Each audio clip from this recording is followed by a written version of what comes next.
Well, good morning, wherever you are. Let me greet you with the news that the sunshine continues to stream here at the Queen's Park Oval in Trinidad and Tobago. Welcome. It's the Guyana Harpy Eagles and Barbados Pride. They are locked in a heated battle in third round action of Cricket West Indies Professional Cricket League 4-Day Tournament 2022. This is day number 3.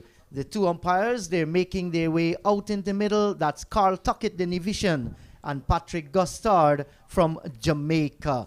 Let me just remind you that Barbados Pride overnight, they were in a spot of butter at 48 for the loss of 2. Shane Mosley was on 17. Hope yet to score. Still 442 runs adrift of the Harpy Eagles, 490. As I speak with you, the Harpy Eagles, they are making their way out in the middle from the Players' Pavilion. And today, I guess we're going to have another interesting and hoping for an exciting day of regional 4-day championship by the Cricket West Indies. I mean, everybody look forward, especially since the pandemic. There is a break. I hope that people do not drop their guard. We implore you, continue wearing your mask wherever you are. Ensure that you social distance. We can all play our part in helping the stop of COVID-19. So the Pride, they're looking very energetic. We're seeing them bouncing, doing their little warming up as well as they come out into the middle. Like I said, Pride 48 for the loss of 2. Yesterday they lost Craig Braffett, and that was a huge wicket to get for them, and also the valuable scalp of Shamar Brooks. Let me say good morning to Sean Divas. Good morning to you, Sean. How are you today, my friend? Well, I am too blessed to be stressed. Good morning to you in the Jeet, and good morning to you wherever you are watching and listening to the live streaming. Compliments of the CWI. Great initiative. As you said, the Harpy Eagles making 490 for 7 declared. I thought they declared a little too early. Maybe they should have gotten on to 500. Psychologically, 500 is different from 490. But having said that, 48 for 2 with Braffett gone, they still need 442 runs to get to the Guyana total, and of course the follow-on is 290. So Guyana starting the penultimate day large and in charge. Yes, they are with a great advantage here, but there are still some good batsmen to come for this Barbados Pride team. But when you have lost your skipper, he has been like a rock for them this season. That huge double hundred century, that he made, certainly with his fall early, that's going to put some pressure on the other batsmen out in the middle. Yes, certainly they would have been looking not only his form, the way he bats. He bats time and he scores big runs. And that's what is needed not only for Barbados, but when he plays as West Indies captain, he has to replicate that type of form. But for Barbados here, to lose him for just 17, that was a stupendous catch, also taken at forward short leg by Ashkai Prasad. But having said that, a good delivery from Pomal. The only spinner used so far, he got the breakthrough. And then Brooks fell. Brooks, another talented player, he fell for 2. So Barbados have to bat. But this is a good track for batting, except the variable bounce on the southern end. So we're watching the first ball on day number 3, and Shamar Brook, in fact, Shea Hope is yet to score. He's going to take ball number 1. And this is slanted down the leg side and turned by Brooks down towards the backward square. The return comes in and he's off the mark. Good start by Shamar Brooks as Kimo Paul begins his 7th over. Paul so far 6 overs, 1 maiden, 19 runs, 1 wicket. Did strayed a little but came back nicely in the closing stages yesterday afternoon. And got the ball to move away consistently from the right hand, especially Braffett beat him a couple of times and got the ball to move in towards the left-handed Mosley. So he swung the ball. Lateral movement was there, but of course he just erred a little bit in line, going too much down the leg side. But as you said, he came back very good later on in the afternoon. Kimo Paul making a comeback after quite a lengthy break, and that was due mainly to some injuries. He worked on them. He's a smart cricketer, and we wish the young man the best. He'll be looking for a good performance here, but he need to get his line right. Bowls to Mosley, that's a much better delivery very to good the line, left-hander. a little away movement too.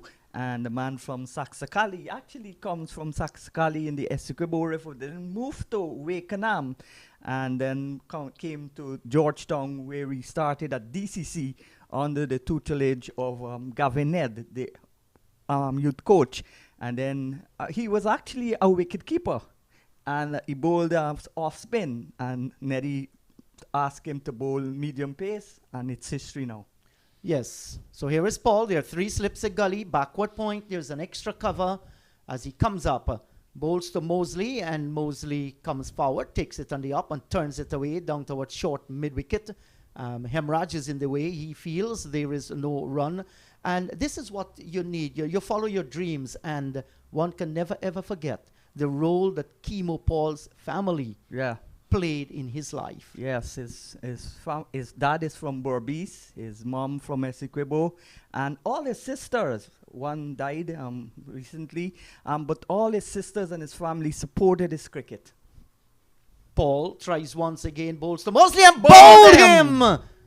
That's a beautiful delivery, right on target, smacking the off stump out. And Mosley woke up this morning here to realize that the damage has been done to the woodwork. He walks back to the pavilion, Barbados pride. They're 49 for the loss of 3. What a delivery to get an opening batsman. Yes, 17 from 50 balls was well set, but this morning he had to start over again. So it's good that that ball was bung on target.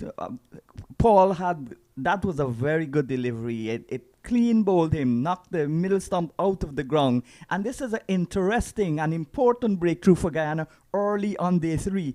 They're now 49 for 3, just adding 1 run and losing 1 wicket for today. Good start by the Guyanese. Certainly the kind of start that they were looking for. It was a fine delivery pitched into that spot. They call it the dark spot, where it's hard to pick up. And Mosley didn't judge it well. I thought he was deep in the crease and well bowled by Kimo Paul. He deserved that wicket. He has gotten it. Will this be the impetus for us to see Kimo Paul much more disciplined with his line and his length? But the Guyana Harp Eagles, they're cock-a-hoop at the moment. They've gotten their first wicket. They're ecstatic, and Pride will have to think again. They must build a partnership. Lots of pressure, Sean. Never easy to spend almost 2 days out in the field there. You know, it can sap that energy level out of you. Yes, and that was the value of Tejan Chandrapal's innings, 140 not out, but the time and the balls he faced, actually the slowest first class, 150 in terms of balls, but that the value of that innings was the reason why the Bajans had to spend so long in the field. Also pugnacious 110 by Moti and 53 by Imlak. But I'm still thinking that the top order batting has to do better. They have to contribute more. So Paul comes in now to bowl to Ruston Chase, the new batsman, and down the leg side there, just straying in his line. And it goes by into the glove of the keeper, Tevin Imlak. So not yet. We have seen Bramble. After he was injured, he got a scan, and I think just they want to be careful with him. It is still painful for Bramble, and it's good cover because Imlak is a wicketkeeper batsman as well. Yes, Bramble is actually in the pavilion, but he's not coming out and keeping. Of course, Bramble absence is important, but not crucial because Imlak is also a specialist keeper. Good looking shot here from Ruston Chase. Just comes onto the front foot, check the defensive drive down towards short extra cover, and a no ball signal by the umpire. So he's off the mark, Ruston Chase, and Paul just overstepping that crease. Ruston Chase, he's in his 92nd first-class match, 4,675 runs, the highest of 137, and that was in Test cricket. He averages 34.62 with 9 centuries and 26 50s. So this time it's Shea Hope, 3 slips and a gully. Paul to Hope, good delivery, right on target. He's coming forward, plays down towards extra cover. There is no run. But Hope, only 200s were back-to-back at Lords. And since then, he's not gotten any three-figure score in Test cricket. Yes, so after the first over in day number 3, Barbados Pride pegged back. They're 51 for the loss of 3. Shea Hope is on 1. So too is Ruston Chase. So if you've just joined the broadcast, let me remind you, this is day number 3. The Guyana Harpy Eagles, they're taking on Barbados Pride in Cricket West Indies Professional Cricket League 4-day championship here at the Queen's Park Oval. Overnight, the Pride 48 for 2. Mosley was on 17. Hope not. Still 442 runs away from that 490 made by the Pride. So far this morning, Paul in his first over struck by clean bowling Shane Mosley for 17. It was then 49 for the loss of 3 wickets. If I can recall what transpired yesterday, just to highlight it, Tejnarain Chandapal 140. Gudakesh Moti, a flamboyant 110. Tevin Imlak 53. Akeem Jordan 3 for 108. Rafa 2 for 37. Hardeen and Craig Braffett 1 wicket apiece. So we're watching now Niall Smith. Can he correct his ragged line? I think that has been his major problem. So there are 2 slips and a gully.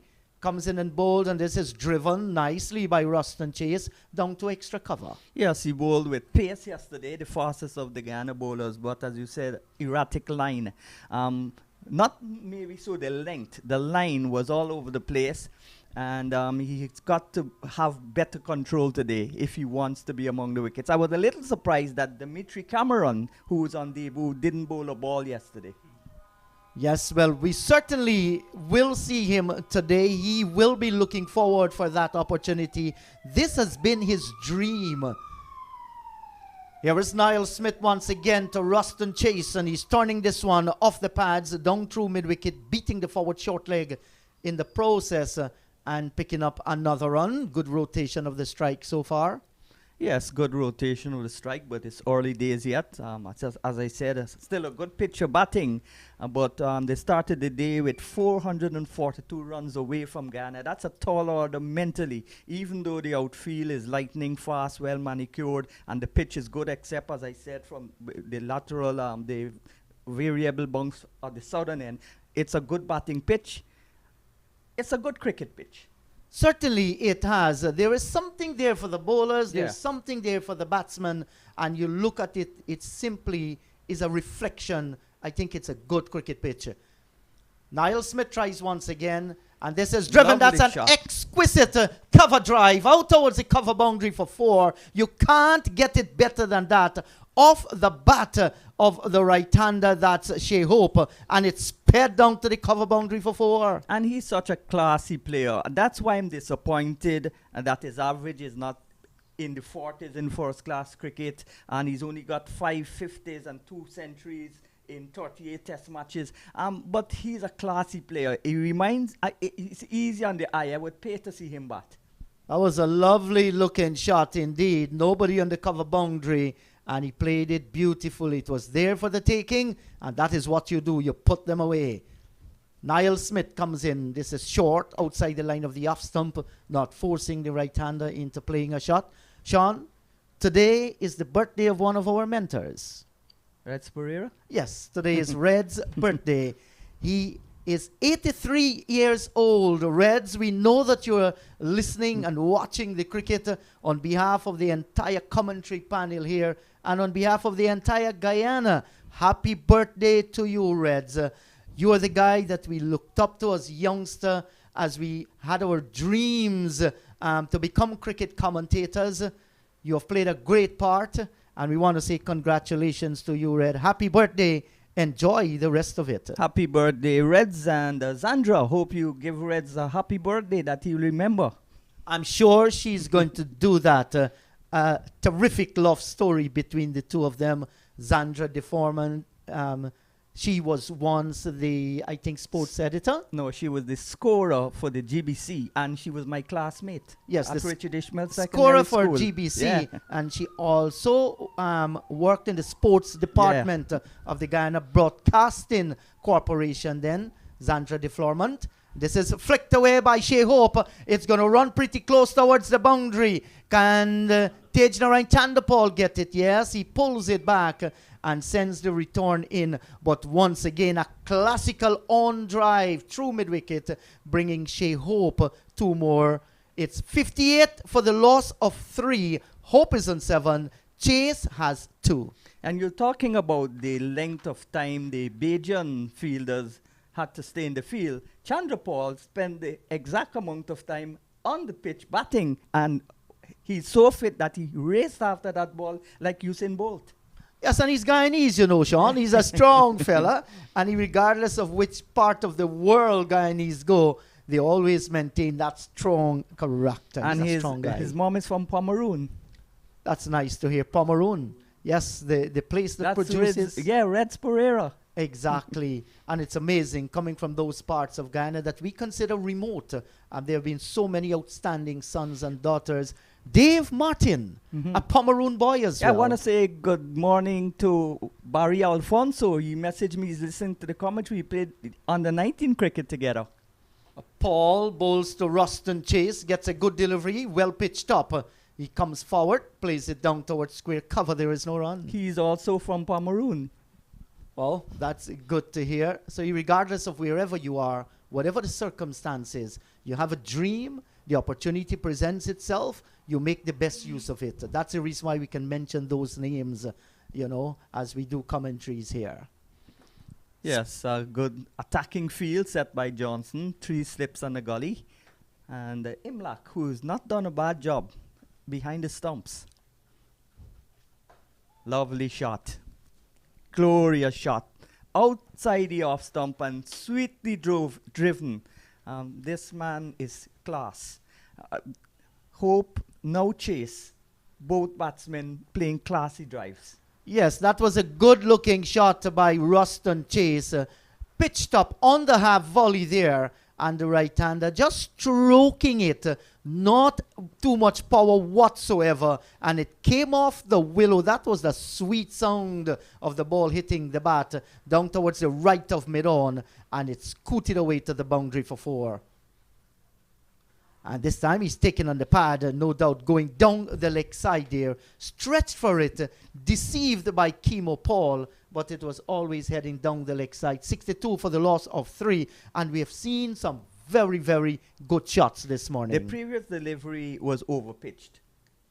That's the bowler's fault. The batsman played a good shot, but this delivery pulled back the length a little bit, and that was what the uncertainty to go back or go forward, and that's what caught Chase on the back foot. Kimo Paul, 2 for 25. He's in his 8th over so far. Beaten outside the line of the off stump. There's an appeal. Was it an appeal for a catch? Did it took some part of the pad? I'm not certain, but he was comprehensively beaten there. Reminded me of the ball that got Shane Mosley. And that was the same length of the previous ball. Only thing, it was wider and it came back.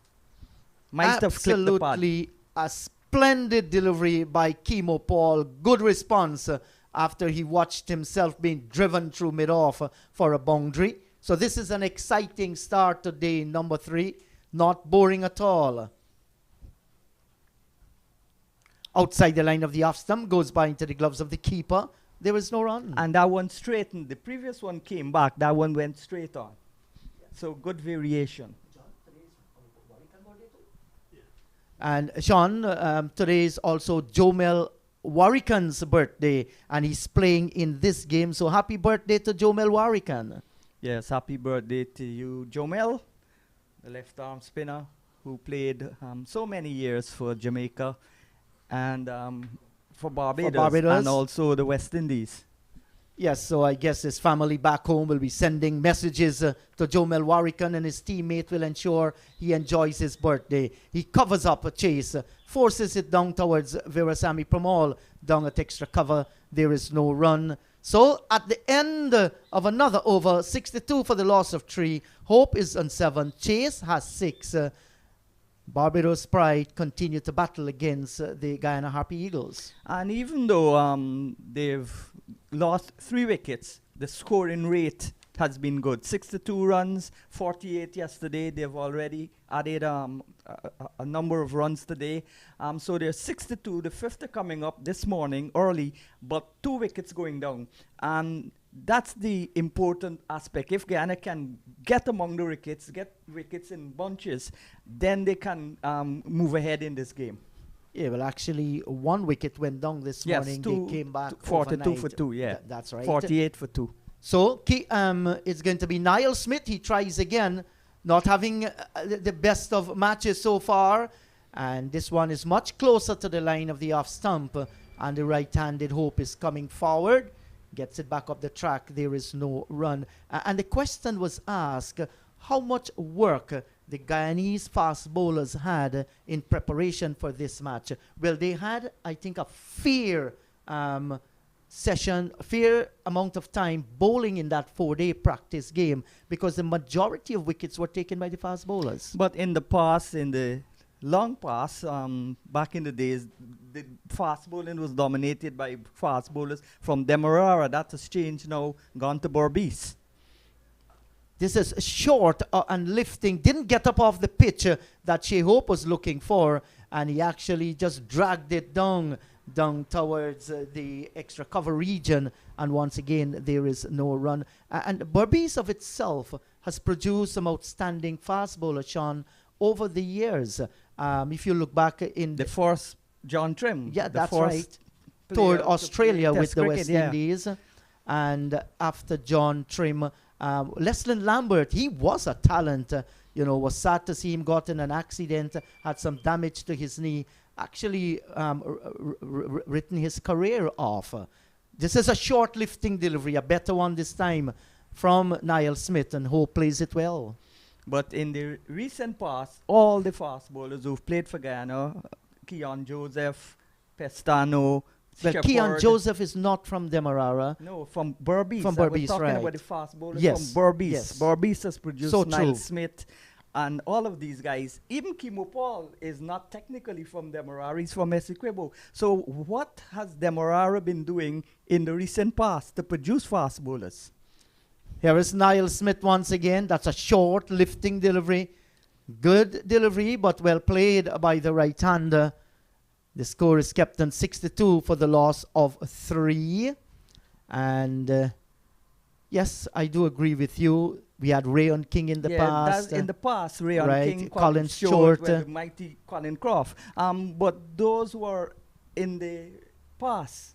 Yes, Sean, you have covered a lot of cricket in Demerara. Of course, you would have gone to the cricket ground. You can call some names that you think might very well be prospect.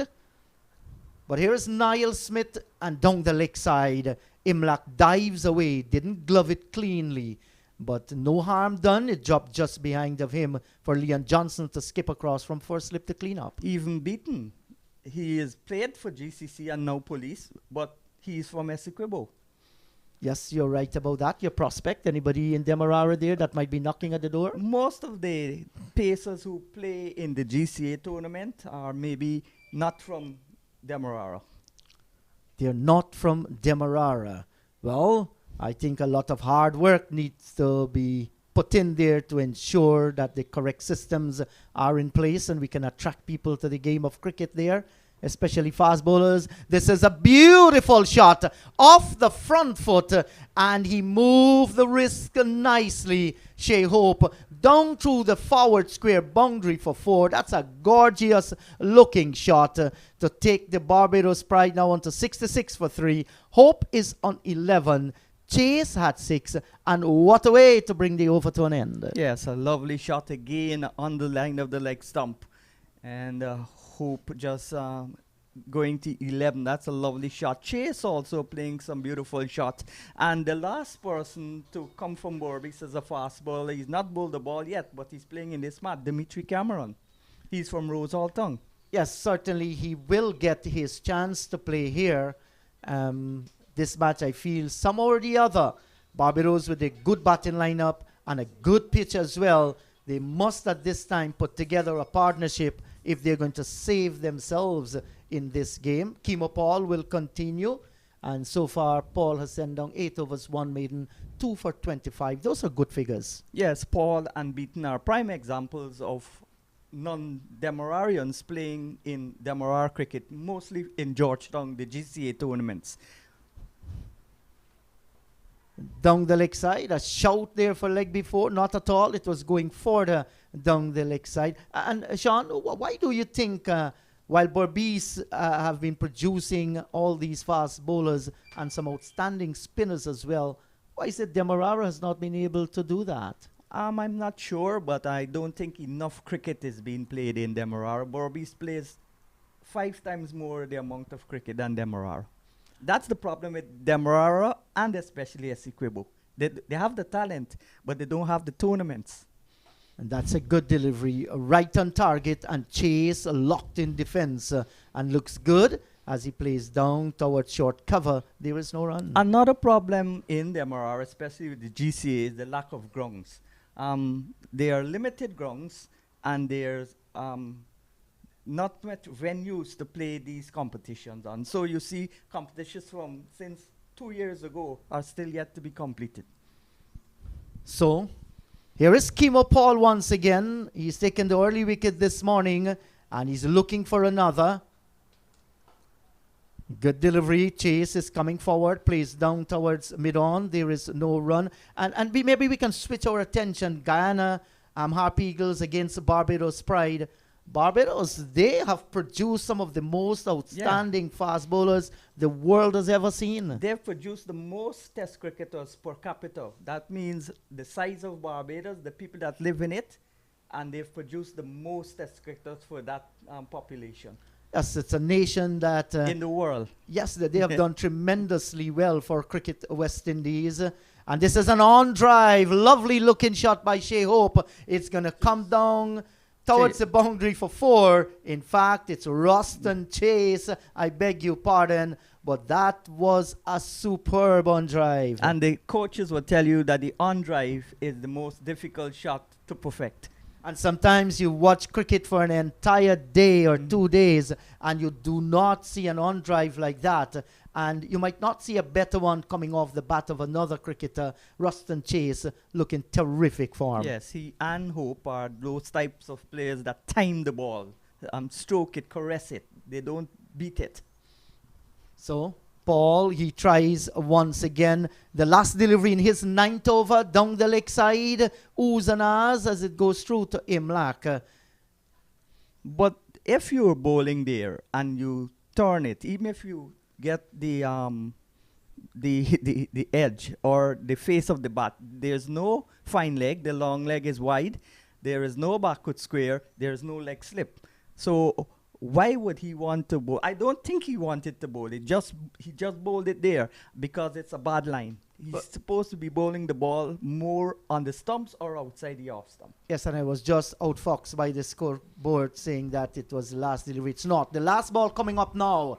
Good delivery, right on target. Here is where Kemo Paul needs to concentrate on. 70 for 3, the Pride. Hope is on 11. Chase has 10. We were talking about the fast bowlers that Barbados produced over the years in the early days. The pioneers of Barbados. Griffith, and Wes Hall. No, we're talking about the early days. The 1928, the 30, Manny Martindale, George Francis.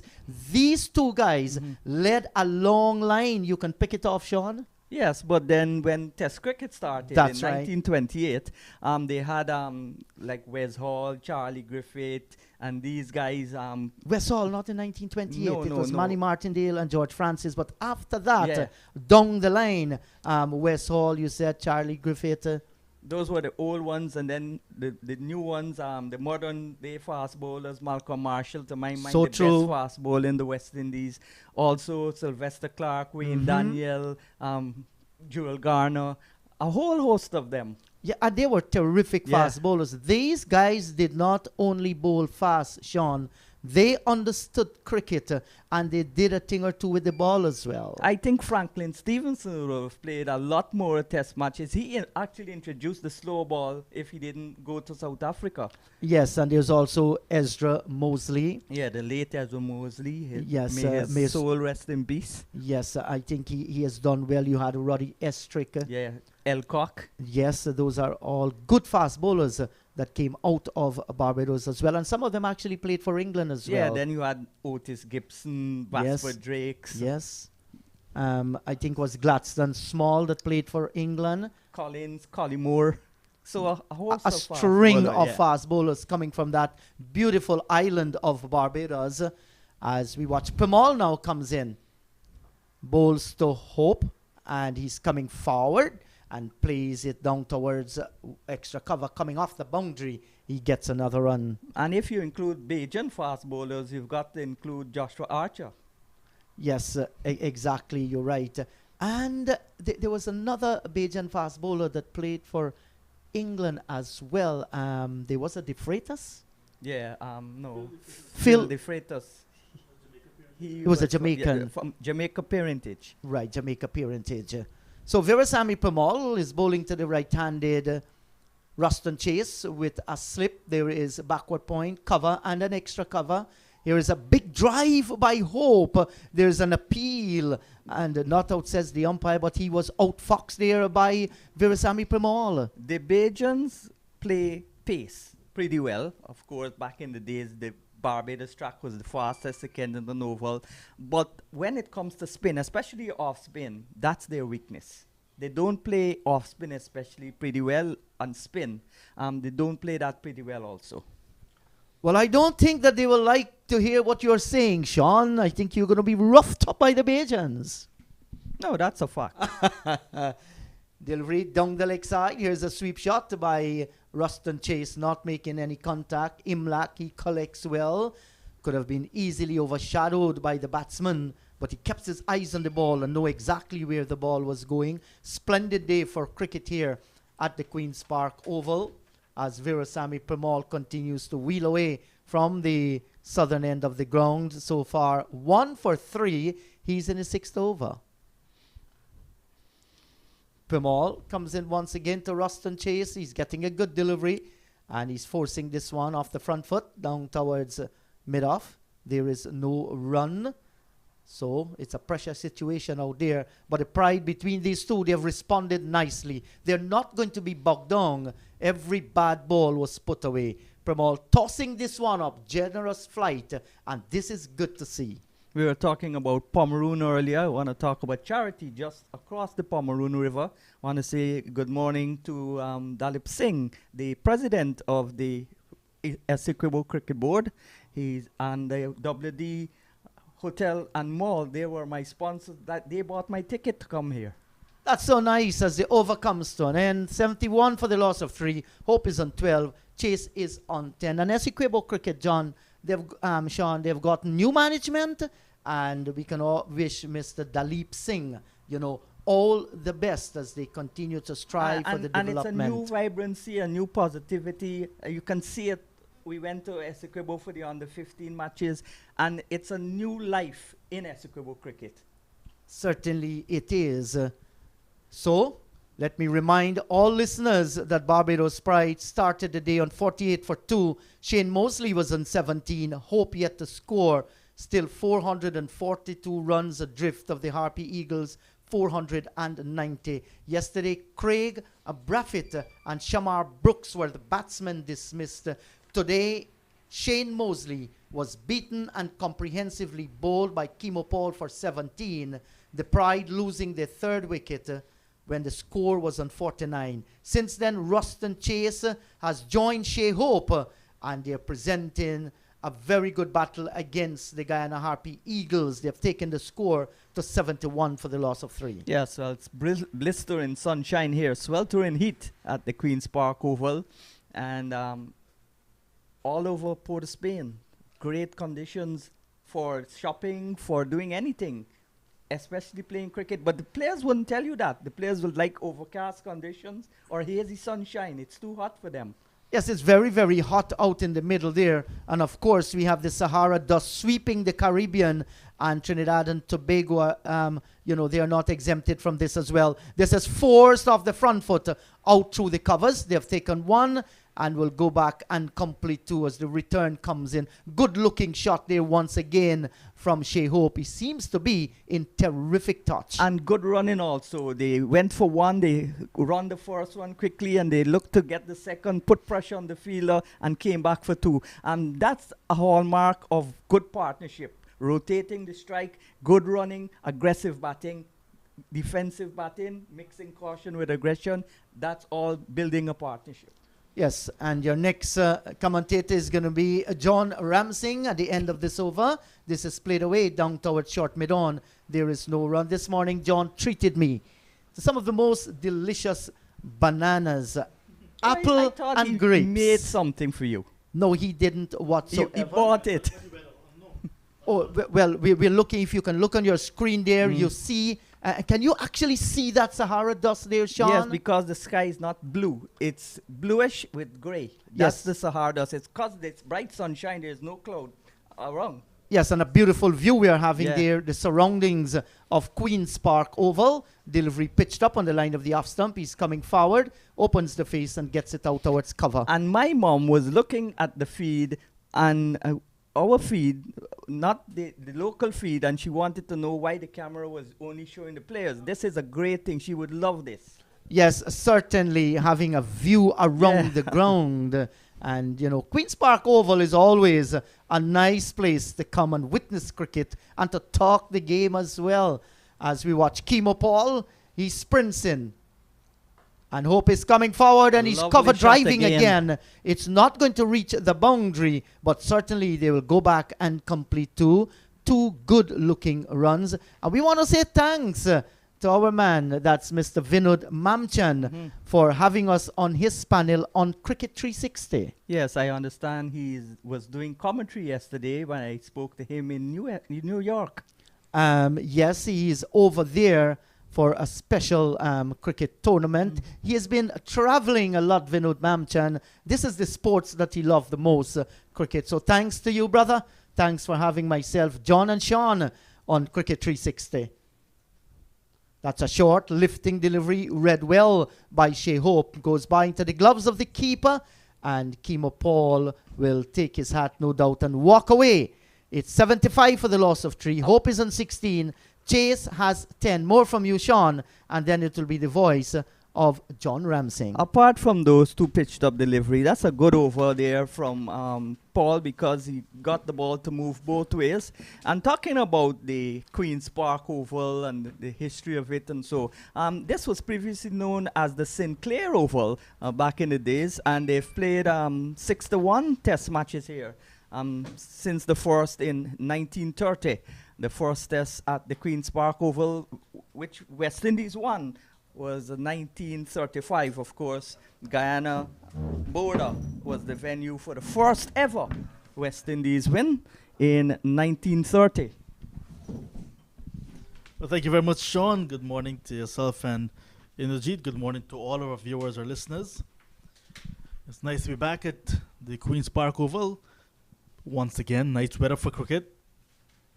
At the start of the day's play, the Guyana Harpy Eagles were looking to pick up 18 wickets to win this match. They've already gotten 1. The Barbados Pride 442 runs behind. They've wiped off some of that, so they're now trailing by 415. But they've lost a wicket. One of the overnight batsmen is gone. That's Mosley. Shane Mosley gone very early. Very first over, bowled by Kemo Paul for 17. But since then, nice partnership building between Ruston Chase and Shea Hope, 26 so far. And since that early wicket, no success for the Guyana Harpy Eagles. Nice battle we're seeing now building up? Well, the first target would be 290. That's to avoid the follow-on. So that's still a long way off, but this pitch is a good pitch. As Pomal starts again from the southern end, the Brian Lara Pavilion end, and forward comes Chase, and there is no run. So Chase on 10, Hope on 16. As you said, a nice little partnership being built. This is a deliberate shot, but out caught at mid-off. Good catch there by Hemraj, it is? Oh, it looks like Sinclair. Sinclair, the substitute, going after Pomal and didn't get to the pitch, deliberately tried to hit it over the top, but didn't get as much bat onto it as he was liked, and he's gone now. Caught off the bowling of Pomal for 10, Chase going at 75 now for 4. All of a sudden, 48 for 2 overnight, then 49 for 3, and now a little partnership being built, 26, and it's now gone to 75 for the loss of 3. The substitute Sinclair, another Barbician, taking that catch. Another Barbician getting the wicket. Pomal is now taking 2.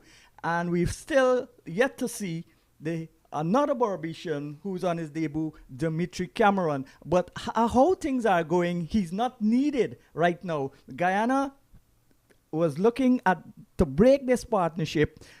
It was beginning to look ominous with the batsmen playing some lovely drives, but this is a good breakthrough by Guyana and Pomal. Guyana now going further and further into the ascendancy. But as we said, the pitch is still a good batting pitch, and the powerful batting lineup of Barbados, we can't underrate them.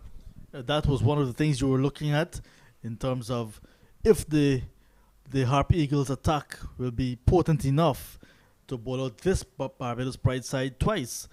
But they've picked up 3 and now 4 very early. So 2 yesterday afternoon, 2 early this morning.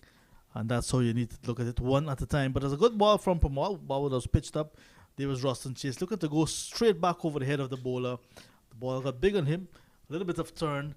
And there was Kevin Sinclair. Because the ball was hit so high in the air, he got height rather than distance, Ruston Chase. And Kevin Sinclair, very good athlete, took that very easily, running back, then settled and held on nicely. Good camera work as well, so you at home and wherever you are, you saw that in real time. So Raymond Rifa has made his way into the middle, and we know of Raymond Rifa a lot, and not only that we in the commentary box, but we know him. The Guyana Harp Eagles players know Raymond Rifa very well. For the first 5 years at the introduction of the Professional Cricket League, Raymond Rifa was the overseas franchise player that was constantly with the Guyana Jaguars as they were at that time. And he did very well over the years. Now he's back with his home franchise, the Barbados Pride. And he can be one of the players that would make a big difference in this match. He picked up a few wickets when he was bowling. And now with the bat, we know of his ability. The last time he had what might have been a first-class innings was 100 against the visiting English side. 106, yeah. Yes, in at Antigua. Coolidge. Yeah. So his ability is well known both with bat and ball. Yeah, that was indeed a first-class match. His only first-class century. And Pomal with 2 wickets on this belt already. A solitary slip, forward short leg going down. This is a ball that's back over length. And Hope goes back and punches it out towards cover. The batsman had crossed while that catch was being taken. So Pomal, the man from Albion in Berbice, recently lost his mother. Tragic circumstances, bowls on the line of the middle on leg stump and played out towards the forward short leg. Prasad, who took that stupendous catch to dismiss Braffett yesterday, he does the fielding. On the onside, there are 4 men, the forward short leg, the mid-on, the straightish mid-wicket, and the man down at backward square. That might be there for the sweep shot. I'm not too sure why would he have a man there when he's bowling the ball away from the right-handers. Back and across comes the batsman, Hope, and he plays it out towards cover. On the offside, there's a slip, a backward point, a cover deep, a short extra cover, and a wideish mid-off. Pomal sleeves buttoned down to the wrist. passes the umpire, Gouchard, and bowls. And again, Hope just punches it off the back foot. A little bit too short and flat, but this is his opening overs, his first start of his spell. So you can excuse him for that. Anyway, the Barbados still trail by 415 per mall, 2 for 3 from 6-7 overs. And Hope on 16, Refer yet to score. He's actually yet to face the ball, 75 for 4. Wicket maiden from Veerasammy Permaul, and certainly continues to look very good for his franchise, and just back from Test cricket as well. So he's riding on a high wave and picking up wickets very much at will, you'd say, because 2 wickets in quick time and 7 overs. So just 3 runs conceded. That's really good from him. And Kimo Paul, the other wicket taker, maybe just a little bit, trying a bit too much, you'd want to say, but he got the beautiful delivery to this pitch, Shane Mosley this morning. If he can get another one of that, he'll be very happy. But Refer can be the big fish here today. Paul from the Essequibo island of Saxacali, then went over to Wakenham, pulls up, loses the rhythm and aborts the run, and will trot back towards his mark. It's early days. I'm sure if Barbados bat as Guyana did, by tea time he wouldn't be running back to his mark. He would be walking back very slowly. Here is Kimo Paul, hustles in, going past the umpire and bowls, and that's a good delivery, pitched up. Refer coming forward, the left-hander plays it out towards backward point, and there is no run. Well, I'm very surprised that Refer hasn't played more than the single tests, which he did in New Zealand in 2017, and of course 5 one-days. Refer's gotten 183 wickets in first-class cricket, 81 matches he's played, and he averages with the bat 27.2. That's all-rounders average, 16 centuries, and that 100 we were talking about against England. This is a ball that's on the line of the middle leg stump, and Refer comes forward and plays it. And Guyanese would know Refer all too well. He saved Guyana, especially against Barbados. When playing against Barbados for Guyana, it maybe put the extra pressure on him to do well, because people would want to say you're playing against your home team, you're going to play easy. But he's played for Guyana all through the franchise tournament, and that's what got him into the West Indies. Here is Kimo Paul, bowls to Refer. Refer is playing it just to the left of the fielder Moti, coming across to cover, but he's deep, and Refer off the mark at 1. So still the bright shining sun here at the Queen's Park Oval. Hope on 16 will now be in strike, a left-hand right-hand combination, which would probably make it a little bit more difficult for Kimo in terms of line. But the Barbados looking to press on, looking to consolidate here, looking for a revival after the demise of Chase. So it's 76 for 4. Kimo Paul, 2 slips and a gully going down, and this is a lovely shot into the offside, but there's protection on the deep point boundary, and gets a single. So again, rotation in the strike as Hope goes now to 18-17. This is a much better Kimo Paul than what we saw in round 2 when the match was played here against the Leeward Islands Hurricanes. He's looking much fitter, much stronger. He's running in a nice rhythm and got the early rewards. I think his work with Mark Simo, his personal trainer, he's now in the gym, Kimo, certainly paying off, and he looks really good and landing in some good areas. And this is an extended spell from him despite the conditions. Played for the West Indies at the under-19 level, and this is the ball that brings Refer, who actually played first-class cricket for 3 teams, not 3 countries, because he played for Guyana, he played for Barbados, and he also made his debut for CCC against the Windwards way back in 2011, I think. So he's been around first-class level for a long time, and Paul became famous for the Mankad in the World Cup. Paul going around the wicket now, will go to the right-hand side of umpire Carl Tuckett, a former international player himself from the island of Nevis, a small little island in the Federation of St. Kitts and Nevis. So Paul again loses his rhythm, aborts the run, and then trots back. Yes, you see, he's looking very fit. Indeed. Guyana team with the 2 quick wickets on their toes. And that's what you get when you get wickets. 3 slips on a gully and the keeper going down. This is a good ball again. Reefers forward, a little inward movement.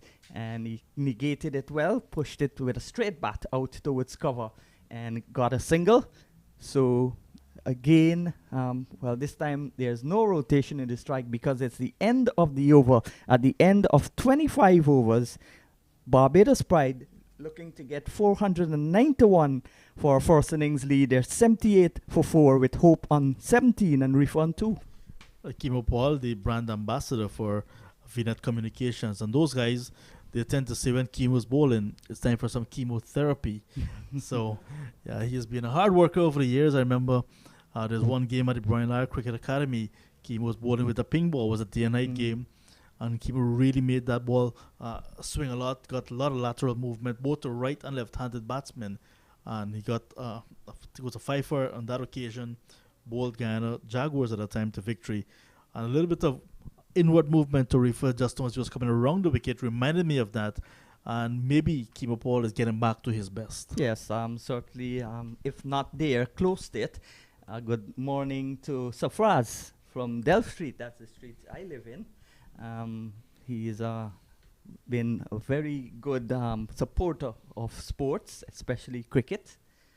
So I want to say good morning to Safraz from VNet. Also to Dave Narain from the West Indians Imports.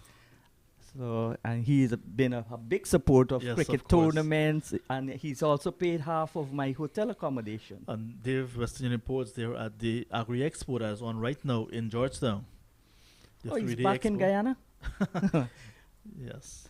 I'm so confused when I try to track Dave's travels. He's in New York, in Guyana, back again. Here is Pomal, back again from the southern end. And this is a lovely shot, on-driven, nicely. The fielder will give up the chase, Smith, as the ball goes into the boundary. Lovely shot there from Reefer. And this is the importance of Reefer batting in the middle.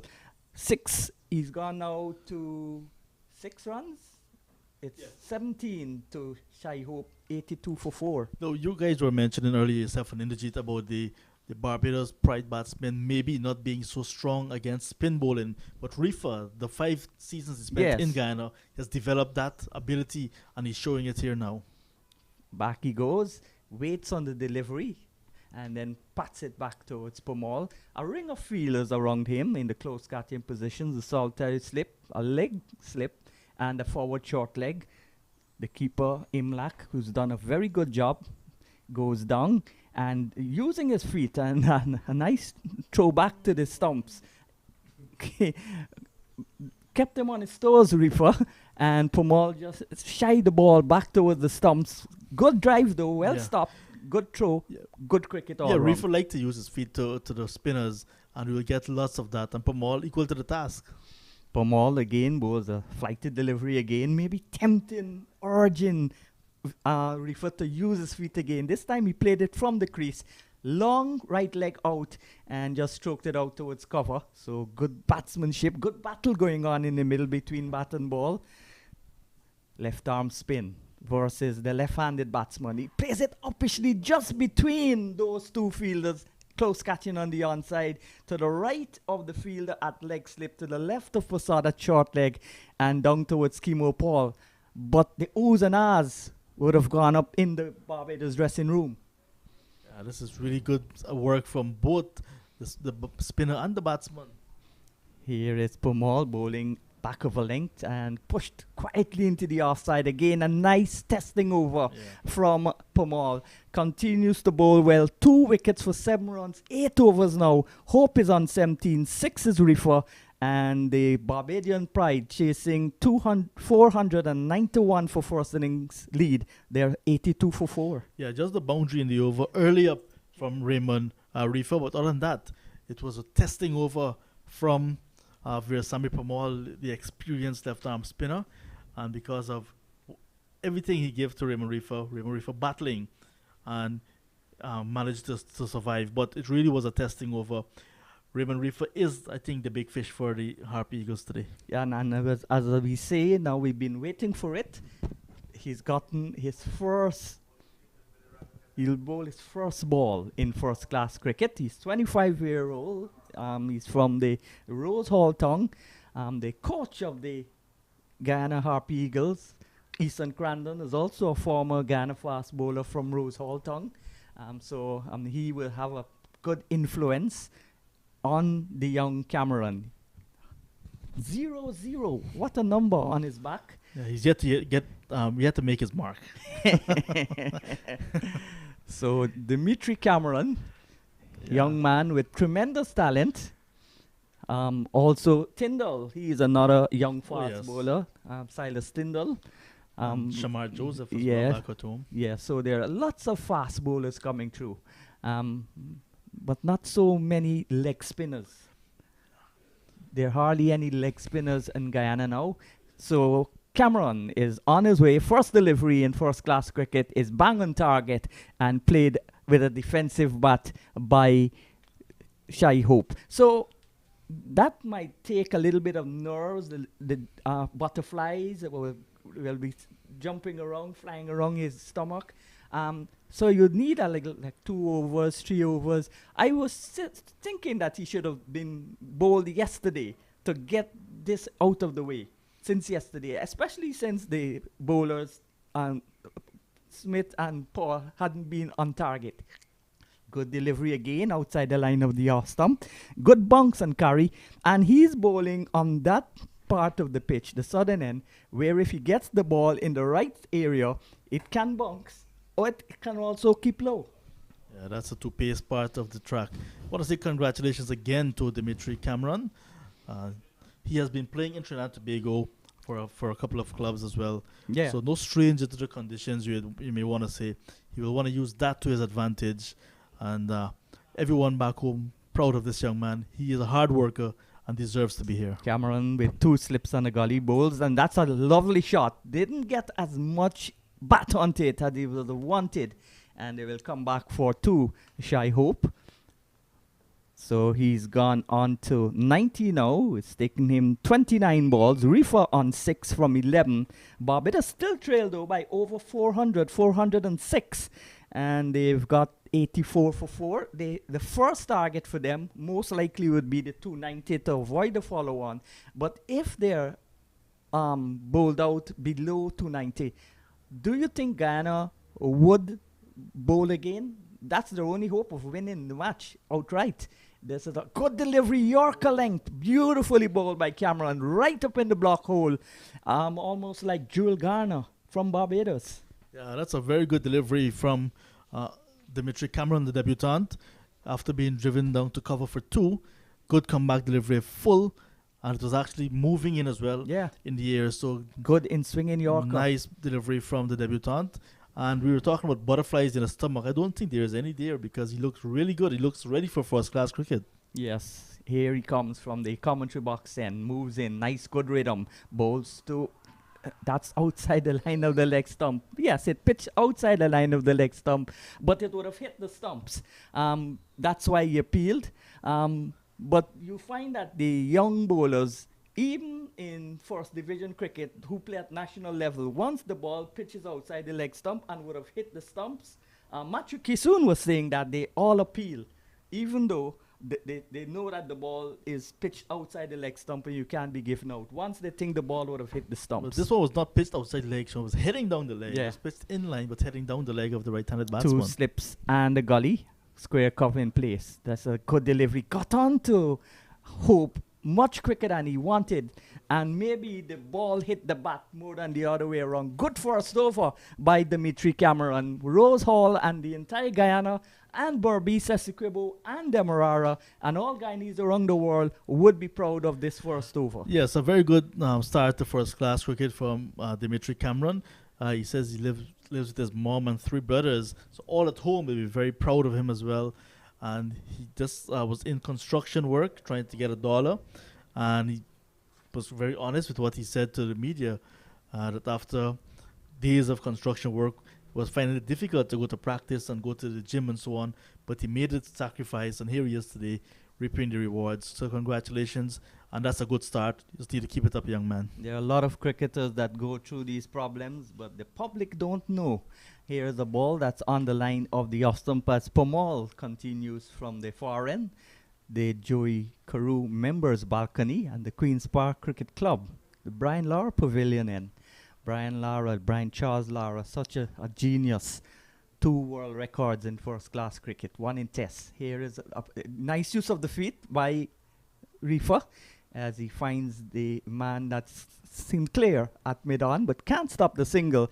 Nice use of the feet there by Reefer. He's gone to 785 for 4. Yes, Reefer looks good to Veerasamy Permaul. He got the boundary in the previous over and used his feet in that over and continues to use his feet to the spinner. So he's looking very good. And with Shea Hope, you want to build a partnership and bat very long, perhaps in the mold of what Tejan and Chandapal did, if they're going to save this match for the Barbados Pride. So the 28-year-old Hope back in strike. He's also using his feet, and this time he goes over the top. Didn't hit it flat on the ground like Reefer, and it's all the way for 6. Good, convincing shot. And 6 runs off the bat of Shai Hope. So he's raced up now to 25, and the total goes closer to the 100 mark, 91 for 4. Yes, she just got very close to that one upon pitching and hit it powerfully back over the head of the fielder who was in the circle at mid-on. Safe shot. And just before traveling to Trinidad and Tobago, I understand some of these players were playing in the Barbados Cricket Association. Again, he T20 repeats game. the shot down the track. And again, this one might go as long as 4 runs. Landed just inside the boundary. 4 runs. So consecutive boundaries, a 6 and a 4. And he's taking on, counter-attacking the left-arm spinner, Veerasamy Permaul. He's gone now to 29. It's 95 for 4. Yeah, so sometimes you really need to fight fire with fire. And he's really doing some counter-attacking here. And maybe preparing for that tour of Netherlands with some of these shots that he's playing, because he's a white ball, well, 50 overs vice captain. A ball that's on the line of the off stump, back of a length, pulling the line back, and played, pulling the length back, and played nicely off the back foot by Hope. Hope settles a slip and a forward short leg still in place. Here is Permaul, left arm orthodox spin. Down the track he goes again and hits it in the air, but safely. And that's another 6. Second 6 in the over, including a 4 also. Expensive over from Permaul. The total now coming up 100 with that 6. It's 101 for 4. Hope giving the Barbados Pride plenty of hope. 35 years, 7 to Reefer. 17 runs in that over, including 2 sixes and a 4 and a single from Raymond Reefer. But if you really want to target a bowler and you don't want the bowler to be threatening, that's what you have to do. So they're looking to get Permaul out of the attack because he is a very key person in this bowling lineup. And if they can get him out of the attack, maybe they can be resting a little bit easier, they may think, the Barbados Pride batsmen. So maybe that is the ploy to get Permaul out of the attack by hitting him out of the attack. But with a good counter-attack so far from Shea Hope, the 100 coming up for the Barbados Pride. They've lost 4 wickets, but it's a good rate for them, really. His scoring rate is 3.6, very healthy, but they've lost 4 wickets already. And they still trail, though, by 389 runs. Still a long way off, but this is a good, hopeful situation for the Barbados Pride. Nice shot, glorious shot by Reefer. Waited on it and hit it square. It was short and not all that wide, but excellent shot by Reefer. He goes into double figures now. He's 11, 35 to Hope, and 105 for 4. Good shot by Reefer. Yes, a very good shot indeed. He just waited, delayed the shot a little bit, and was right in his crease. And because of that, allowed the ball to come onto him and just placed it nicely. And this outfield continues to be lightning fast. So Dimitri Cameron conceding his first boundary in first-class cricket in a land that he's familiar with. As you said, he played a lot of club cricket in Trinidad. This is a ball that's pitched up. This time he's onto the front foot, playing it in the exact same area, but this time off the front foot, square drive, and picked up at backward point by Godekesh Moti, and there's no run. So Reefer looking very good. He's 11 from 15. Hope is also looking very good. He's 35 from 36. And Barbados Pride 105 for 4. 385 runs away from the target of 490 for 7 declared set by the Harp Eagles. This is a good delivery. Involuntary shot. That might have pitched just in that corridor of uncertainty where the ball is keeping low and bouncing. He looked to pull the bat away, and the ball hit the bat. Yeah, so the first ball was short and wide. The second one was full but wide. This time, Dimitri bringing it back into Raymond Reefer, and he's trying to get his bat out of the way. Did not do so, but did not play it back onto the stump, luckily for him. And also, edge was not found. So, good bowling from Cameron again. Cameron in bowls. This one nips away from the left-hander. And a little bit squared up there as Reefer as he played it out towards the extra cover position. He walks away to settle his nerves. And as the sun leaves the oval temporarily, overcast conditions, I was tempting to say the cloud cover, but there are no clouds visible. But there's the illusion of a cloud because of the Sahara dust. Cameron, 2 slips on a gully going down, bowls to Reefer. Reefer gets the ball again, moves away from him, this time in control, leaves it alone, and it's taken by Imlak. What's your thoughts on the wicket keeping so far of Tevin Imlak? Imlak had a nervous start yesterday afternoon, but he settled in nicely. And just before play started today, I saw Bramble doing a lot of work with Tevin Imlak. So Bramble, of course, I had to speak with the management staff. They said Bramble, his hand is swollen, but Tevin Imlak, of course, is a capable replacement. Loose shot by Reefer. Loose shot by Reefer. He went after that. Irresponsible cut shot too close to him, and the overs come to an end. At the end of 29 overs, Barbados Pride chasing 490 for 7 declared by Guyana. At the first water break, they're 105 for 4 with Hope on 35, Reefer on 11. They trail by 385 runs. The partnership going up now to 30. Starting the day on 48 for a loss of 2. They've added 57 runs in the first hour, but they've also lost 2 wickets. And that's a summary you're seeing. Barbados Pride in reply to 490 for 7 declared by the Guyana Harp Eagles. 105 for the loss of 4 wickets. Shea Hope is still there on 35. Looks good. Craig Braffett and Mosley, the openers, back in the pavilion, as well as Roston Chase. But Reefer's there on 11, adding 30 runs with Shea Hope so far, and still trailing by 385 runs. The runs. important target is the follow-on. They need 185 more to avoid the follow-on. So the wicket takers were Samuel Paul 2 for 24, Kimo Paul 2 for 36, debutant Cameron and the experienced Niall Smith yet to pick up a wicket. So it's a nice positive start, you would say, from Barbados Pride, despite losing 2 wickets. So the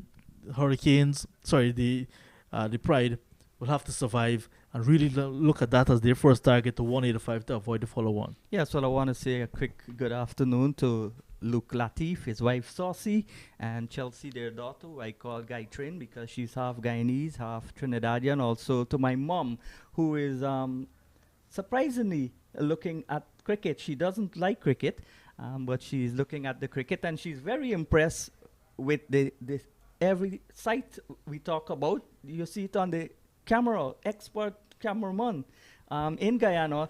She said that it looked like a ball bowl, a batsman bat. She's not seeing anything. When you talk about the seawall, you talk about the crowd, she's not seeing. She's very pleased with this work of this cameraman. And I also want to say again, thank you to Dalip Singh from WD Hotel and Mall and Charity, and also Dave West Indian Imports.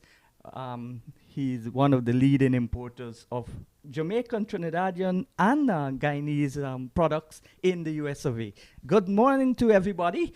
I want to say also good morning to my friends in Barbados, like Ezra Mosley. I know he's watching, and with Guyana and Trinidad and Barbados in a big, hectic battle for first innings lead. Guyana limiting Barbados to 105 for 4 so far, but Hope and Reefer, their partnership is already 30. This is a good pitch. More from you, John. And then for the next 20 minutes or so, it's going to be Inderjeet Prasad. Yes, I want to take this opportunity to say happy birthday as well to the legend himself, the living legend, Joseph Reds Pereira. 83 not out. That's a really good accomplishment as well with all that you have achieved in your life, Reds, to get to 83. I want to say more congratulations to you. Right. Also to Jamel Warwick, and happy birthday to Jamel, and hope that everything will go in your favor, young man, and very soon you'll be reaping the rewards. We'll continue to reap the rewards. As we say good morning once again to Sir Jeet. Inderjeet. Good morning to you, John. I'm happy you're calling me Sir Jeet, and that's because I'm not knighted. You respect your teachers, do you? Of course, teachers mold the nation, so it's always good to give respect, and especially where it's due. Thank you so much, my brother. So good battle going on here between these two teams, the Barbados Pride and Guyana Harpy Eagles. Barbados Pride looking to consolidate 105 for the loss of 4. The first hour completed, 57 runs scored and 2 wickets fell. So here is Virasamy Pramal. He continues his battle with Shea Hope, who has been winning it so far. Back he goes and forces this down towards extra cover. Once again, there is no run. So once again, hi to Reds. Happy birthday to you, 83. Just take your guard, pat up and bat again. 17 to go. Keep going, Reds. Keep going. I want to say good morning to the guys at Legends Risto and Lounge down there at International Drive, Orlando.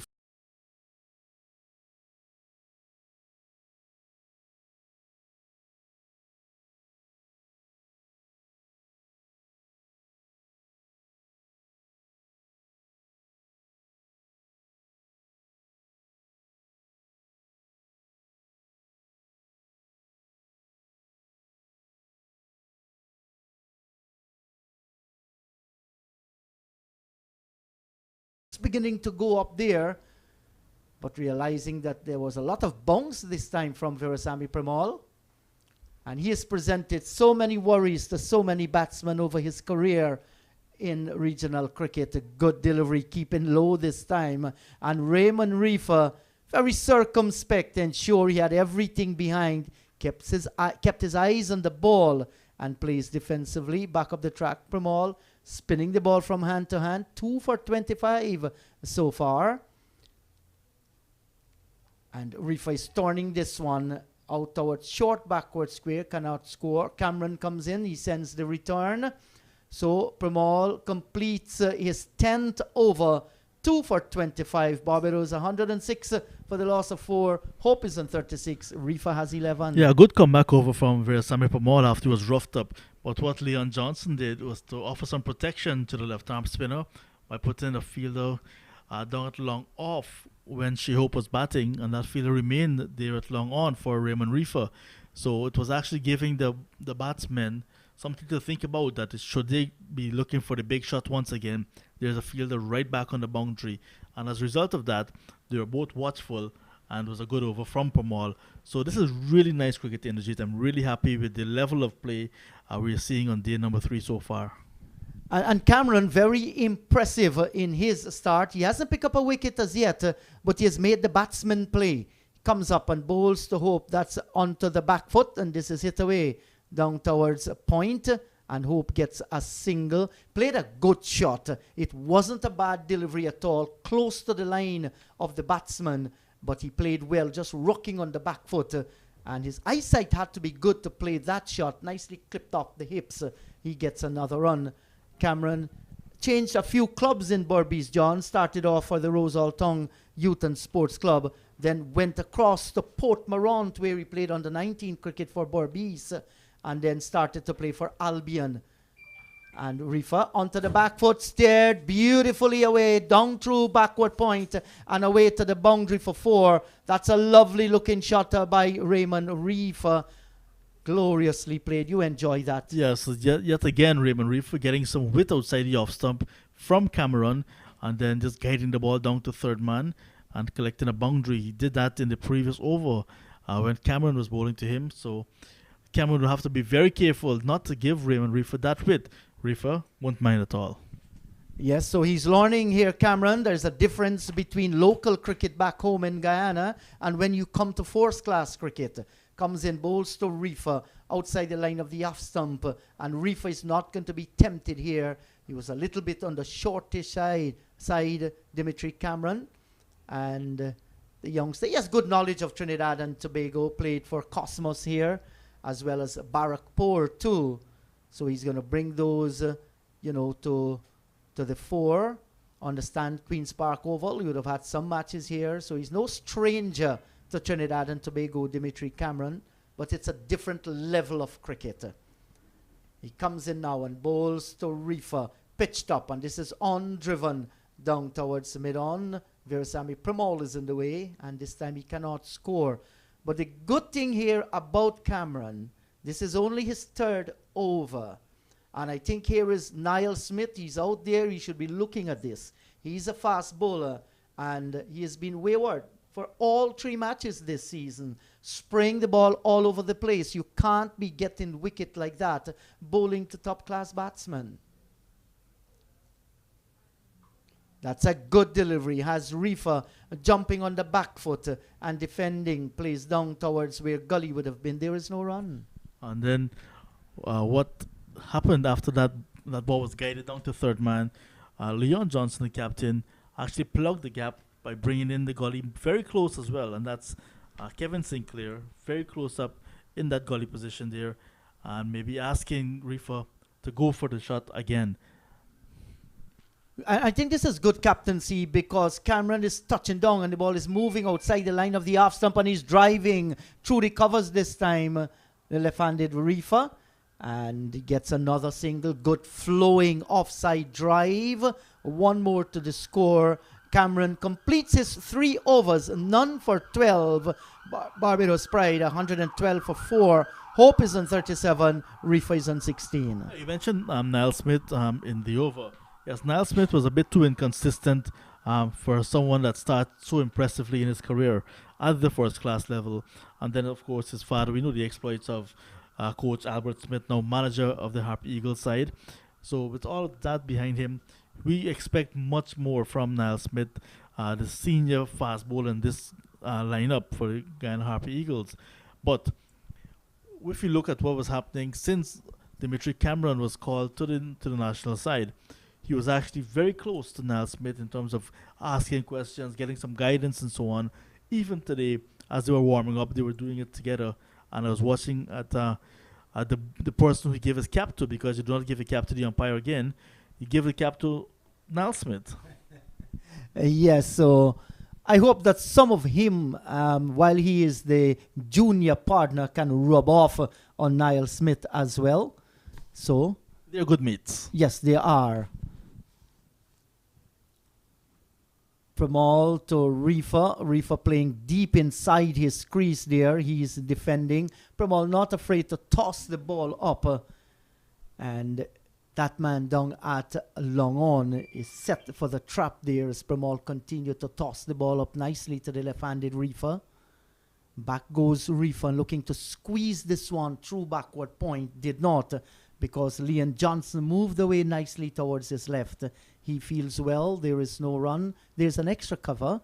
We have a wide mid-off. Mid-on, there's mid-wicket. Short backward square.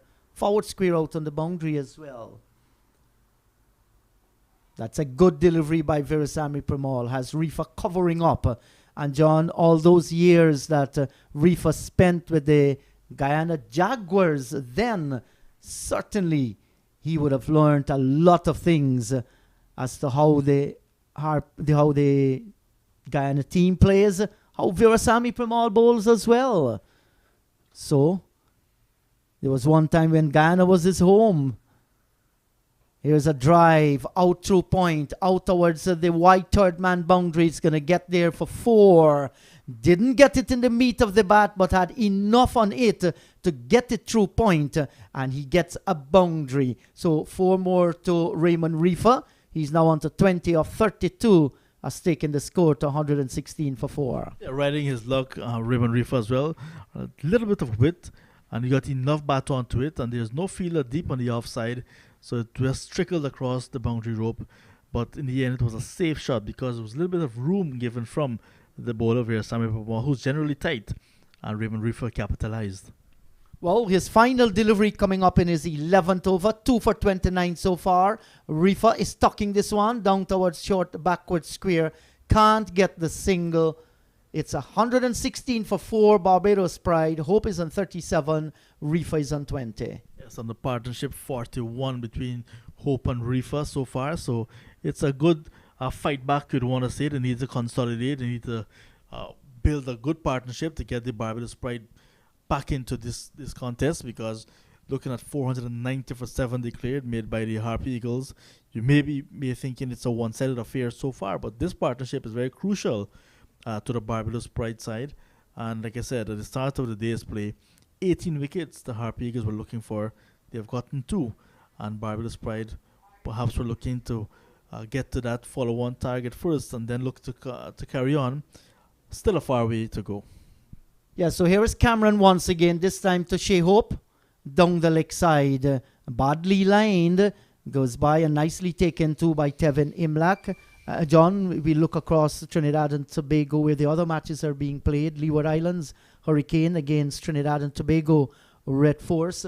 The Hurricane, 357, Powell scoring that brilliant 139. TNT Red Force, they were bundled out for 140. Joshua De Silva, the only shining light, with 65. At one time, they were 10 for 4. So they recovered just a little.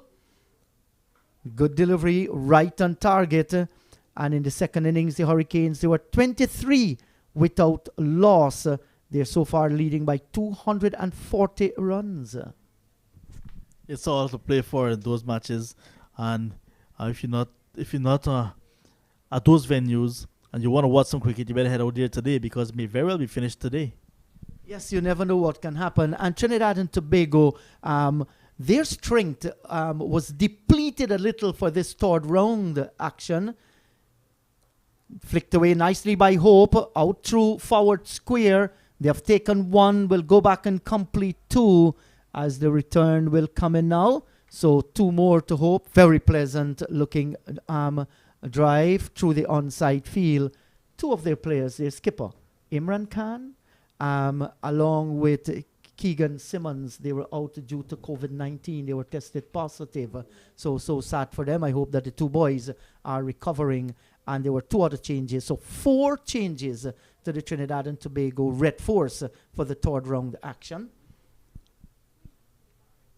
Here is this delivery by Cameron outside the line of the off stump. Much better line this time, rather straying down the leg side. And then the Scorpions against the Volcanoes. Volcanoes, they were bundled out for 137 with Marquino Mindley picking up 5 for 20 and Nicholas Gordon 4 for 43. Scorpions in reply, 346. With Brandon King batting at number 7 and scoring 119. Jamie Morchant making 58. This is a short delivery looking for the pull shot and dropped behind by Imlach. Should have been taken. It went straight into the gloves and out. And Cameron is going to be disappointed. You look at him. He turns and just looking at the replay a little into the gloves. Now that's a simple catch. And Imlach just dropped it. Sometimes that's... Yes. And you look at Cameron holding the head. His first wicket has gone a begging. Yes, and it was a good delivery to start with, just outside the off stump. And what I'm noticing about Cameron is getting consistent bounce from bowling from the media center, and the end that has been getting too paced with inconsistent bounce, but he is getting consistent bounce, and because of that, Shehab looking to pull, got the under edge, and it went straight into the gloves of the wicketkeeper and out. And this time it's flicked away out through backward square, down towards the boundary area. There's protection there. The return comes in, and Hope, he gets a single. So with that single, Cameron completes his 4th over, none for 15. It's 119 for 4, Hope on 40, Reef on 20, and John Shea Hope has dodged a bullet. Can he capitalize? Well, he will have to because he has a start and he was let off there on 40, so he would want to ride his luck, want to forget about that and start all over again. Meanwhile, Cameron will walk away dejected man, but he can hold his head up high because he found the edge and just the dismissal could not have been completed. But he did well to get the edge of Shea Hope, the test player, and just that the wicketkeeper, who did not start as the wicketkeeper because of the injury to Anthony Bramble, getting his chance, Stephen Imlach, but he is a wicketkeeper back home as well. Should have been taken that. That's a regulation catch, but let's not be too harsh on the young man. This is his first opportunity behind the stumps at this level. Maybe he'll hold on to the next one. That should be the message. And I think the basic ingredient for the wicketkeeper in allowing those balls to come into the gloves, he just maybe have pushed his gloves there a little at it. Should have been holding it back as the ball comes into the gloves. He has made a mistake. Life continues, and I think Imlach will certainly learn from these experiences. He knows he has dropped a catch, and here is where Leon Johnson comes in. No doubt, sitting there at slips, he should be offering words of comfort, words of advice as well. So we are seeing a change in bowling. Gudakesh Moti, the man who spanked the Barbadian attack to all parts of Queen's Park Oval, has been entrusted with the ball in his hand now. He's a right arm, left arm orthodox bowler as well. Short and cut away down towards backward point. There is no run. And it's going to be interesting to see how Moti wheels away from the southern end. Well, he had a good knock, an impressive maiden first-class century, so he's going to be buoyed by that and looking to continue with that energy and momentum into his bowling. And here is Hope. He's blasting one out through the covers and away to the boundary for 4. So he has made use of a short delivery and smacked it away down towards the boundary. A beautiful shot from Shea Hope once again. Looks good in his innings so far, despite being given a chance in the last over. He looks good generally. Shea Hope, he's a class batsman. When he's on sound, he's really one to look for and one that you would definitely pay your money to watch.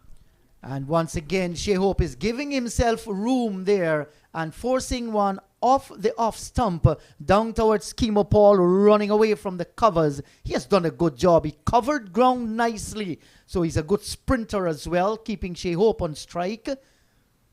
As we watch Moti once again. And he's driving back on the offside of the pitch. Moti feels well to his own bowling. There is no run. And Shea Hope will feel that I've been given that chance. I am on 44 of 50 deliveries. Has been an aggressive innings from him so far. He wouldn't want to give it away. That's a good delivery. Hope has to be careful here. He's once again looking to give himself room to punch through the offside field. Moti knows that. Let's see how he's going to respond. He comes up. Good delivery this time. Hope is much more careful onto the front foot. He defends. Moti has completed his first over, none for 4. 123 for the loss of 4. Hope is on 44. Reaper is on 20. Yeah, it's just the loose delivery, and it was capitalized on by Shea Hope in the first over sent down by Gudakesh Moti in this Barbados Pride first innings. And the Pride having to rebuild at the moment. They've lost 4 wickets in quick succession. The 4th wicket going down with a score on 75 in the 24th over. So Reefer, quite capable. He's on 20 and Shea Hope on 44 now. And the partnership 48, just 2 runs short of 50. So that's a good partnership so far between the pair. Right-hand, left-hand combination. And Cameron now back into the attack. Well, back at the top of his mark. Still in his first spell at first-class level. Looks good. And got the edge, but just could not get the wicket because it was floored by the wicketkeeper in Stephen Imlach. So he will look to perhaps get his first wicket, take it from there, because he looks promising. And the person he has replaced, Clinton Pestano, really worked hard on a flat track the last time the Harpy Eagles played right here at the Queen's Park Oval. Went back home, lost his place, and then was invited to play in the practice match and looked really well as well with bat and ball. News from the camp for the Harpy Eagles is that he was injured, but if he was injured and looked that impressive in the practice match, I don't want to see him when he's at full strength. Well, yes, that was what we heard in Guyana, that he suffered a little injury, but did bowl well in the practice game. So Dimitri Cameron will have to try again. Could have easily gotten his first wicket at this level. It's not to be. He has to put that behind of him now. So there are 2 slips, a gully. We also have a cover on the boundary, extra cover, a mid-off, mid-on, mid-wicket, and a deep backward square. And here is Reefer getting onto the back foot and easily opens the face and gets it down towards backward point. He gets another run. Reefer, he now with that single, will move on to 21 and take the score to 124 for the loss of 4. And Reefer's been very impressive. He has eased through this innings nicely without any difficulty whatsoever. And he's a dangerous cricketer. He's very, very handy. He has done well so far. Now it's Shea Hope doing battle against Dimitri Cameron.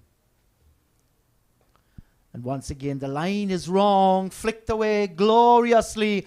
Out to true forward square and away to the boundary for 4. He walked into the shot there, John Ramsing, and you looked at the beautiful movement of his wrist, and the ball sped away across this lightning Queen's Park Oval. Another boundary to Shea Hope, 128 for 4. Yes, as you can see in the replay there, it's in the gap as well. So definitely a safe shot, and Hope now growing in confidence, and that boundary has brought up the 5th partnership between himself and Raymond Reefer, and Reefer congratulating him. But it's still a lot of work to be done. Cameron needs to pull it back just a little bit. Cameron to Hope off the back foot there, and he got himself in a tangle, Shea Hope. He was looking to drive through the offside field, and in the end the ball might have gotten the under edge, went into the ground, and then bounces to the keeper. Yes, a good comeback delivery. So Cameron, you can see, he's a thinking bowler. He was just dispatched before to a full delivery, now pulled it back a little bit, and now Shea Hope was almost caught in a tangle. So it's a good battle as well. And I think Dimitri Cameron, realizing that he has an opportunity now at the first class level, he's trying his level best to make it count. And Hope comes forward, opens the face, plays with soft hands now. Good response by Reefer as they went through for the single. So 1 more to Shea Hope. He has faced 55 balls so far, and he's on 49, 1 away from another half century at the first class level. Despite being dropped once, this has been a flamboyant innings by Shea Hope. Lovely drive through the onside, through the offside, and he came down the track as well and hit over mid-wicket for 2 sixes. It has been a top-class knock from the right-handed batsman. Now it's Reefer, and he's facing up to Dimitri Cameron. 2 slips, cover on the boundary. There's also extra cover, wide mid-off. We have a mid-on, mid-wicket, a deep backward square. Brilliant sunshine as we watch Cameron. He leaves the commentary box end. And Reefer is coming for driving down towards mid-off. A sliding tackle here by Akshaya Prasad. And seemed to have hit the shoulder a little. And he's going to go down on it. And they get the single in the meantime. So 1 more to Reefer. Reefer moves on to 22. It's 130 for 4.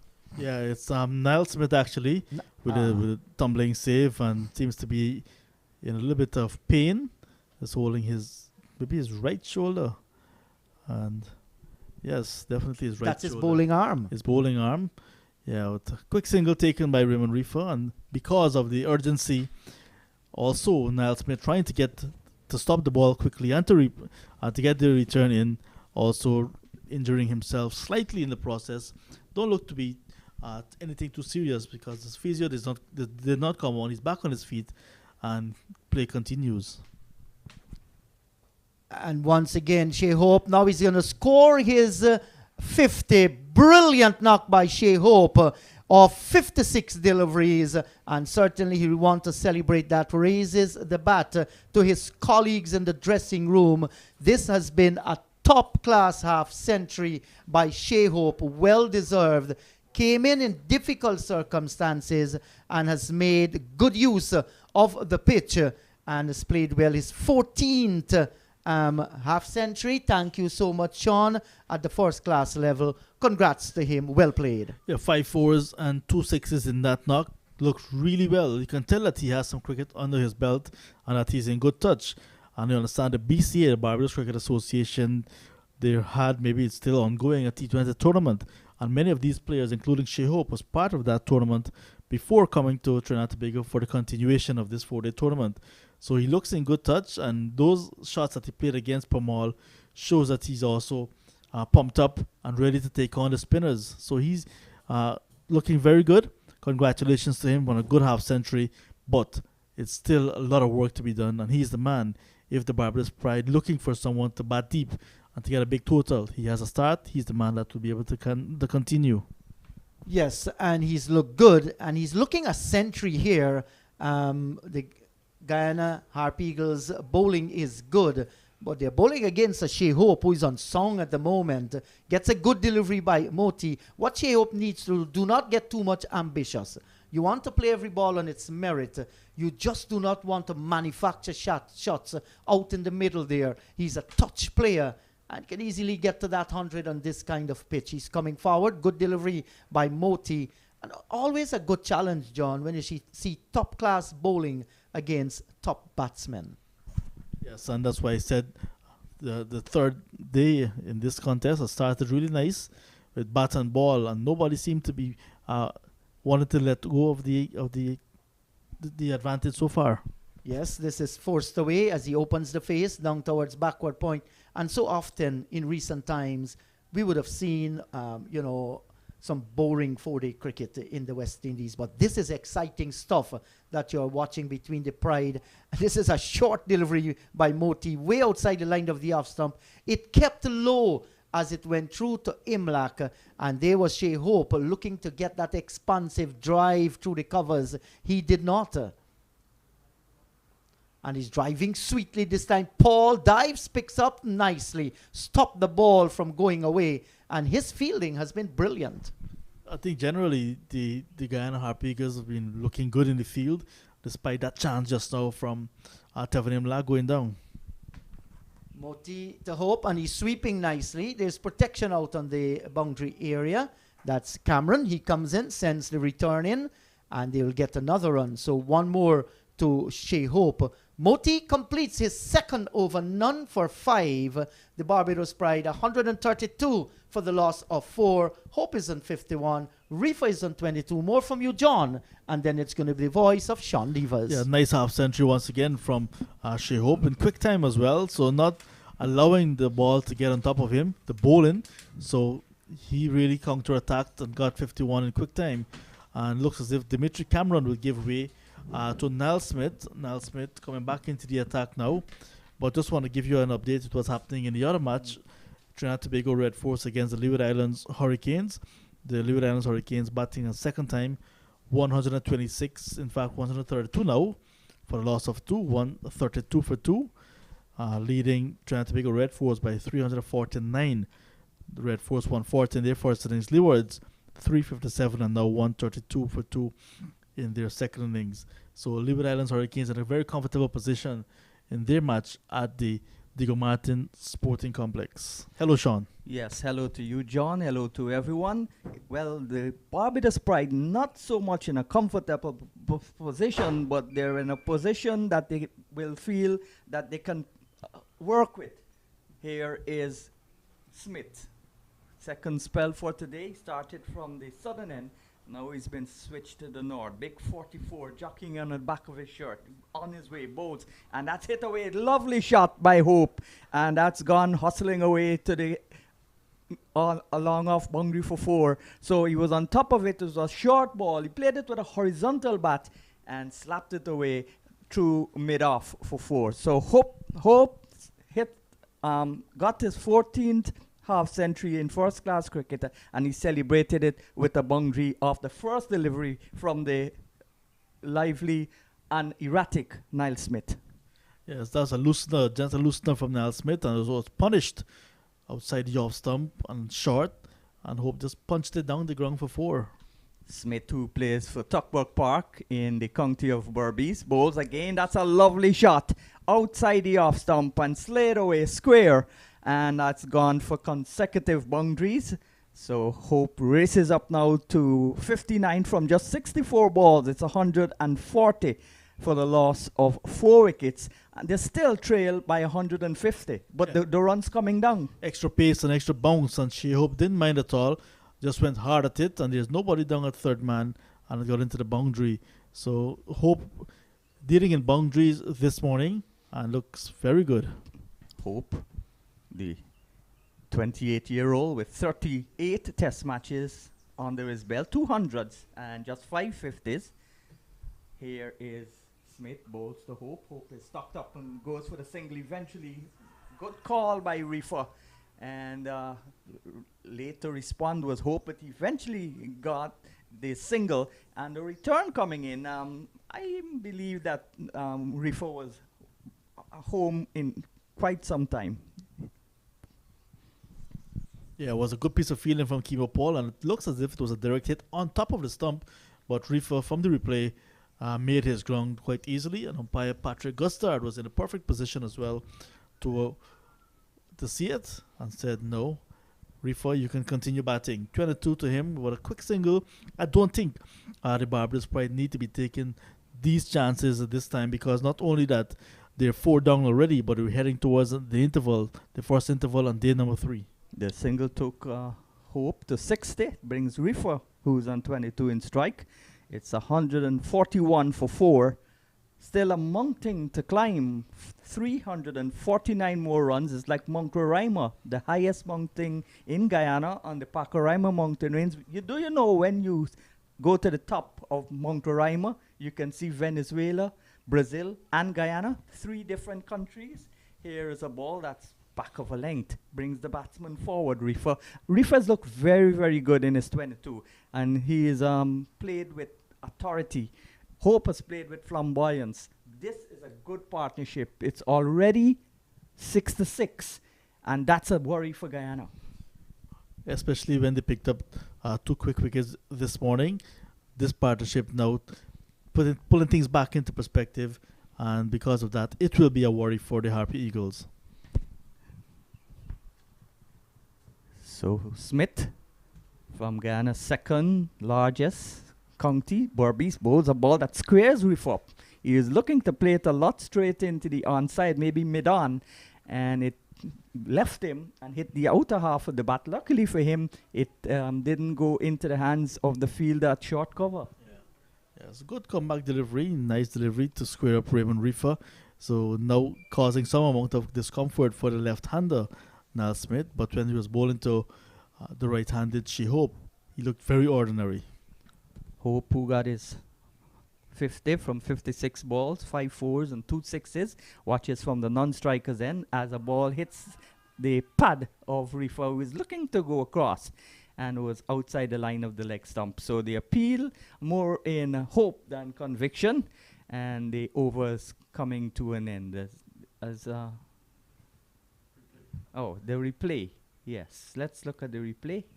It was maybe pitched just outside the leg stump. Yeah, so pitching just outside leg stump, and might have been maybe missing leg as well, because it was a straight delivery from Niall Smith to end the over. So just on the update on the other match in the round, Sean, Jamaica Scorpions against the Windward Islands Volcanoes, and that game is being played at the Brian Lara Cricket Academy in Taruba.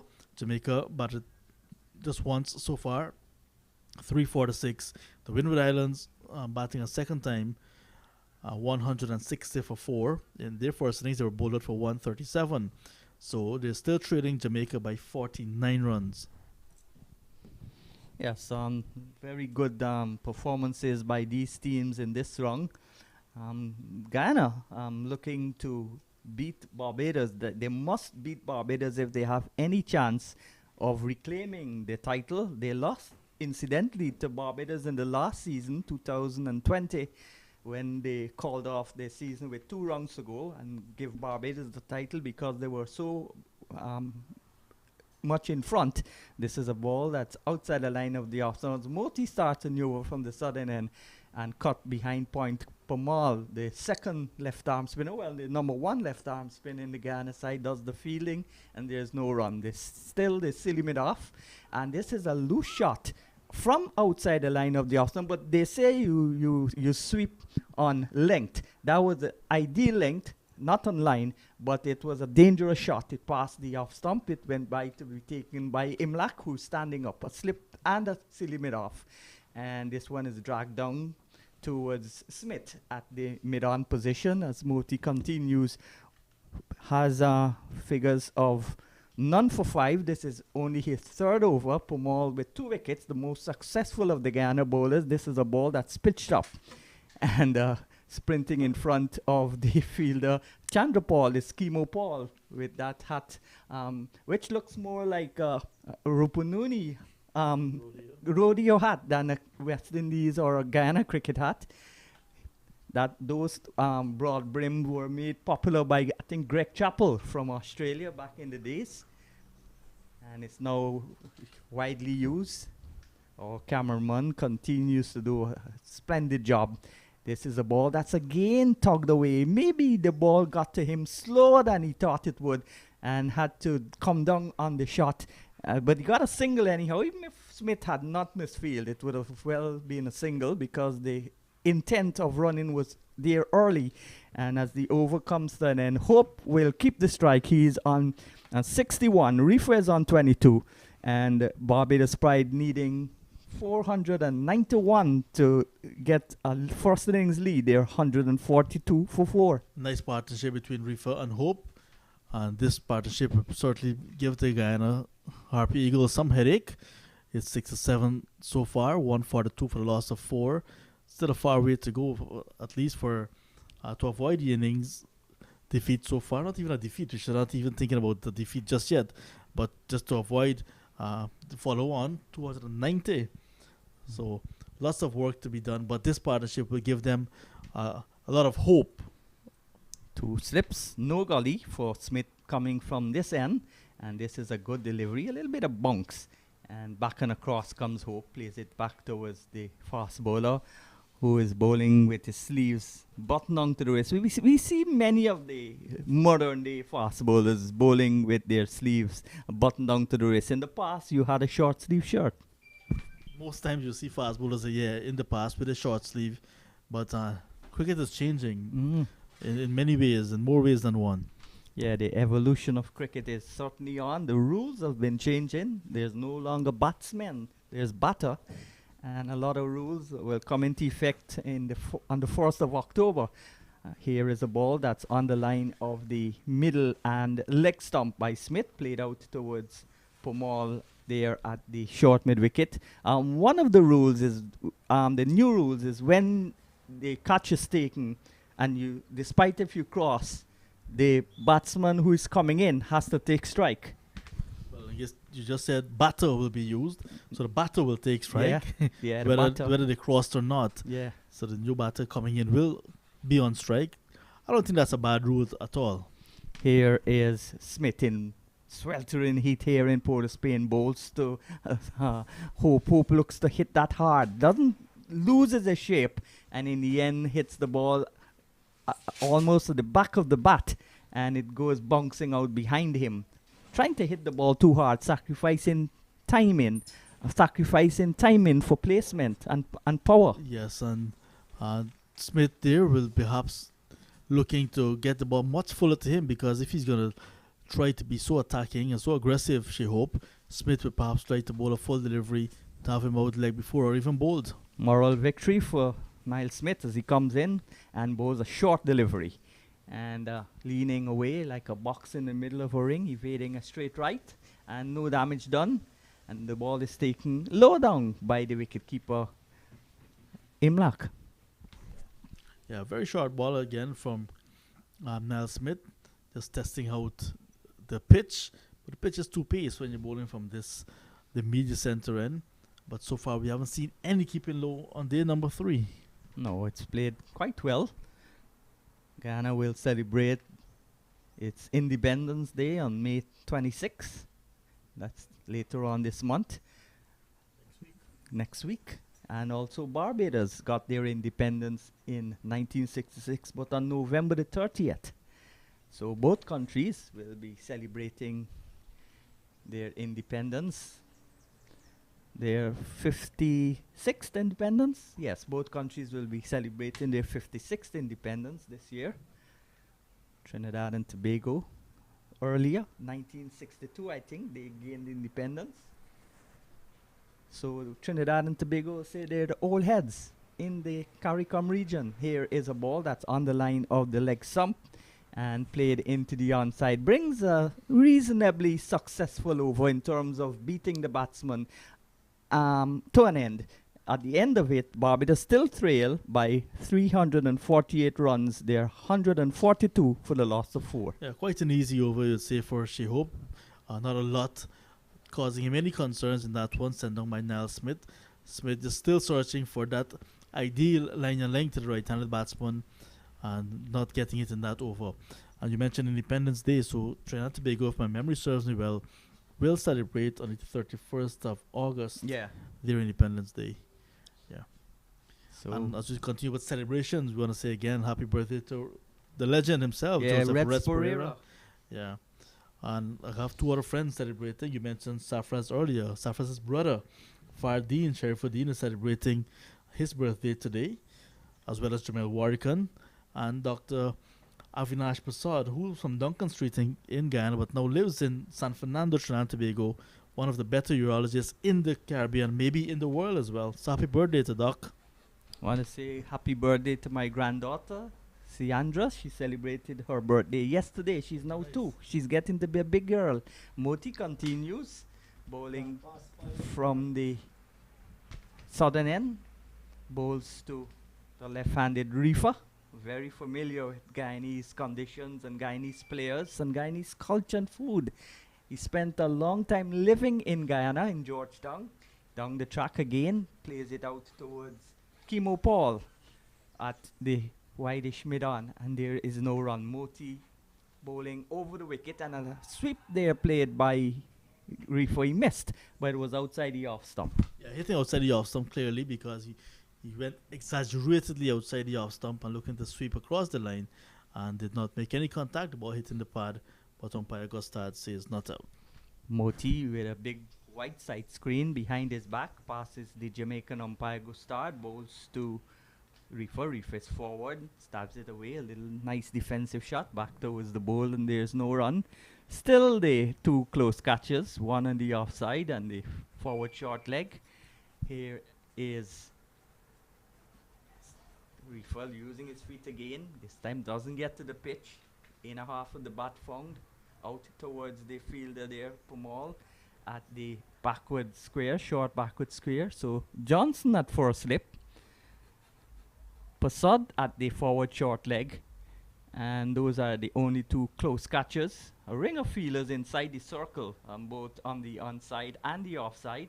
Forward comes reefer, and there is no run. So another tight over, maiden? Yeah, so another maiden over comes to an end from Moti. He's bowled 4 overs now, and he's only conceded 6 runs, but he's yet to get a wicket. Pomal has 2, and he's the main wicket taker for the Guyana Harp Eagles. 142 for 4, Hope on 61, looking good, and reefer offering excellent support. Yep. He's on 22. Moti getting through his over very quickly, and in terms of quickly, he's bowling a little bit too quick in my opinion, not allowing the ball to turn or to get any turn at all on this pitch. 40 overs old now, this ball, so it is good time for them to try to get some more bounce and turn, the spinners. Pamal bowled a relatively new ball and got this success, but now the ball is old. It's time for the spinners to really come into their own, and Moti needs to give it a little more flight, with more time to turn, and not necessarily try to bowl too quick. Well, of the 2 Albion left-arm spinners who have played international cricket, Pamal usually bowls with a flatter trajectory and the ball a little quicker. Moti started flighting the ball quite nicely But I don't know if he's taking a pattern from his senior counterpart, Pomal. He's tended in the last couple of seasons to bowl a little bit too quick and too flat. I noticed as well a few, especially down in at the Everest Cricket Club, where the Harpy girls were practicing. He's been bowling some Chinaman as well. He's been Yeah, trying but to. that's when he was first came out. He was Yes. a left-arm China bowler at youth cricket. Smith is continuing and bowls a ball that brings hope forward, So plays he's it work- into the so offside. he's There's working no on his run. variety, but we haven't seen any of that just yet. Just some quicker deliveries. And he bowled exclusively left-arm Chilaman when he played against the United States team at Oh, yes. Everest. Oh, yeah. yes, at ACS, the visiting Yeah. ACS. Yeah, that game was actually one of the games that the Guyana selectors were looking at to pick the team for the next round, which is this round that we're playing in right now. Well, he maybe wanted to try bowling something different, so see if he could still remember to bowl it. But he's a competent left-arm orthodox spinner. Forward comes Hope and stabs it away. And ran back, slip from Paul. And they got a single, so they now trail by 347 runs. They're 143 for 4. Hope is 62. Reefer is 22. And Moti again really worked in his game, not only working on his variety, but also working on his batting. Got Yeah. it made in first class 100 yesterday in quick time. So kudos to him, and it's really good to know that some of these players are not trying to be one-dimensional. They continue to work on their game, trying to make When you themselves talk about the more evolution, marketable. you talk about the evolution of the modern game. That's one of the requirements. There's no longer tail-end batsmen. Tail-end batters. You've got to know to bat from 1 to 11. Whenever there's a batting card, that's what they call it, or a batting lineup. So you're there as a batsman even before you become a bowler if you're batting first. Yes, but yes, but some batters can't bat. They're picked to bowl, but Correct. that's going slowly out of the window now in this modern generation of cricket. A good delivery again, back of a length, but nicely played. On top of it is Reefer playing it square into the offside, and the fielder had to run a long way to his right, Chandrapal. So the batsman got easy second, so 145 for the loss of 4. Hope is at the non-striker's end. He's on 6-4 from 79 balls. And Reefer looking very, very good, especially using his feet to the spinners. He's on 24. Looking very good. 4 to 6 deliveries faced by him, and nothing has been bothering him so far. Looks very competent. And the partnership already up to 70.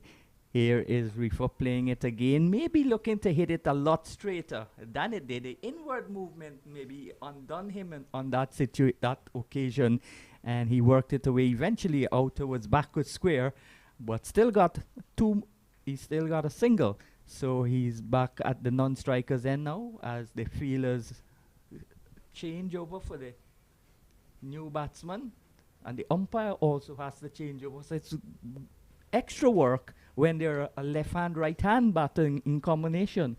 Yeah, it's always extra work, and also not only the physical work but also mental work, because the bowler will have to be thinking of a new line and length to the different batter.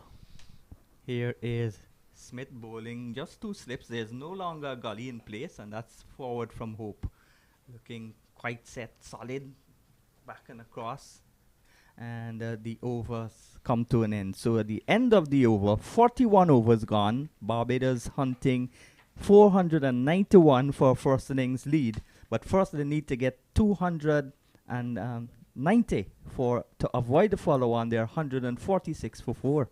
Sounds a nice partnership, really bringing things back in the balance now. 146 now for the loss of 4. Remember, they got together with a score of 75 for the loss of 4 when Roston Chase was caught by Sinclair of the bowling of Pamal for 10. So that time would have been the second wicket going down this morning. Shane Mosley was comprehensively bowled by Kimo Paul for 17, the first to go this morning. So now this partnership really bringing things back in the balance, and this game still very much open.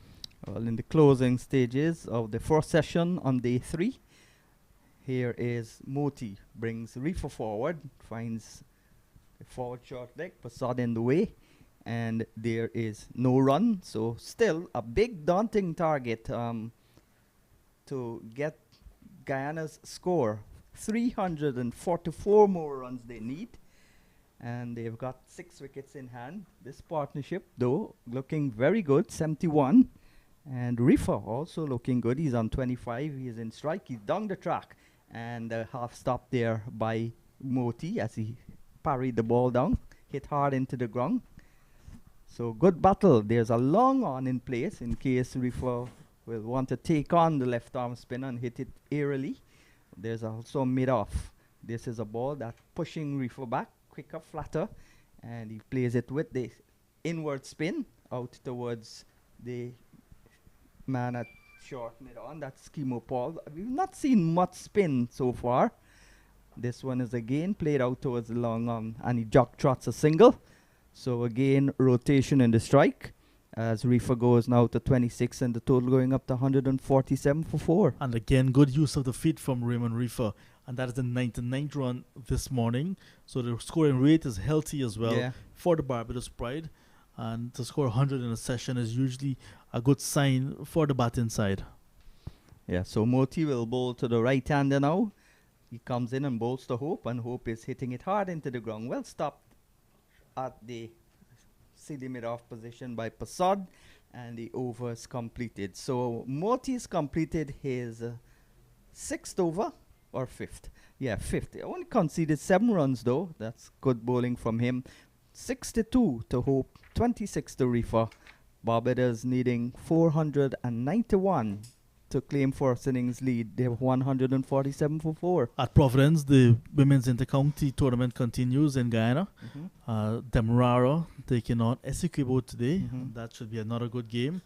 And 50 overs, a lot of overs for the female to be playing, Sean. Yeah, well, in the match with Barbados and Essequibo, is that the match with Barbados and Essequibo where Barbados scored 500 and something? 300s? Yeah. And how many they bowled out Essequibo for? 30 something? No. 27 or so? Yeah. They had an emphatic victory in that game though by 400 and something runs. So must have been a low score. So Barbados continuing to dominate at the local level. So Kimo Paul, the man from Essequibo, is back, replacing the Barbadian. So in comes Paul on the line with the leg stump, and the inward movement. Nice inward movement there from Paul, but played with that inward movement by Rifa down to the forward square. Yeah, this could very well be the final over before the luncheon interval. And Kimo Paul looking for the breakthrough for the Guyana Harpy Eagles. 2 wickets for 36 runs so far. This is his 12th over. He bowled really well this morning, much better than yesterday afternoon, despite picking up the early wicket yesterday afternoon as well. He looked better this morning. Ball from the wicket, bowls outside the line of the leg stump. Again, Imlak doesn't take cleanly because that one bounced a little bit, but no run goes into the scorebook. 147 for 4. I want to say good afternoon. I heard the sirens of the ambulance screaming in the background outside the ground there at the back of the road. I want to say good afternoon to Dr. Peter Ramcharan and to Dr. Camacho. They saved my life with the assistance from God, of course. They are at the St. Clair Medical Center, right across the road, but 2 minutes drive, 2 minutes walk from here, outside the line of the off stop. Again, that's contrasting bunks. This one kept low. Imlak had to dive on his knees, and the other one was bouncing high. He didn't take it cleanly. So when you land the ball around the similar areas, one keeps low, one bounces. But if you bowl straight, if the batsman miss, you hit. That one kept very low indeed, and perhaps it's the first sign on day 3 we're seeing of that 2 pace. Paul rushes in, passes the Nivision, Tuckett, and bowls a ball that's back of a length. Forward comes Rifa. Almost look like if he's playing now for lunch. Goes for a long walk, and he'll come back. He's a very experienced campaigner at the regional first class level since 2011. So he first played for CCC against the Windwards. Also played for Guyana Jaguars, and now he's playing for the Barbados Pride. He's had a lot of franchise activity also, Reefer. Forward he comes, plays it out into the offside. And to my mind, if Reefer had not played for the Guyana franchise, he might have not gotten into the West Indies team. Totally agreed. But he also worked hard when he was with the Guyana franchise to maintain his place in that franchise, and that hard work really propelled him into the international side. But I'm still surprised that he only played one I would have test loved for him to play more. and 5 1 days. It might even be more 1 days, even if he didn't play more test matches. This is a ball that's outside the line of the off stump. It came back a long way, but I was already when the ball had passed. Reefer, knowing the time, tucks his bat under his arm and walks away, heads towards the pavilion, because it's lunch on the third day of this regional first-class tournament organized by Cricket West Indies. At lunch, Barbados needing 491 for first innings lead. They are 147 for 4. They still need 343 runs to get to that target. Reefer is on 28. Shy Hope is on 62. And we've had 100 runs scored in the session. 99 runs to be exact in the session. They started on 48 for 2. They've lost 2 wickets, the Barbados Pride, very early. And when they lost those 2 wickets, the wicket of Mosley, the opener, for 17, and followed by Roston Chase for 10. Many felt that the Harpy Eagles would have been all over the Barbados Pride attack. But Shea Hope with 62 not out from 81 deliveries, and Raymond Reed for 26 from 58. They've held the innings together, the middle order, and they've built a nice partnership of 72 runs to really bring it back into the balance. As we can see, Kimo Paul, 12 overs, 2 for 36. Sami Pramod, 11 overs, 2 for 29. The wicket takers, Niall Spitt, 10 overs, very expensive, none for 42. Dimitri Cameron, the debutant, 5 overs. He looked good, none for 23. Gudakesh Moti, a bit too quick in the air, 5 overs, none for 7. The bowlers used for the Harpy Eagles today. So great conditions here at the Queen's Park Oval. We'll anticipate a competitive battle after lunch. So until then, this is Sean Devers on behalf of the commentary team, Inderjeet Prasad and John Ram Singh, saying goodbye for now.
Hello there once again. Let me welcome you to the Queen's Park Oval for the post-lunch session with the Guyana Harpy Eagles tackling Barbados Pride in third round action. At lunch, Barbados Pride, Hope was on 62, Reefer on 26, 147 for the loss of 4, 99 runs scored in the session, and 2 wickets fell.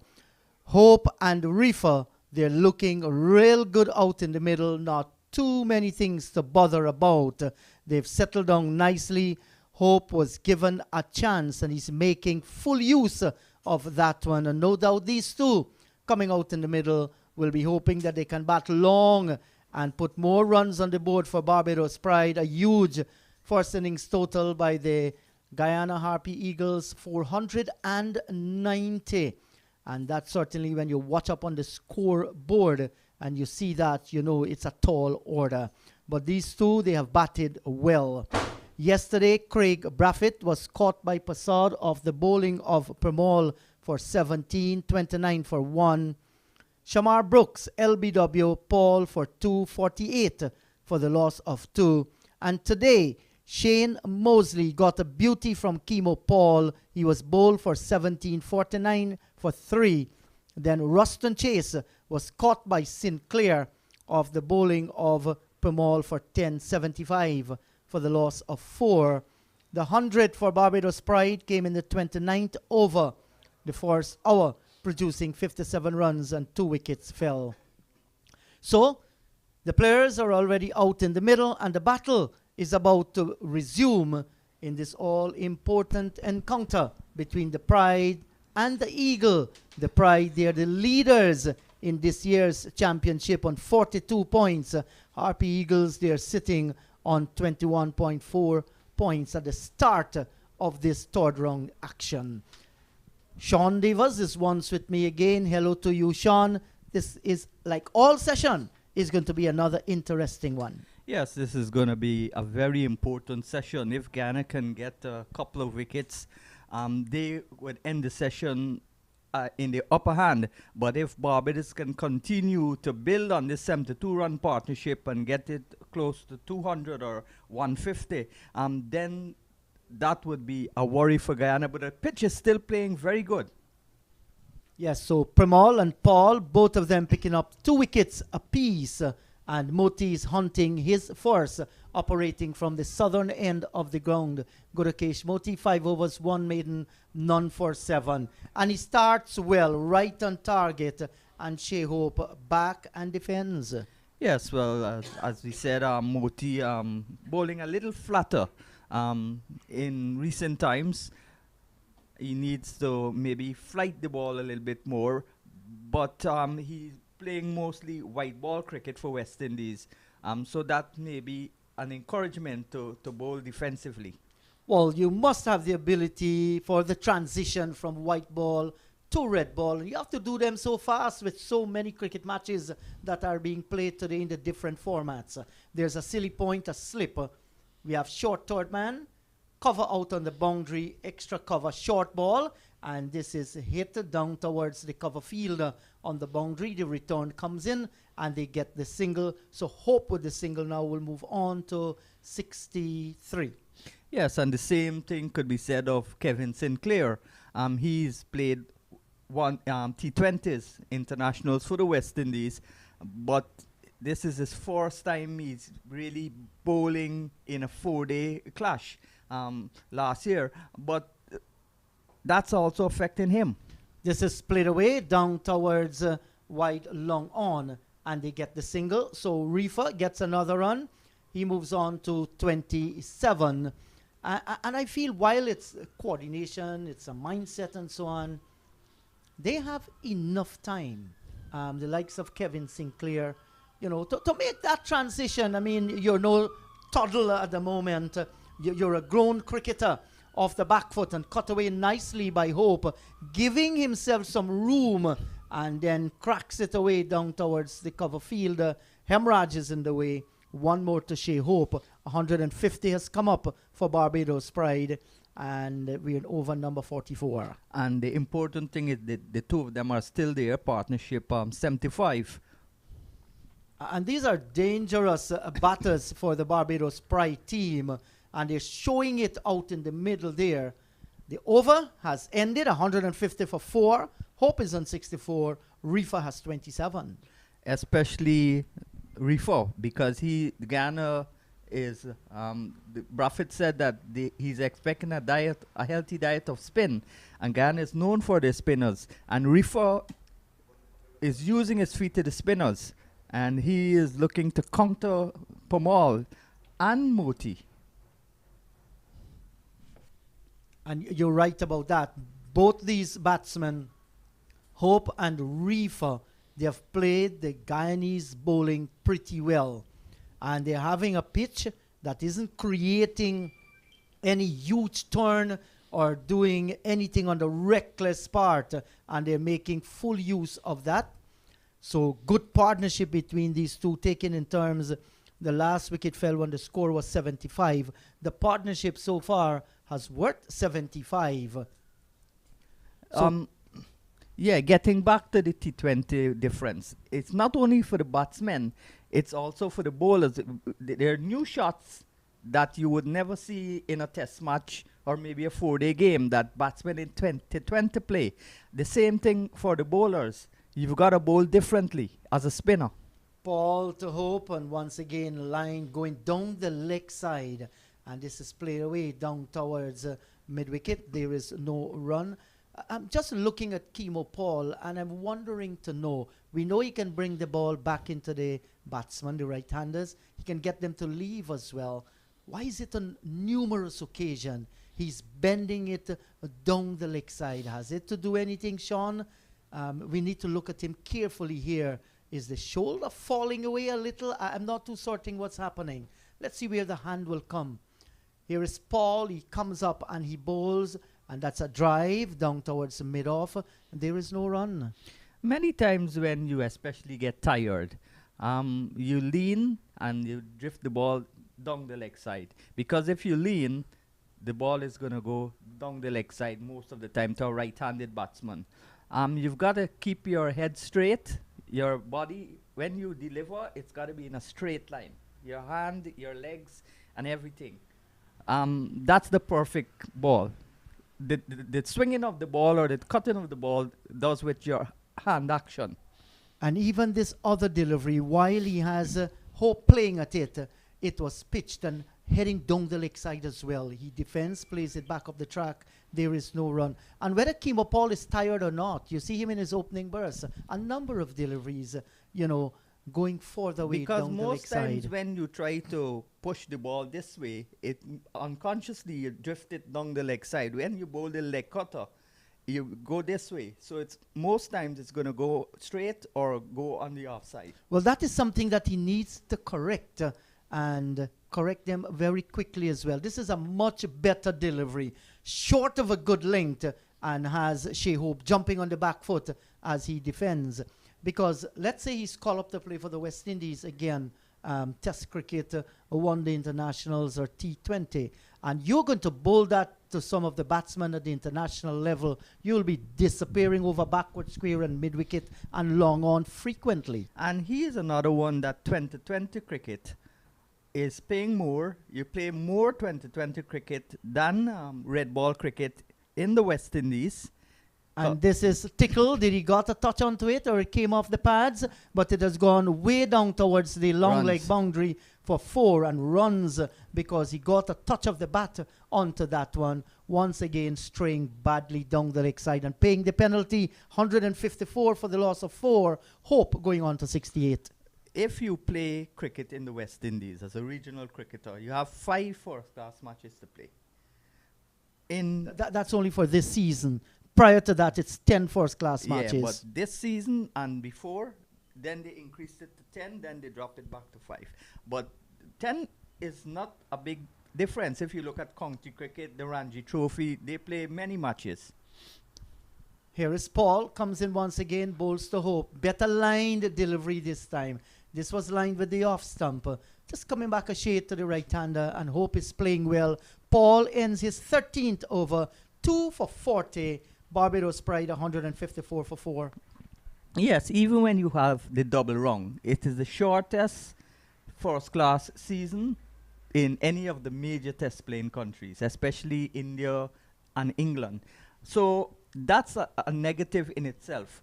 But if you play more red white ball, because they're all the leagues now you're playing in, you gotta bowl differently. You gotta bowl just 4 overs. You can't bowl to take wickets. If you take wickets, then it's good. How many 6 wicket hauls have people taken in 20 overs? You bowl 1 for 10 from 4 overs, that's great. You bowl 1 for 10 from 4 overs in a first class match, that's not great. And this is turned away down towards short backward square by the left-handed reefer. There is no run. 154 for the loss of 4. And the thing is this, if you're good enough to play all the formats, it simply means you're good enough to ensure that you make the transition from one to the next. And there have been quite a few who have done that over the years. But the outstanding players who play all formats, like Kohli and Williamson, and for the bowlers, Boomer and so on, but not every player will develop from the shortest form and get the same ability in the longest form, which is Test cricket. And now more and more players not wanting to play Test cricket. And there's a reason why. Hey, Moti, left arm orthodox, comes in now to bowl to Raymond Reefer, and back goes Reefer, stroking it on the onside of the pitch. Moti knocks it down, and there is no run. Like everyone is free to choose their employment, their skills. Some will tell you, well, I want to go on and play T20 at the highest level, play for the franchise, make my money. Down the track comes Reefer and driving down towards extra cover. There is no run. But many people say money is the only factor. But I don't think so. Money is the main factor, but the excitement, the shortness of the game, those are things that the younger generation would gravitate to and love more than playing Test cricket. So 154 for the loss of 4. Hope is on 68. Moti 7 overs and none for 10. While he has been economical, he has not managed to pick up a wicket as yet. Hope 68, Reefer on 27. And Sean, money plays. Yes, a big part. A huge part in that as well, because many of the players, when they realize that here is a lucrative opportunity, I agree with that, but that's not that's not the only factor. There are other factors like the shortness of the game. The money is, of course, the main factor, 98% of it. But then the shortness of the game, the exciting matches, the crowds, all of those things, young people want to get attention. They want to be rewarded financially. So those things combine, the crowds, the noise, the excitement, and if you see 2020 cricket, you see first class cricket with people painting their hair in different colors and so on. No, that's the culture of 2020 cricket, especially in the Caribbean, CPL and IPL. Well, you call it the painting their hair. All they do is just changing the color of the hair. Yes. Yeah, that's right. 155 for the loss of 4. And Sean, listen, there are many pundits in the game. When they looked at it, they're saying that, listen, if you're wanting to be successful at the T20 level, you must play red ball cricket, because it is red ball cricket that you gain your concentration level, you get to understand the game more, you spend more time out in the middle there. Short delivery, it goes by into the gloves of the keeper, there is no run. Take, for instance, let's just single out, for no particular reason, the likes of Nicholas Pooran. He's West Indies captain now in white ball cricket. Nicholas Pooran has been inconsistent, playing both form of the white ball cricket, T20 and One Day International. Many will say to you, with his talent, his class, if he had played 4-day cricket, he would have been by far a better player. I don't know. There are all thoughts that are going around. Here is Paul. He comes in and bowls to Reefer. He allows it to go by into the gloves of the keeper, and there is no run. But Nicholas Puran is one of the most talented young batsmen in the West Indies, himself and Hetty Meyer. But neither of them give the indication that they want to play. The West Indies selectors will pick them. No, we are not talking about that. The point is we're talking about the benefits of playing four-day cricket, the benefits of playing in the technical red ball aspect, cricket. Not only the technical aspects, spending time out in the middle and understand cricket. Here is Kimo Paul, comes up, bowls, and that's a good delivery. No There's an ball. appeal, no ball signal by the umpire. Well, the edge was found. We're surely going to have a little replay at that one. But Kimo Paul transgressing this time to his own demise. And the referee survives. Yeah, that looked very close. Did it touch? We got to see the replay again. But the umpire signaled no ball, so that wouldn't matter if it touched or not. Yes, it doesn't matter. Well, it might matter for Kimo Paul himself, maybe robbing himself of picking up another wicket. Very difficult to tell from here. That's what you said, robbing himself. Nobody's fault. The catch wasn't dropped. He overstepped. Yes, here is Paul. Comes in once again, bowls to Reefer, and this is wide outside the line of the off stump. He allows it to go by, and there is no run. Yes, Sean, we were talking about the likes of Shimron Hetmeyer and Nicholas Puran. Why would someone want to bat long when they could bat for an hour and get millions of dollars? Well, here the money factor comes in again. It is their thinking about it. When you look back, let's take Cricket West Indies per se.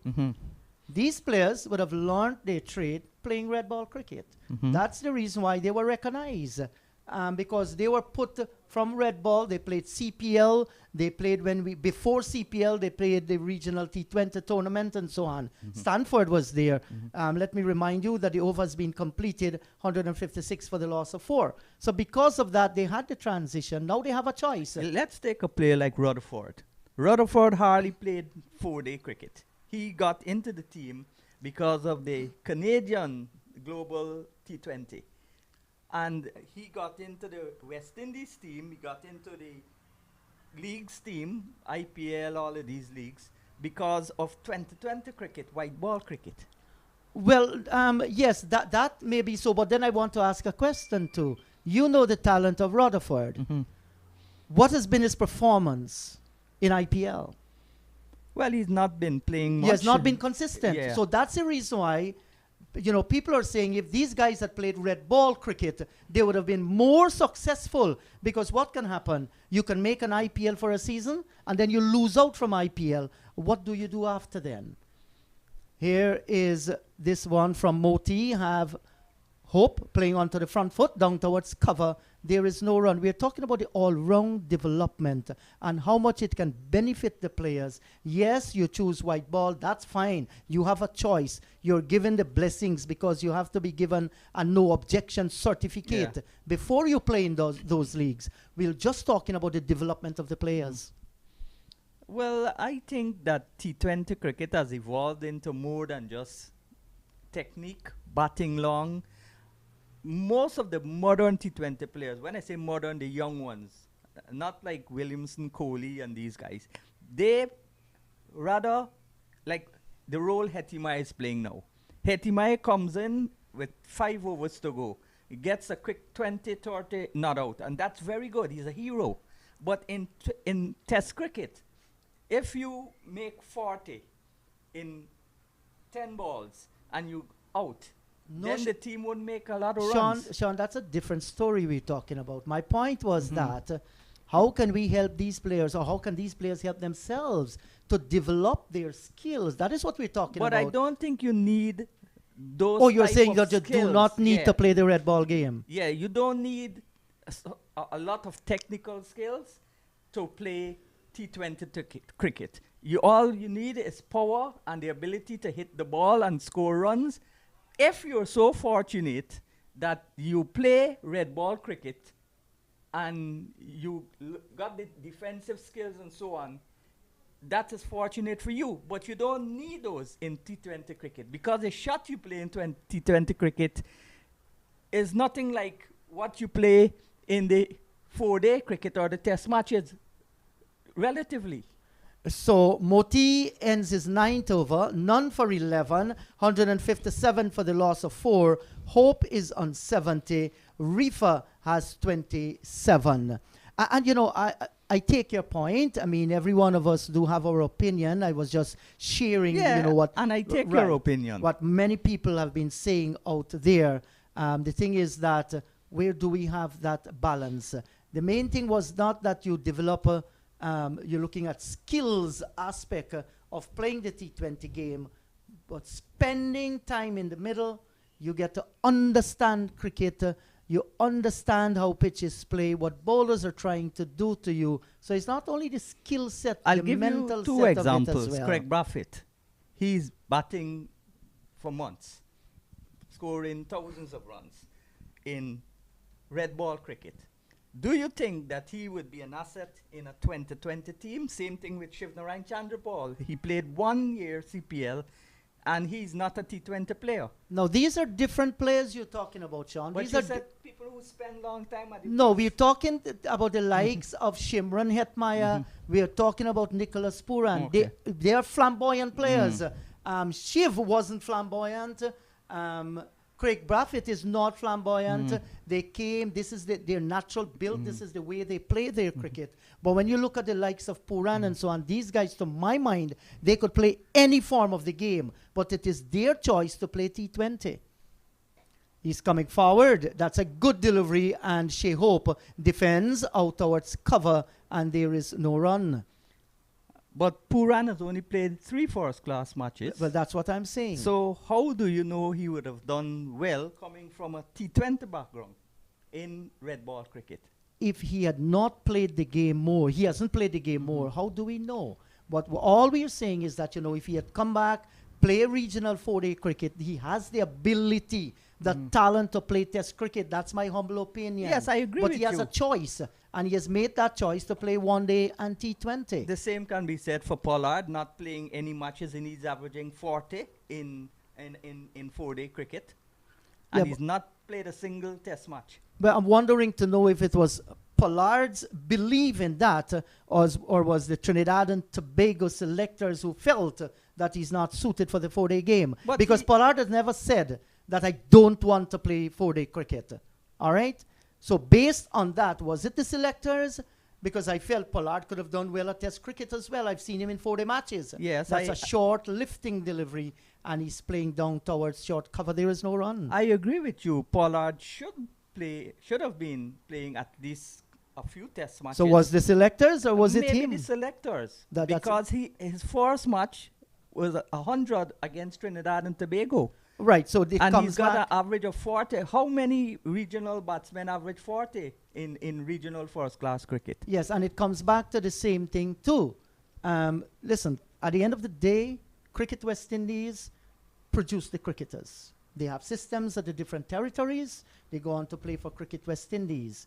The thing is this, if you're going to develop them, I feel that Trinidad and Tobago, I don't know what is happening, but I felt that Nicholas Puran, with all his skills, I feel he has the skills to play all formats. I feel so too. Whether he should have been playing more red ball cricket, and I think if he had done that, he would have been more consistent. The same can be said of Shimron Hetmeyer. Exactly, but they have not.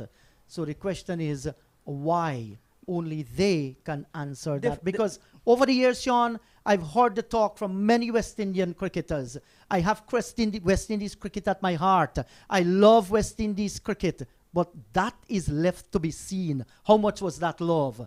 That's a good delivery and a good shot as well by Shea Hope. Down towards extra cover, there is no run. When Cricket West Indies needed many of them the most, the thing is, where were they? And the talk was, West Indies cricket is in my heart, and I love West Indies cricket. 158 for 4. Yes, I quite agree with you, but you've got to look at previous boards, how the previous boards, I'm not saying this board, but the previous board, how they treated the players.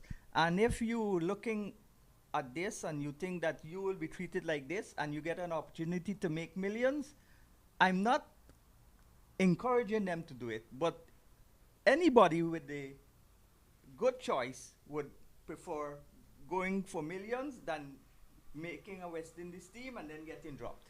Here is Kimo Paul. He comes up and bowls to Reefer, and Reefer is covering up. He's defending, plays down towards wide mid-off. There is no run. Dimitri Cameron is in the way. Paul, 2 for 43 from 15 overs, 158 for 4. Hope is on 71. Reefer, he's on 27. Yes, so we've ended this topic.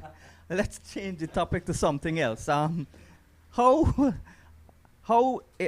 important do you think is this partnership? It's now 83. And what Guyana needs to do to break this partnership? Well, they need to get a wicket to break the partnership first of all. Yeah. 158 for the loss of 4. This is a splendid partnership by 2 seasoned campaigners, Reefer and Shea Hope. And they have batted brilliantly. They have rode their luck, and they are still out in the middle there. And it's vital for the Barbados Pride team, having lost their skipper Braffett, Brooks, Mosley and Chase. Because when the two came together, Sean, if they had lost one out of the 2, it would have been further pressure. So far, so good. And this partnership is looking very dangerous. Yes, so Guyana needs to break this partnership urgently. And to come, there are 2 more test players to come in the order. So it doesn't get any easier for the Guyanese. And the sun is not going to get any colder. It's Well, the gonna sun remain never like cold. this. The sun never Yeah, cold. that is sarcasm. So I know. the sun is not going to get any colder. The longer Guyana stays out there, they're going to get tired. Yes, this is short and Hope onto the back foot, and he chops it down towards the point boundary. Hemraj comes in, sends the return in, and Hope he gets another run. And I'm very impressed with the quality of this pitch. Today is the 3rd day. We've only seen a few balls keeping low at one end, variable bunks. But in general, the pitch is a good cricket pitch, more so for batting. Moti comes in once again and bowls to Reefer, and he's working this one nicely down towards mid-wicket on the boundary. The return will come in and Reefer gets another run. And they're scoring their singles. They're rotating the strike. Great understanding. They're well set. The bowlers must come good to break this partnership. Yeah, but that comes with experience. Yes. They've done it all the time, over and over. So true. And Moti, he too has developed experience over the years. He comes up, bowls to Hope onto the back foot, and he's defending. Once again, no difficulty whatsoever. And they've been there for quite some time. And now it is a turn for the Pride to burn the Eagles in the sun. And they're doing that in fine style. Here is a drive from Shea Hope down towards extra cover. Tej Narayan Chanderpaul, he collects. And once again, there is no run. And this is always going to hurt you when your frontline fast bowler, your quickest bowler, is not producing what he needs to produce.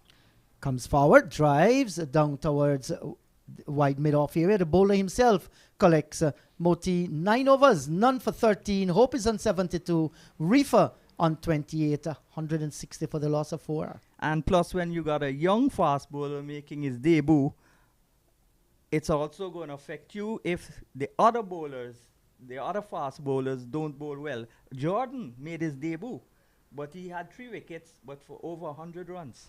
Yes, that is so true, and that's one of the reasons why the Harpy Eagles managed that 490 brilliant centuries from both players in contrasting style. One of them was rock solid, held the innings together, 140 from Tej Narayan Chanderpaul, and that magnificent 110 from Moti himself, who is bowling now. Yeah, but you can't count out him lacks 53 and the 38 made by Bramble, 37 by Pomal, the 37 from Johnson, 34 from Pomal, and the 28 not out from Smith. Those were little partnerships, but it developed into 50 partnerships, and Chandrapal shared in all of them. Exactly. And that's his role in the team. So Cameron, he has now been reintroduced into the attack, replacing Kimo Paul. Had a nice little opening burst, but fell away in his last over, went for a few, had a catch dropped off his bowling. So he has been re-energized, and we're looking up to the young man to see what he can present today. Yes, and I'm hoping for his sake and the Harpy Eagles' sake that he can bowl a decent spell, put the ball in the right areas. So If not, as I said, this is a good pitch, and the outfield is lightning fast. yes, but that's the reason why you do not want too many loose deliveries. That's a good one, yeah. Good start by Cameron. He's playing for the Albion Community Centre Cricket Club. Once was at Rose Hall Town, Yeah, then he moved on first to started at Rose Hall. then moved on to Port He Morant. learned his developmental skills at Rose Hall. Not too many fast bowlers coming out of Albion. No. So they're going to be happy for Cameron. No doubt celebrating their man making the national team, the Guyana Harpy Eagles. 2 slips, a backward point, third man, extra cover, mid-off, mid-on, and a backward square. Cameron outside the line of the off stump. Flowing cover drive from the bat of Reefer. Down towards extra cover. Cannot pierce the offside field. And there is no run to the left of the fielder there. I'm trying to remember who were the fast bowlers that played for Guyana from Albion. Kamal Singh was one. But He was wasn't from a genuine Albion? fast bowler, yeah. Yes, I remember Kamal Singh. He was more like a Played one-day medium cricket for passer Guyana. and a big hitting all-rounder. Yes, in the mold of Kapil Dev, not in quality. Yeah. Here's a drive from Reefer and nicely knocked down there. It was whistling past him and in the end cannot pass the Eagles fielder out in the middle there. Was that he's trying to make out Adams? Yeah, he's Yes. on the field as a sub. Yes, Adams is the one out there and he fielded well. Himself and Sinclair are maybe rotating the fielding duties without Bramble now. Could very well happen. One hopes that Bramble recuperates. He's a vital component in this Harpy Eagles team.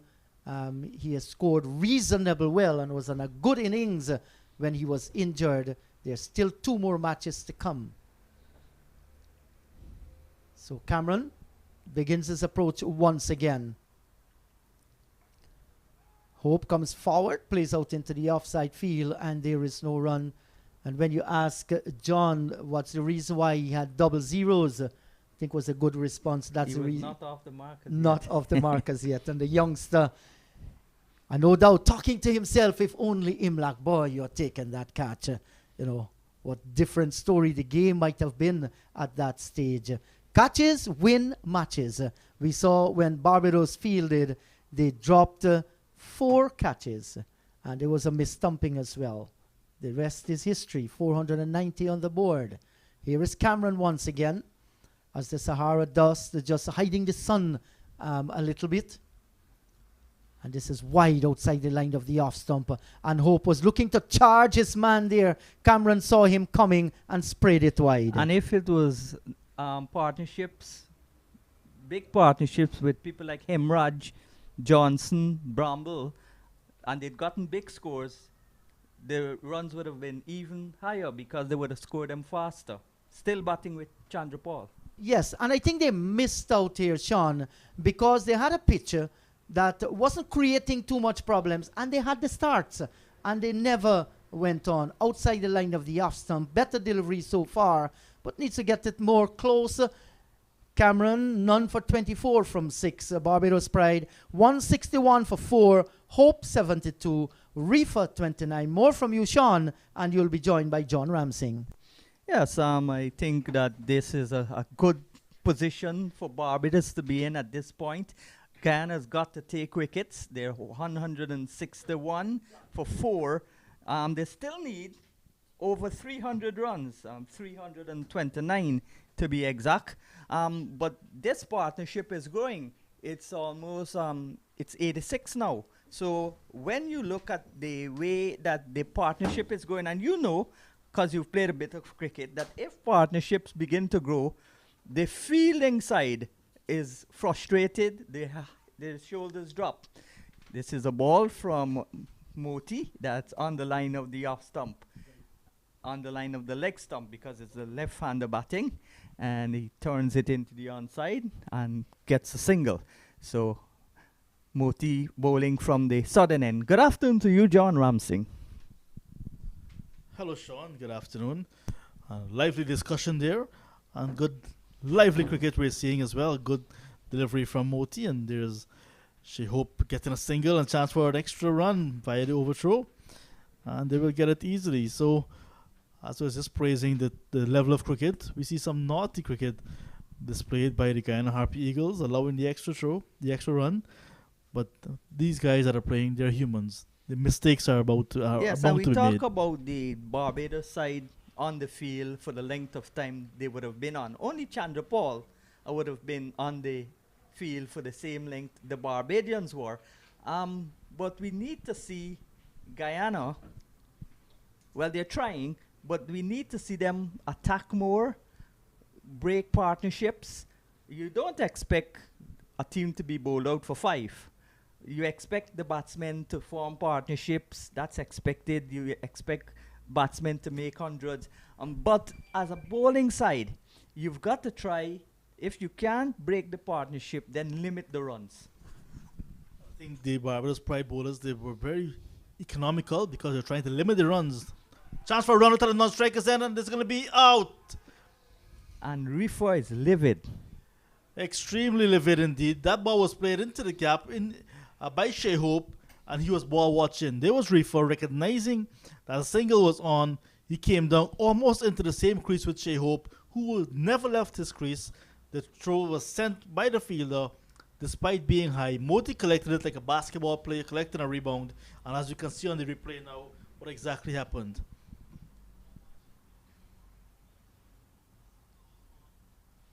Yes, plays the ball into the onside. Stepped out for the single, then sent back Rifa. By then Rifa was trapped in no man's land, and Moti collected the ball very high in the air, and there is Rifa. Not exactly happy at all. Partnership broken. 89 runs partnership finally broken. The breakthrough coming via the run-out route, and in the end, 164 for 5. Raymond Rifa run out disappointingly for 29. Not a good sign for the Barbados Pride, but the breakthrough that the Guyana Harpy Eagles wanted. Yes, and the Barbadians would tell you that's the worst way to lose a wicket because it's an unforced error, like in tennis. You just put up your hand, say no, and leave the other batsman stranded. So that's a terrible way to be out. But as you said, Guyana Harpy Eagles would be happy that this happened. Maybe that was one of the ways, one of the few ways to break the partnership. We were talking about getting wickets, but that's a way of getting a wicket too. The batsman running out himself. Well, Hope running out Rifa. So he's gone, brings life back into the Guyana camp now because a wicket has fallen just after the break. 165 now for 164 for 5. Yes, and the run out of Rifa really batted well. It was a nice partnership. They were both getting runs at free will, got the boundaries on the occasion as well. So that was a really good and partnership. And he was playing the spinners the best. Yes, and when you look at what really that partnership was doing to the Guyana Harpy Eagles, it was causing them all sorts of problems because you see the bowlers being rotated, and then we saw just now overthrows being given as well. So the breakthrough will do Guyana, of course, much better. Barbados could not have afforded that. And you see when you get a quick wicket after a break, your whole spirit lift, you're on your toes, and you're back into the game. The passion is there again. When the partnership continues to build, you get droopy, your shoulders drop. So that gives life. A wicket always gives life to a fielding team. As Cameron will continue looking for his first wicket. Well, he should have gotten the one already, but the catch was put down. And that was a relatively easy catch by wicket-keeping standards at this level that Imlach dropped. And I'm looking on the field. I'm seeing Kevin Sinclair still on the field, but perhaps Niall Smith is off. There's a fielder down at that boundary. That's Niall Smith. So someone else is off. So two substitute fielders are on the field because Anthony Adams is still on the field. All right, we'll figure it out in a short while, but it's really good to see that Cameron gets another spell very soon after lunch as well. So Jonathan Carter, the new batsman in strike, and leaves the ball outside the line of the off stump as Cameron continues. Well, another West Indies player. He's played 33 one-day internationals. He's yet to make his test debut, but he's played 34. He's played 89 first-class games, and his average is poor, but in the context of this era of West Indies cricket, reasonable, 31.77. 5 centuries though, and 26 50s to his name in first-class cricket. And this is why he is picked in the Barbados team. Not only can he bowl, but he can bat also. He plays that one out towards the mid-on position and gets a single. So he's off the mark with a double. So 2 to Carter. Hope is on 74, closing in on 100. Would be well deserved if he gets it. And 166 for 5. I think it's very Summer Pamal who's off the field, and that's why Adams is on. But short ball from Cameron, and you mentioned all the experience of Jonathan Carter. He'll take that any day and get off the mark. And he's the one of the older persons in this game. He started 4. And in context of the other players, he's one of the older players. Devon Smith is, I think, 41 or 42. And he's still playing for the Windwards. I know he said that if you wake him up in the middle of the night and you put him against the regional bowlers, he will get a big score. I asked him why you don't make conversion to the test level. He says he doesn't know. It may be a mental thing. He was telling Arlie Rutherford also. We were together. Here is a ball that's sweetly played on the front foot. Carter drives but can't find the gap. The fielder in the way. That's Imlak. Akshay Prasad. Yes, he's got on the pads. And, well, both of them have got on pads, but the wicket-keeper pads is out, and he was feeling that short leg, so his pads are on his pants, but you can still see he's got on pads. So it won't make a difference to say he's got on the pads when you're talking about Imlak, because both of them have got on pads. In comes Cameron outside the line of the off stump. It needs to bowl a little closer to the stumps to force the batsman to play. But a good start in his second spell. Yeah, not giving away too many loose deliveries in his second spell. He will learn as we go on. And new batsmen, so you want to make the new batsman play more and not allow the ball to go too wide outside the off stump.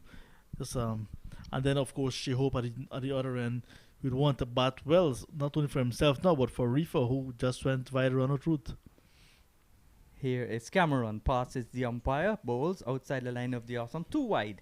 Ignored it, Carter, and he overcomes to an end as Imlak takes the ball. 74 is Carter, 74 is Hope, 2 is Carter, 166 for 5. Right, so a little bit of pressure might be on Shea Hope now to bat for himself and Raymond Reefer, and then the team is still in a whole lot of trouble.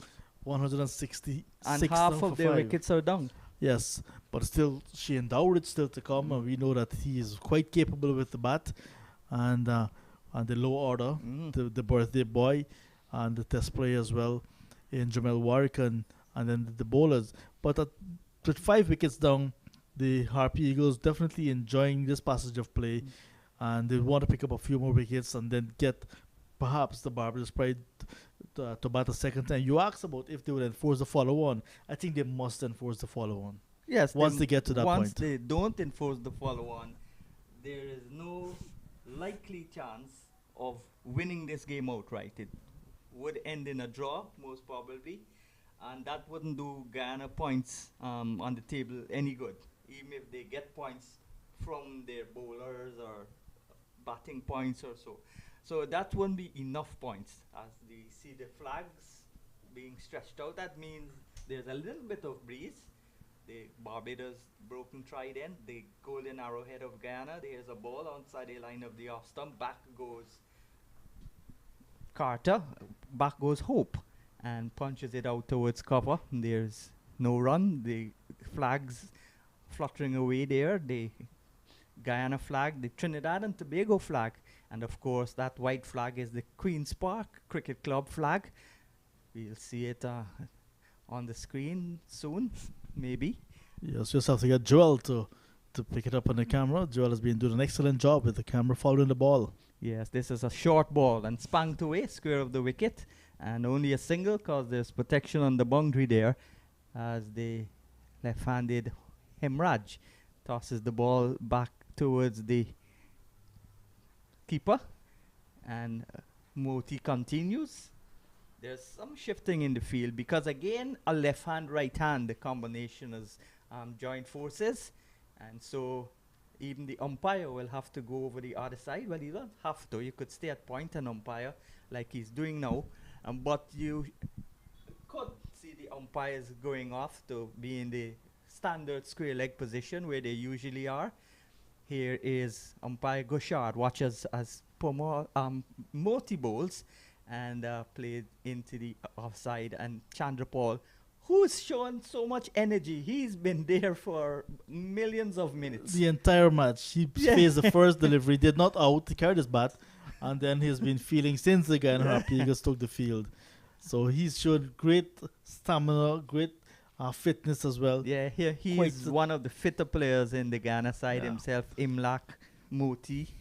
So Ghana is a relatively fit team. Well, the emphasis now on 4-day cricket, on West Indies selection is fitness. So the end of the over is Cameron with 0-0. Like the starting of telephone code getting out of Guyana. So it's 0-0 on his back. I'm sure you'd want to get at least one wicket in that column to get off the mark, as you said. So 2 slips.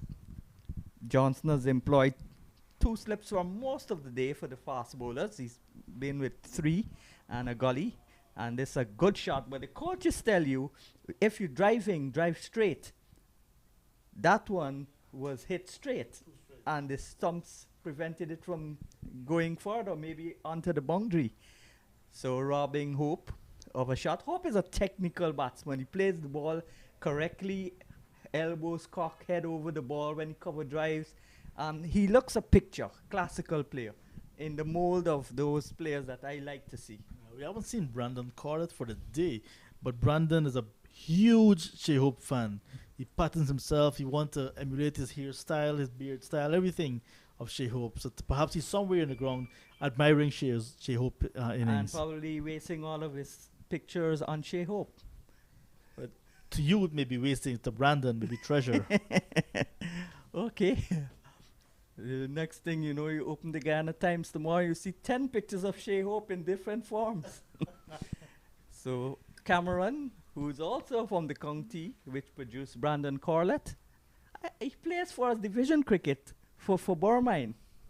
Brandon Corlett. Here is a ball that's on the line of the leg stump, tucked away out towards the vacant mid-wicket position. They'll come back easily for 2 as Hemraj picks the ball up and can't prevent the batsmen from getting a double. So the required runs now for innings lead is 321, still a massive total to get, still far away, 169 for 5. Well, this is another opportunity for a Barbados Pride pair at the crease to build a partnership. Good conditions for batting, like you mentioned, we mentioned in all match, it's very hot. So once the players are there for an extended period of time, they will become dehydrated and tired. So once you can keep the field inside there for longer, they will make some mistakes. Here is Cameron, rushes in, bowls, and that's played easily onto the back foot, out towards Passad with the pads at cover. When you say Passad with the pads at cover, if people are not seeing it, they would wonder what nonsense you're talking, because only the keeper is supposed to wear pads. But you can wear your pads if you're feeling at short leg. They used to have shin guards. Now they use the wicket keeping pads. But once it's under your pants, not visible. Here's a ball again out towards the man with the pads who's not keeping. That's Passad at cover.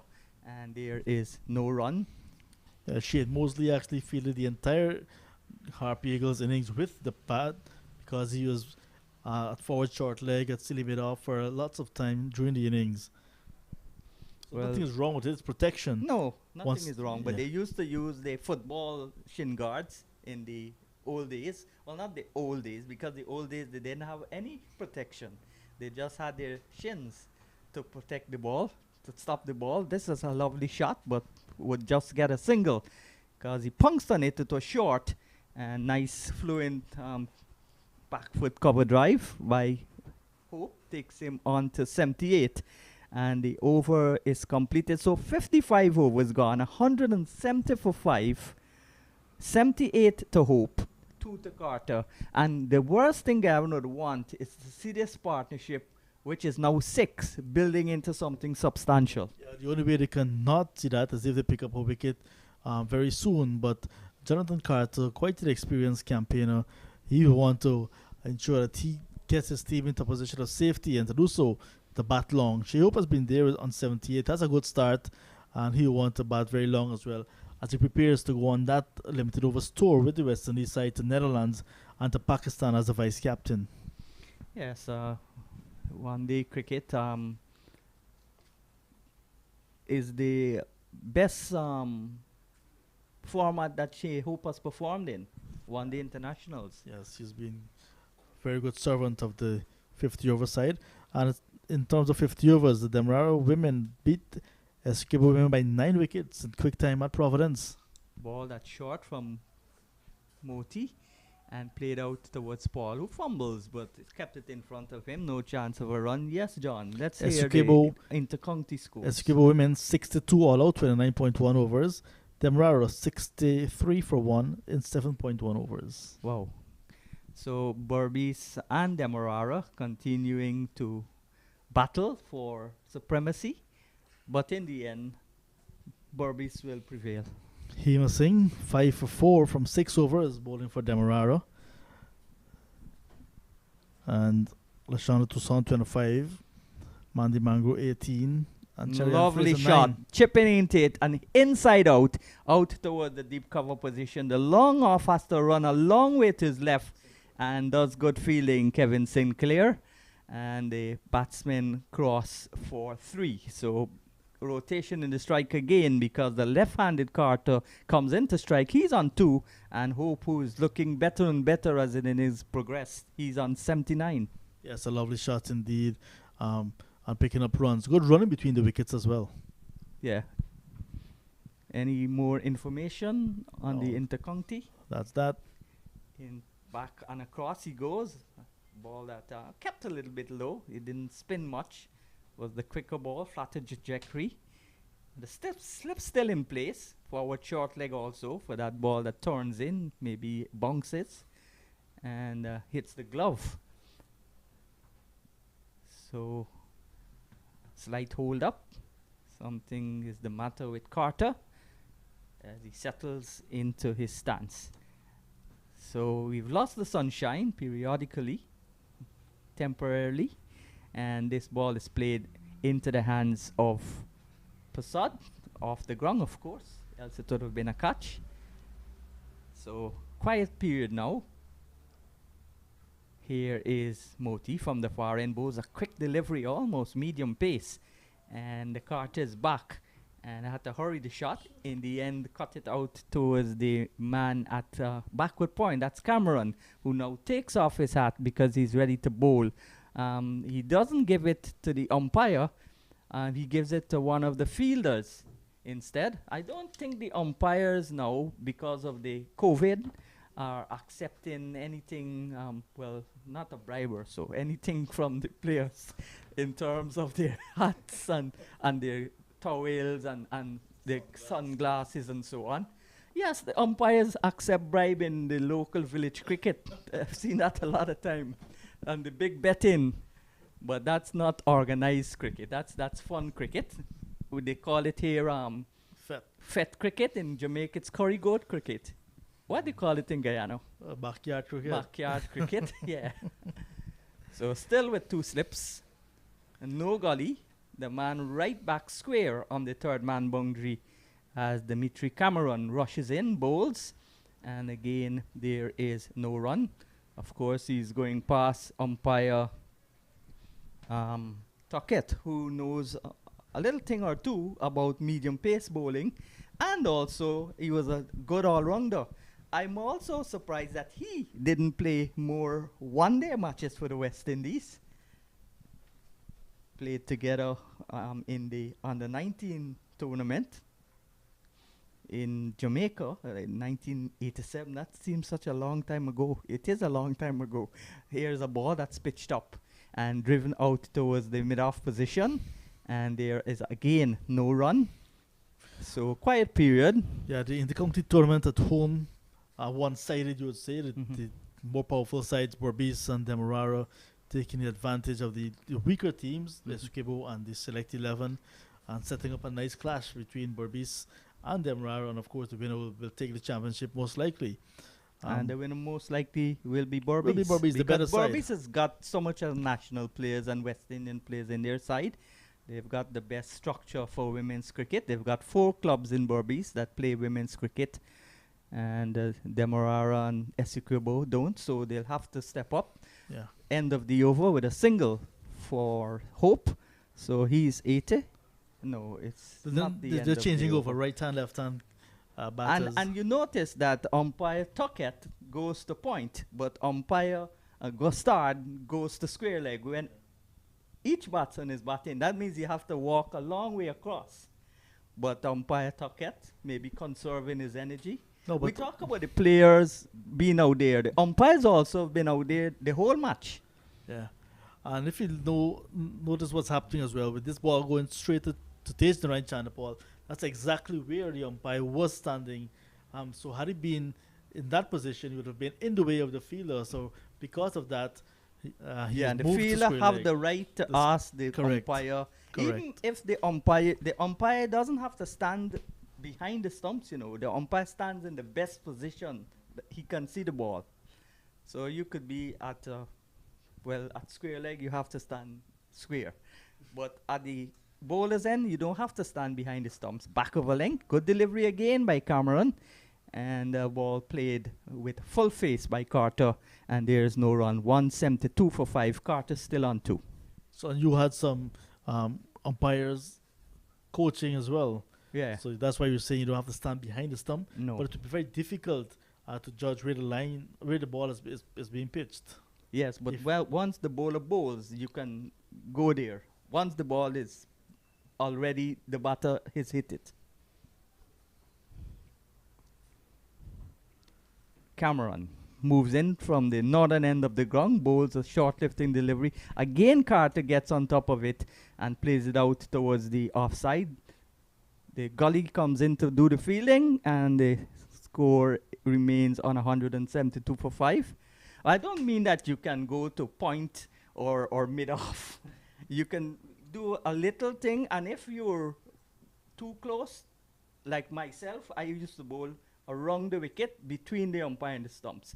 Most of the modern-day off-spinners in the West Indies, they bowl to the right of the umpire, running up straight, which gives them a disadvantage in ringing their body and spinning the ball. They almost bowl chest on. But the umpire, you can tell the umpire if you can go back, and he will accommodate you. So Moti bowls to the left of the umpire, passing him, and forward comes Hope again, plays it into the outside. Hope is now on 80, 20 away from what would be a well-deserved 100, and loose work there from Moti. He should have stopped that. Down towards long off, an easy single there for Hope. So when you're giving such easy runs to the batting side, it eases the pressure on them, because they then know that they don't have to hit the ball bad balls, you can hit a good ball and still get 3 runs. Moti in, bowls, and that's slugged away. Lovely shot there by Carter. It was in the slot, and it was 1 bounce into the boundary, or that was 6. 4. So it was 1 bounce into the boundary. Look at the replay, Yeah, let's Sean. see the replay. Just Yeah, over the head more than of 1 bounce, a yeah. couple of bounces. yeah, just over the head of Sheho Parin on strikers end. It's a good shot, safe shot. Yeah, because the mid-off and the mid-on are up. Right. So Moti bowls to Carter, who just hit that boundary to move to 6, 177 for 5.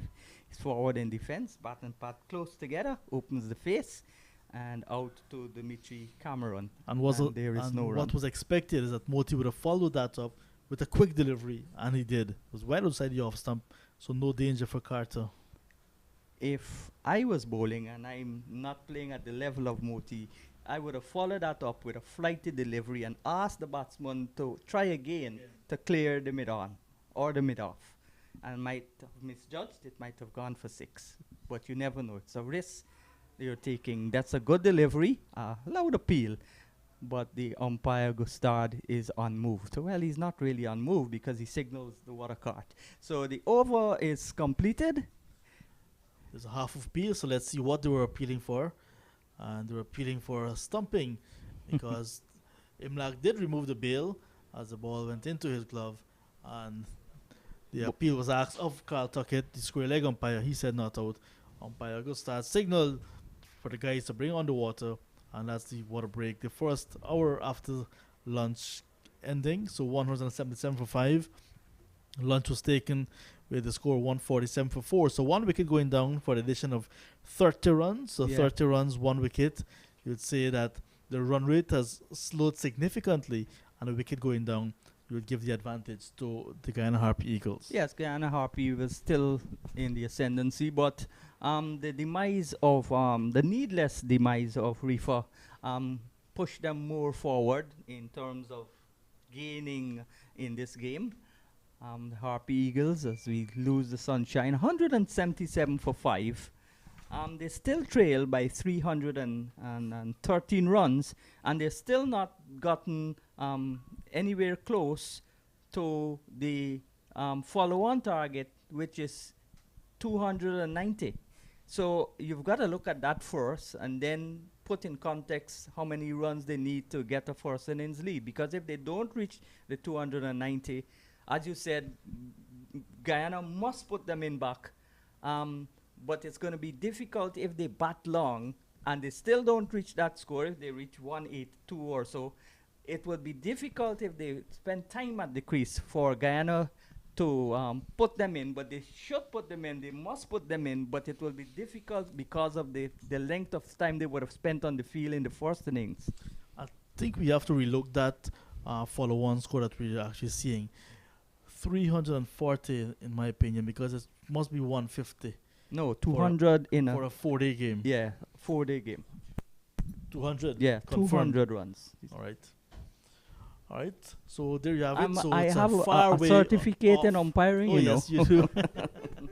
It's 177 for 5, and a good time to let you know that as well on Independence Day in Guyana, Albion Cricket Club will be heading to Everest to play for the Challenge Trophy, the Dave Weston Imports Challenge Trophy, and that is going to be a big one. We're all looking forward to that one.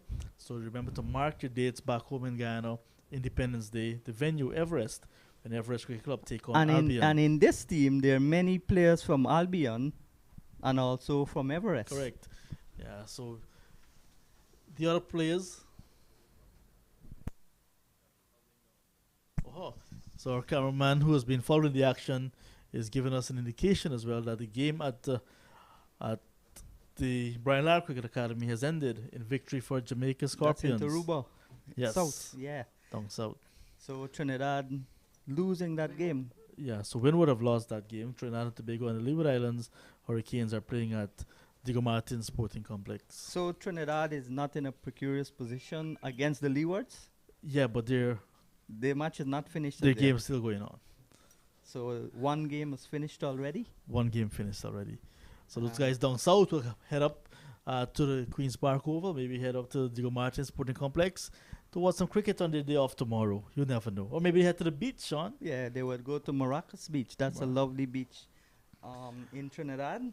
They go to the Emperor Valley Zoo. Yeah, they could go to the zoo. Yeah. They would see a giraffe.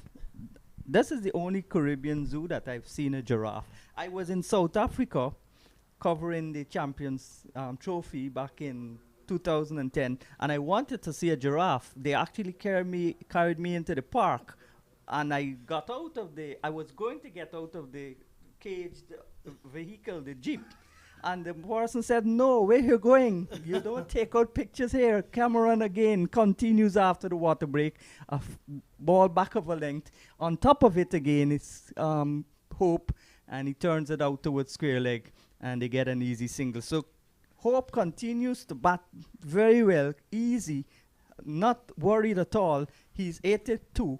It's 178 for 5. So I wanted to get the photo of the giraffe, but he was so high above. So I thought that you could have gotten out, but they said no. There are lions and tigers and all these animals. You can't come out. You drive into the park. It's a big, nice park in South Africa. So you're on a safari. Yeah, the safari. And when I got to the Trinidad Zoo now, that's where I got my first picture with the giraffe. They call them petting. You could pet the giraffe and feed them. That's edged and caught. Brilliant delivery. And the umpire belatedly pushes the hand up, pushes the finger in the air to signal the first wicket for Dimitri Cameron. He struck. It's 178 now for 6. Hope is still there, but Carter edging that ball, and he's gone. So great bowling. That one moved away. Great bowling for Cameron, and the whole of Barbados, the whole of Guyana, the whole of Albion and Rose Tongue would be celebrating because Cameron has struck a big blow. So you can see on the replay, the ball was pitched outside the off, some angled into the left-hander. You had to play at it, and there you go, Tevin Imlach picking up the catch this time. He floored it previously. And this is his first catch too. As a wicketkeeper. So there he is picking up the catch. And belatedly, the signal coming from the umpire, Carl Tuckett, because I felt he was thinking, Jonathan Carter, that was a healthy edge, my friend. You should have walked. But Carter stood his ground and said, umpire, you have a job to do. Umpire said, you're out. And that's it. So congratulations to Dimitri Cameron. First class wicket. And also to Tevin Imlach. First catch as well. So it could have been the same bowler, same fielder. But it did not happen earlier. It happened at the right time, you may want to say. Not the same batsman. The same batsman is on 82. 82. So Jonathan Carter caught at the wicket of the bowling of the debutant Dimitri Cameron, gone for 6, 178 now for the loss of 6. And now the wicket-keeper batsman Shane Dowridge into the middle. And another wicket here will bring the lower order to the middle. So the Guyana Harpy Eagles will know the value of this partnership and would want to see the back of one of these batsmen very early to get into that lower order. But congratulations again to Dimitri Cameron. A good wicket for him. Well, the 30-year-old Shane Dowridge, he doesn't look like 30 when you look at him. He looks like about 16 or 14, not much higher than the stumps. But he's a very accomplished batsman also, in addition to his wicket-keeping prowess. He got 300s at test level and 950s. And in first-class cricket, he's got 700s and 29 50s. So he can bat. Another test player comes into the middle. He's played 113 first-class games, and he averages just above 33, which is the normal average of these modern-day batsmen. Sarwan wanted them to average 40. Here is a ball, the first ball, and he comes onto the back foot, the little short fella, and plays it out towards cover. And that should do the world of good for the confidence of Cameron. Well, most definitely. And picking up your first class wicket, getting the opportunity. Did not play for Guyana on the 19 level. He played in the county. But now getting an opportunity to represent his country for the very first time, no doubt will do not only his confidence, his entire career a world of good. And let's see if the next match if that 0-0 will change on his shirt. Here's Cameron, a gully in place now. Bowles on the line of the leg stump, pitched up and worked away into the onside. So Hope says, no, stay where you are. I don't want you to end up like Reefer. And Dowridge responded, yes, I'm going to stay. And he gets off the mark. He's won. Hope back in strike. He's on 82, 179 now for 6. And 1 wicket can change the equation so very rapidly. Yeah, so I remember in the practice game at Providence, Cameron was bowling in tandem with Runsford Beaton and also with Niall Smith. And he was really attacking the stumps, and he bowled some good short balls as well. It was a good track at Providence, and he was bowling very confidently. In he comes, bowls outside the line of the off stump. No shot played, intentionally playing inside the line, Hope. And it goes by to be taken by the keeper. But maybe Cameron Hart was fluttering when he saw umpire Tuckett didn't raise the finger. The entire team, because they were in a huddle already, and they were looking back to see, like, okay, what's really happening with umpire Tuckett. They were all celebrating that week, and I must say, I really enjoyed it, the team spirit on that occasion. It showed that they were all waiting for it as well, because it was only a matter of time. The slip has gone out now for Hope, and gets a ball that keeps low, almost bowled, played on, almost. That one kept low. The gully was removed, and he's gone. So consider replay. Oh, the cameraman thinking he's gone puts his finger up. The cameraman says Not he's the gone. umpire. Not the umpire. Right. So, close shave though for Kyle Hope. For Shea Hope. Kyle is his brother who played for Trinidad for many years. Correct. Yeah, so Yeah. the full face of the bat was shown, tight in defense, and the ball rolled back and almost rolled back onto his stump, Shea Hope. So I was making a point when Cameron was bowling back at Providence in that practice game alongside the other speedsters. He was bowling with a lot of confidence, and now this wicket, we can see his confidence levels right up again, and almost got another wicket in the over. Good wicket for him to get. It was a successful over for the Harpy Eagles. It's a lot of hard work still to be done by the Barbados Pride, defending champions, table toppers, but a lot of catching up to do. And Guyana is invested in the younger players in this team. And they could have had 2 more, Nandu, Anderson, but they didn't make the runs to force the selectors to pick them in the practice matches. Here's a ball that's outside the line of the off stump as Moti continues from the far end, brings Shea Dowridge, who incidentally made his debut in 2010 at Albion, the club that Moti plays for against Guyana, in 2010, February. You mentioned Machu Nandu.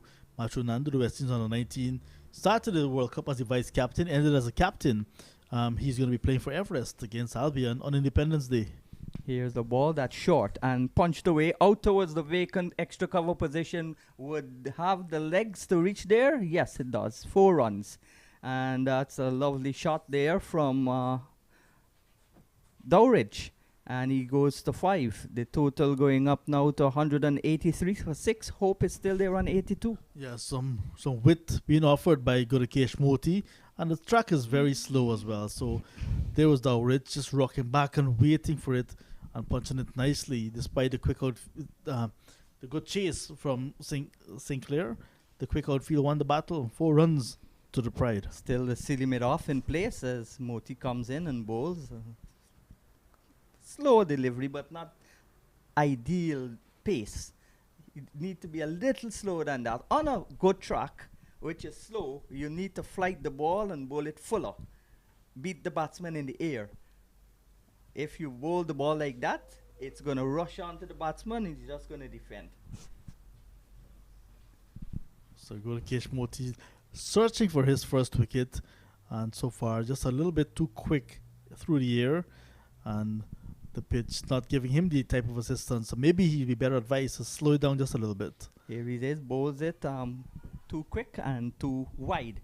Outside the line of the leg stump, swept away. But in the air, Yeah. and Cameron coming off the boundary was in for the shout, but did not carry because it was not hit from the full face of the bat. So the total is 184 now for 6. Hope is on 82. Dowridge is on 6. And Barbados whittling down the runs. They're now 6 more runs to go below 300, the Yes, target. Still a far way to go. Yeah, so far way to go. 306 runs 300 is behind. far. Yeah. Yeah, And 490. they've got to look at the 290 first of all. Yes. Yeah. So basically, it's survival at the moment for the Barbados Pride. Once again, good afternoon to Mr. Arun Gupta, and best wishes as you move on, sir. He's the managing director of the Bank of Baroda in Guyana. He's going to be heading back to India shortly. Stint in Guyana is coming to an end. So good afternoon to all of you at the Bank of Baroda, Avenue of the Republic, and also at Monrepo on the east coast of Demerara. Cameron with a gully in place now. Bowls to Dowridge. Dowridge is forward, plays it into the offside. I want to say good afternoon to the president of the Everest Cricket Club and Speaker of the House, Mansoor Nadir. I'm sure I saw him going to the squash court with a squash racket. I'm not sure if Mr. Nadir has been playing squash. The squash court has just been refurbished at Yeah, Everest. but that's not now. That's since before COVID. Okay, so Yeah. Mr. Nadir, trust me, he's been listening to this match. He's going to send us a message very soon to say, yes, he was at the squash Or court. no, that or he no. was not. He was heading to tennis. Lawn tennis? No, table tennis. He plays lots of Yes, lots I of know table he tennis. plays table tennis, but I saw the racket. It's either a squash racket, which I'm sure it was, or a lawn tennis racket. Mhm. Can't be a table tennis racket that size. So back to the cricket.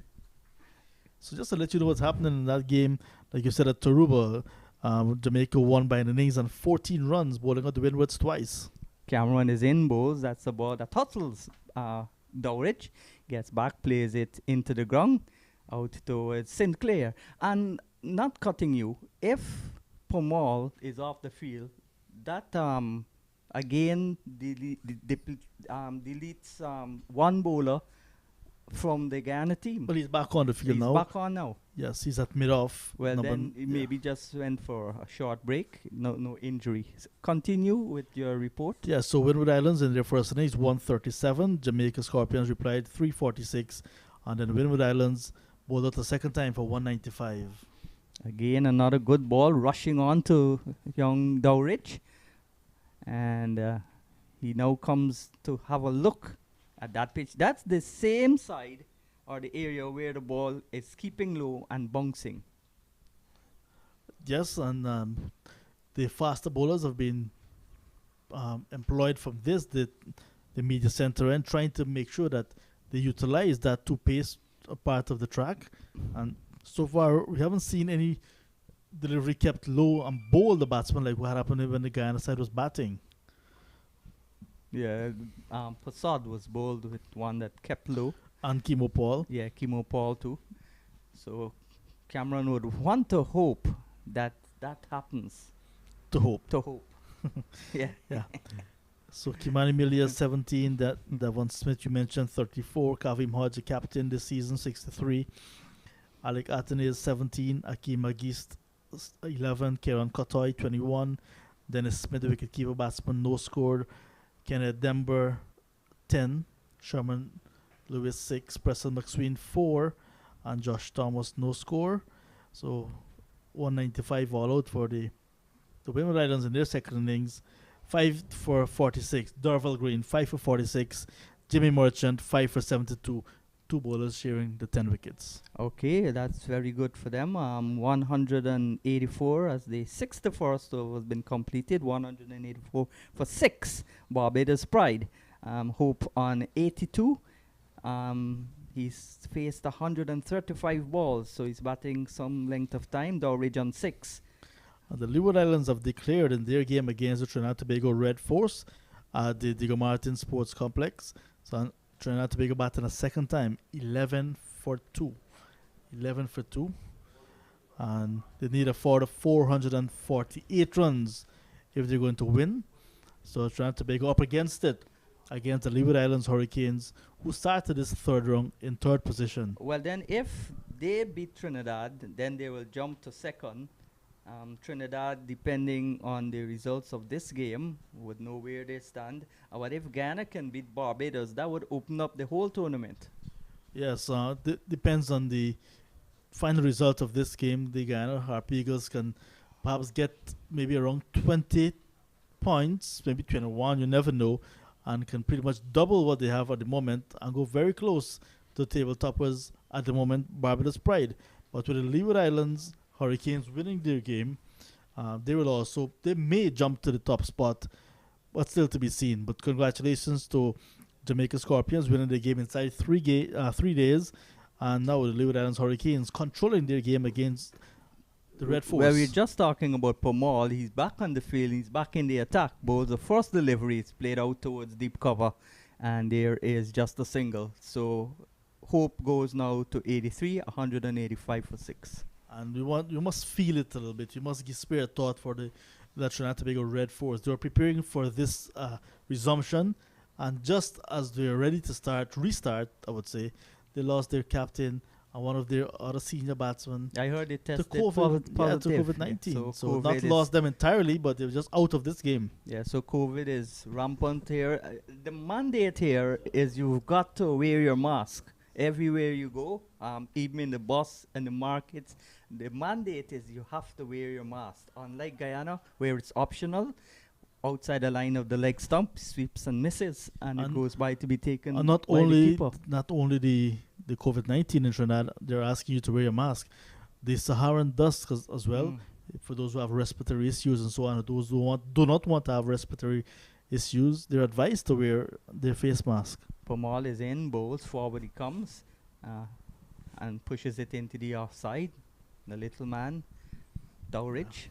So Trinidad and Tobago Red Force missing captain Imran Khan and top order batsman Keegan Simmons due to the fact that they were tested positive for COVID-19 just at the start. Down the track of the he match. goes, mishits it, but gets it away from the fielder. There's wide expanses of estate on the ground there, and only the one man on the onside in front of the wicket.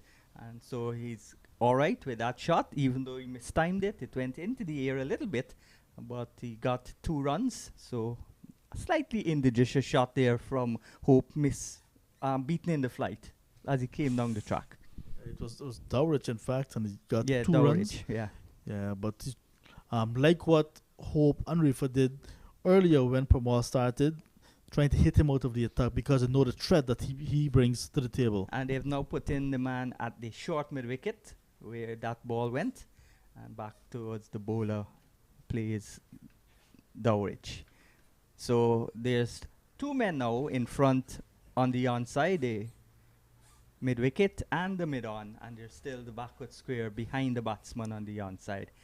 The slip, now there are 4 men on the onside, because despite the ball is turning away, he's put Prasad at a forward short leg, removed him from the silly mid-off area, and this doesn't matter because he hits it over the head of all the fielders, over the boundary, and that's 6 runs. So a nice counter-attack of Pomal. 14 goes Dowridge, and the total going up now to 193 for 6.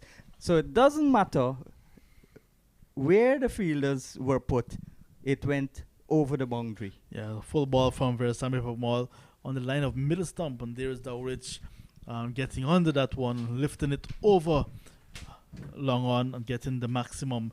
So a good safe shot to him, and that's what Pomal will be looking for Dowridge to play more shots, because when the batsman is playing a lot of shots, Pomal will be able to try to outsmart him and to get his wicket. But at the moment, 15 runs added for the 7th wicket between Shea and Dowridge, who has 14 of those runs, and Shea Hope is on 83, looking very good, well set at the moment. 193 for 6. As we say good afternoon once again to the school teacher, Indrajit Prasad.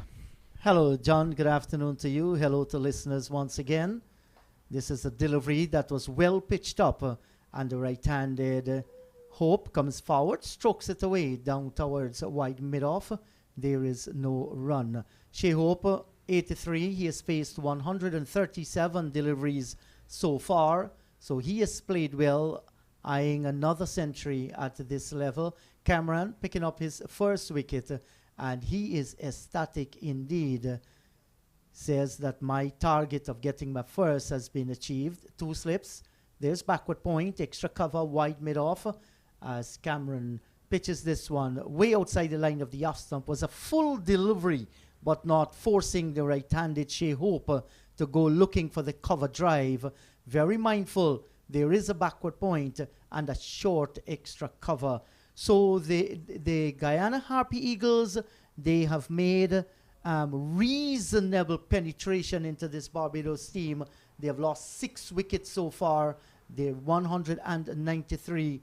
So they continue. They pick the momentum up when they batted and continue to do well in the bowling department. And that one took the inside edge and flew past the batsman and the stumps and the keeper as well. And it has gone down for 4 runs down towards fine leg. He's a lucky man. Yes, very much lucky. Shea Hope that's a shot in the dark, but it was a good ball from Cameron. As you can see on the replay, the ball was well pitched up and inside edge found. But Cameron doing the right thing on this track that is offering variable bounce, bowling stump to stump really. And on that occasion, Shea Hope almost lost his wicket. Luckily for him, he got a thick inside edge and it went past the stump and past the wicket keeper as well. But he's lucky to be there. Nice bowling from Cameron. Yes, Cameron so far 1 for 36. This is his 12th over. He tries once again to Shea Hope, and this time very compact, solid. Comes onto the front foot, defends, opens the face, gets it out to Tejnarain Chanderpaul, patrolling that backward point area. Niall Smith has been posted out on the cover boundary. We have Kevin Sinclair down at the 3rd man boundary, backward point. Tejnarain Chanderpaul, Akshaya Pasad. He's fielding down at extra cover. Virasamy Pramal at mid-off. Hemraj at mid-on as we watch Cameron once again. That's a delivery pitched in line with the off stump and making headway down towards the leg. And Shea Hope saw it very early. He's seeing the ball very, very big here. Turns it away down towards mid-wicket and once again cannot score. So there might just be a little bit tension there for Shea Hope. He knows he's on 87 and the partnership between these so far has worked 19 runs. Cameron from the commentary box and he looks up and sees Shea Hope is tapping away at the crease. There are 2 slips going down. Good delivery, right on target, no width, no room. And this is good disciplined bowling. His 12th over has come to an end. 1 for 36. Barbados Pride, 197 for the loss of 6. Hope is on 87. Dowridge on 14. Yeah, nice testing over again from Cameron coming to an end. Wicket over which he almost got a wicket of the set batsman in Shea Hope. Almost had him played on. But that's the strategy. That must be the strategy from the Guyana Harpy Eagles bowlers. Bowling from the Willie Rodriguez media center end and bowling to the batsman because it's offering variable bounce as you send it down that way. And if you can hit the right areas, one can pop, one can keep low. And that will offer the batsman too many things to think about and may have them losing their wicket as well. But Hope, take nothing away from him. Looks very good. Generally, he's on 87, getting closer to what would be a very workmanlike 100, well deserved. And with him, Dowridge, who's looked good so far as well, hitting Pramal in the previous over back over his head for a maximum. So it's Shane Dowridge in strike. He has gotten 14, 197 for the loss of 6. Back he goes and cracks this away through the covers, beating the silly point. But the long off runs away in Kevin Sinclair. They can only get one more to Dowridge. He will now move on to 15, 198 for the loss of 6. And Pramal, he was smashed over wide long on 3 occasions. 2 by Dowridge, 2 in fact by Shea Hope and 1 from Dowridge, and also went for 2 fours in that area. So you never know if Hope tosses up again. Hope is going to go for the top. And back he goes. He gets a good delivery. This one just about the line of the off stump, and there's little Hope can do about it than to defend. Virasamy Pramal is in his 13th over, 2 for 39 so far. to this delivery. Hope is back and he's forcing this one, and nicely stopped there by Gudakesh Moti from short third man, running away down towards backward point. And this ball is coming on nicely to the bat, giving Hope the opportunity of backing away and down the track and whipped over mid-wicket again, and that's gone away for that's 4 runs. Well played again by Shea Hope. And John, I was just making the point, once he pitches up, there is just the mid-on, no mid-wicket, he's going to go for the top. So on the replay you see, it was a delivery that was pitched up and Shea Hope dancing down the track and getting it on the full, hitting it over the head of Niall Smith at mid-on and got the boundary. Down the track he come again and blasted this one over long on. This is going to be a maximum. So he, that's 6 runs. In fact, it's 4. Just falling before the ropes there. Yeah. That's right, 4 runs. But was another fine shot indeed. As we look at the replay now, dancing down the track and picking it up and lofting it. That's right, it's gone away down towards the long on boundary for 4 runs. So that's a spot. The favourite for Shea Hope, and Premal has been very compliant. He's on to 95, Shea Hope. He's coming forward this time. He's defending, plays on the onside of the pitch. This time there is no run. After hitting 2 boundaries, dancing down the track, the field at mid-on went back to long on, but I was still looking for Shea Hope going down the track, perhaps looking to bring up the 100 with a 6. Did not do so, just kept it very quiet. But a good over for Barbados Pride. Got the boundaries from Premal, and like I'm thinking, the plan must be from the Pride to not allow Premal to settle. They do not want a settled Premal to be bowling at them for too long. He's quite dangerous, quite capable, and if they allow him to do that, he'll be able to pick up the rest of the wickets. So that's why Hope counter-attacking, and good support from Dowritz so far. Premal 2 for 47 from 13 overs, and it's good to see Shea Hope using his feet to Virasamy Premal far too often. You look at West Indies cricket, we come from a Caribbean that is known for its dancing. You go across to the Caribbean, Jamaica, well, they're versed in their reggae, calypso stuff. We all enjoy it, even to Chutney, Guyana, and Trinidad and Tobago. You talk about soca, and sometimes you wonder, where are the dancing feet from some of our batsmen out in the middle? Shea Hope, he has given a good example of that today. He has played brilliantly so far to 95. And it's going to be Niall Smith now. He has replaced Dimitri Cameron. Smith none for 42 from 10. And he'll be bowling from this end with the right-handed Dowridge in strike. So he'll be hoping to get it more right than often. On these type of pitches, you cannot afford to be straying the ball all over the place. You're using up energies. You're allowing the batsman to settle. So he will be wanting to get it as straight as possible. So here is Smith, Niall Smith, the man from Berbice, stepped into his rim-take approach, passes the umpire just about now. On outside the line of the off stump, and Dowridge is allowing it to go by into the gloves of the keeper. There is no run. If you have just joined the broadcast, let me remind you today that Barbados Pride overnight, 48 for the loss of 2. Mosley was in 17. Hope at that stage was yet to score. Today, Mosley was bowled by Paul for 17, 49 for 3. Ruston Chase was caught by Sinclair of Premal for 10.75 for 4. And at lunch, Pride 147 for 4. Hope was on 62. Reefer on 26. We're watching Smith bowling, and this is cover driven and brilliantly knocked down by Akshaya Prasad down at short extra cover. That was a fine piece of fielding. That would have gone crashing into the extra cover boundary. That was superb shot of full delivery first of all. And then Akshaya Prasad was in the way, but he did very well to stop it as well. Full-blooded drive. He had to dive and also got his shirt nasty in the process, but he wouldn't mind that. He has saved the boundary for his team.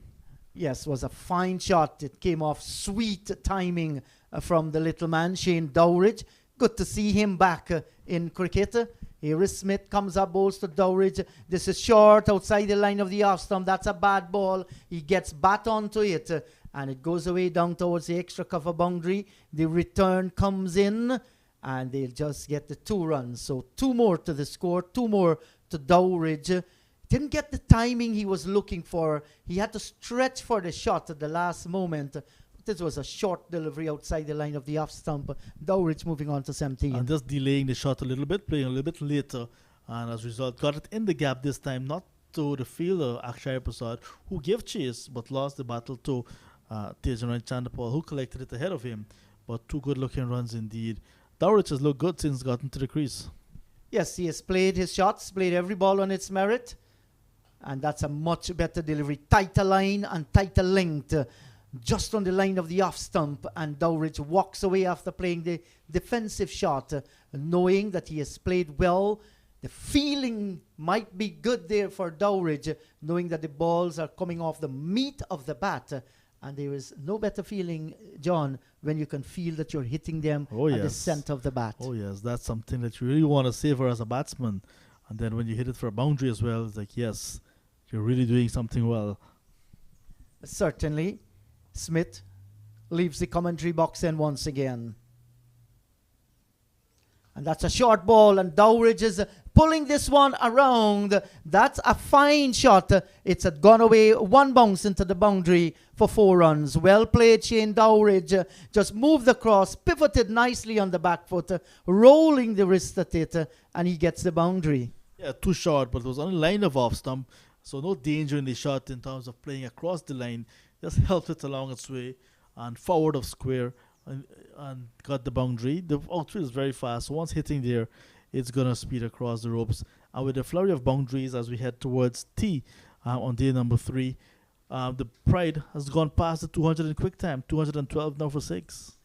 Smith tries once again, bowls to Dowridge on the line of the leg stump and worked away down towards mid-on. The return comes in from Hemraj. Can't beat Dowridge. He's very quick. He gets another run, and Smith none for 49 from his 11 overs. Hope is on 95. Dowridge is on 22. 213 for the loss of 6. Yes, good running between the wickets as well. So this pair as well at the crease, just like Reefer and Hope, will give the Harpy Eagles some headache. So they really want to bat for a long time. 35 runs partnership in very quick time, and the run rate continues to be a good one for the Barbados Pride, 3.3 runs per over. So what they really need to look at it at the overall context of the game. They need to get to 290 runs to avoid the follow-on, and then need to get 490 runs if they really want to make a contest of this one. Yes, and you're absolutely right about that. Now let's see the feeling for Virasamy Pramal. The mid-on, they're going to stick with that. So they're giving Dowridge an opportunity here again to move across the stumps and get this over mid-on down towards the boundary. And he's inclined to do that, mindful that there's a long off as well.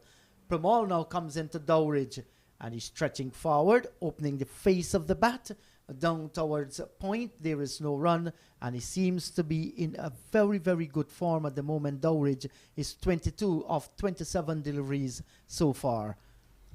It looked very good since getting to the crease. This one is tossed up. That's a good delivery, drifting into the right-hander.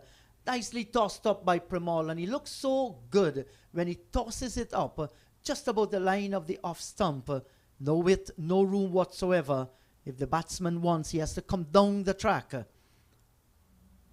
And he's stretching forward, taking on the top of the pad. There's some bat onto it, back up the track for the bowler himself to feel, and there is no run. So good start to this over by Virasamy Pramal. At lunch, the Pride, they were 147 for 4 with Hope on 62, Reaper on 26. And here is Dowridge driving at 1, gets it out towards square cover. 99 runs in that session with 2 wickets going down.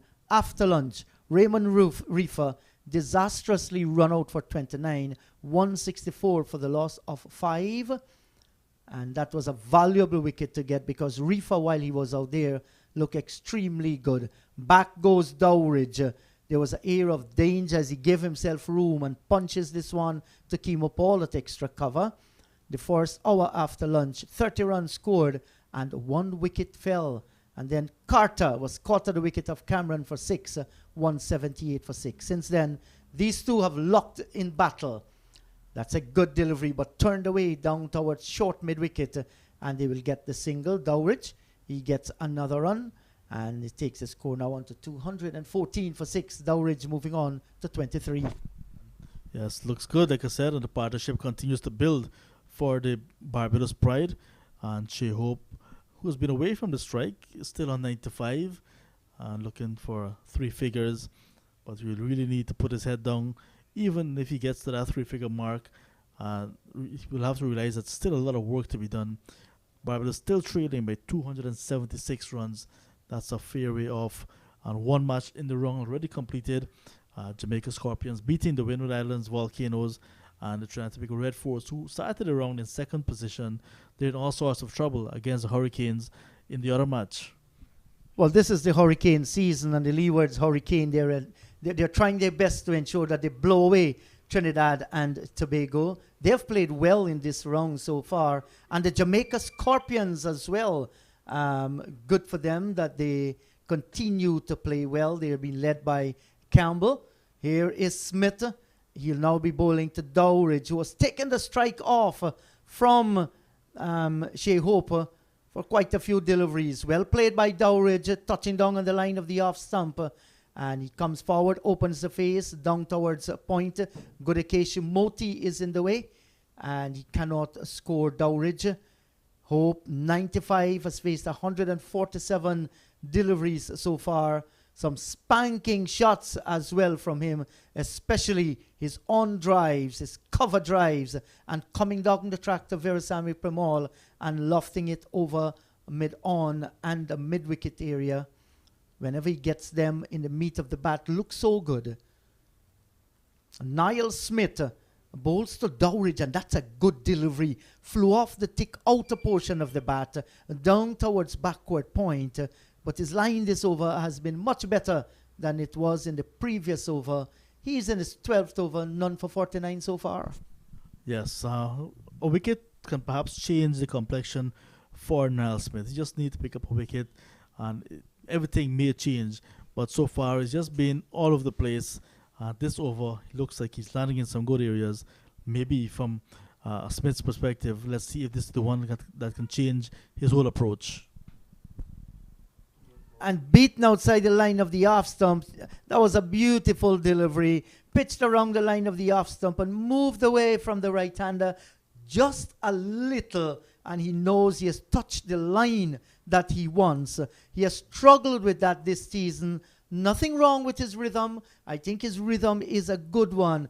But somehow or the other, he's not putting it consistently in the right areas like he did in the previous delivery. So you'll need to work with the positives and think that that was a very good delivery and try to get more of those to the right-handed batsman, because Dowridge is prepared to play some shots. And he's covering up. Dowridge gets one on the line of the off stump, plays down towards Premal at wide mid-off, and there is no run, but a good delivery once again. And Dowridge looking at it, ensuring that he's going to make this innings count. Didn't look for anything too extravagant. He just realized it was a good ball, and he played good respect as well. So, Captain Leon Johnson maintains his 2 slips, his gully, backward point. There's cover, extra cover, a mid-on, a long leg, and a forward square out on the boundary. This is short, and he's pulling at this one. It's in the air. It's going to fall pretty safe. And in the end, he couldn't get there, Kevin Sinclair, and the ball just trickled across the rope for 4. In fact, that's Cameron switched down to that area. A brave shot from him. Didn't get the way he wanted it. It was in the air, and Cameron just misjudging it. What must have gone wrong with him there? Yeah, well, he was trying to go for the catch, and then it fell short of him and spun away, and many felt that he should have gone chasing after it if he could not come up with a catch, including his teammates, because it seems as if he just allowed the ball to go into the boundary, but he was more or less looking for the catch. He wanted that catch. It was not to be. There's Dowridge putting a short one and getting the leading edge, but got a boundary. Smith comes in, bowls to Dowridge. That's a good delivery, right on target. Had some pace on it as well, and he is playing it away down towards extra cover. And none for 53 from Smith. 12 overs gone for him. 218 for 6. Hope is on 95. Dowridge on 27. Yeah, much better over from Niall Smith, despite conceding runs again. But he looked better, running in much better, landing in some good areas, and almost creating the opportunity. Did not carry it to hand, fell very short of the fielder at that long leg position. And that could have been the over. That might be the over. That will change the perspective of Niall Smith's bowling. But Shea Hope and Shane Dowridge continue to look very good. And the partnership is quickly up to 40 for the 7th wicket. Yes, the scoring rate here has been excellent for Barbados Pride as Premal comes back into the attack and the long on this time going out towards the boundary. So they're easy picking on the onside field, which is quite open for singles and twos. Veerasamy Premal is going to bowl to Shea Hope, who has 95. Back goes Shea Hope and plays quietly on the back foot. The silly point, that's Ashkaya Pasad, moves away towards his right. He feels, and there is no run. Shea Hope, there's a solitary slip, faces to this one. He's coming forward, he's driving down towards long off. And with that single, he will move on to 96. And taking the score to 219 for the loss of 6. Shea Hope attended Queen's College, one of the most prestigious secondary schools in the region, Queen's College in Barbados, and was also a student of the Beddies School, another top-class school in Barbados.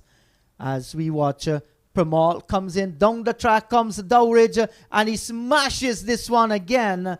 And I'm just looking to see where that will go. That's a mighty blow. That's gone for a maximum over long on. And Premal tossing this one up has gone for quite a few runs in that direction. That's the third 6 that has been smashed in that area. And you count that with 4 boundaries as well. That's a lot of runs along the long on mid-wicket region. Yeah, it's been roughed up. Not a delivery that was well pitched up. And there was Shane Dowridge down the track, maybe at 1.5 steps. When he get there, just hit it over the head of the bowler. There's a fielder that was at mid on. He's now back at long on. Premal to Dowridge, and he's sweeping this one down towards Niall Smith, coming off the deep backward square boundary, sends the return in. One more to Dowridge, and back comes Shea Hope in strike. So he can get the 100 with the boundary, or just simply play every ball on its merit, how they come. You play your shot. We're having an extra cover for him. There is a cover.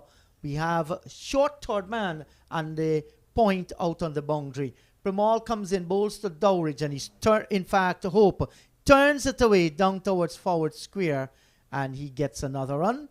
He will now move on to 97 of 150 deliveries. It's 227 for the loss of 6.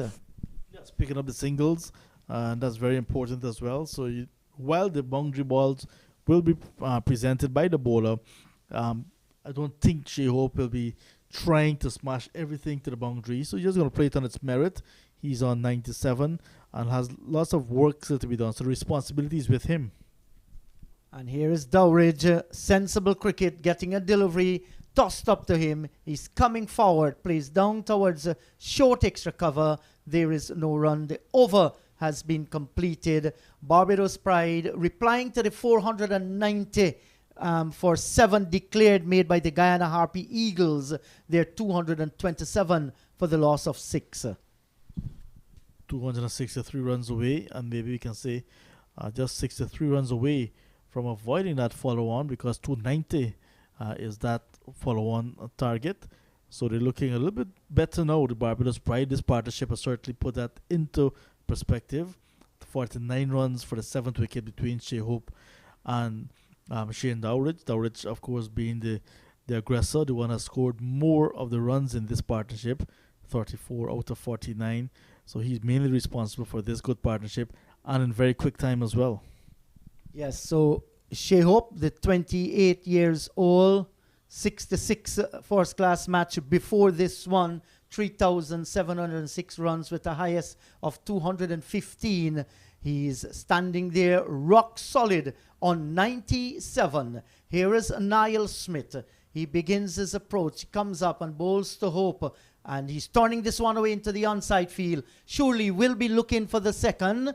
As the fielder comes off the boundary, that's Gudakesh Moti, sends the return in. And 2 more to Shea Hope. He now moves on to 99.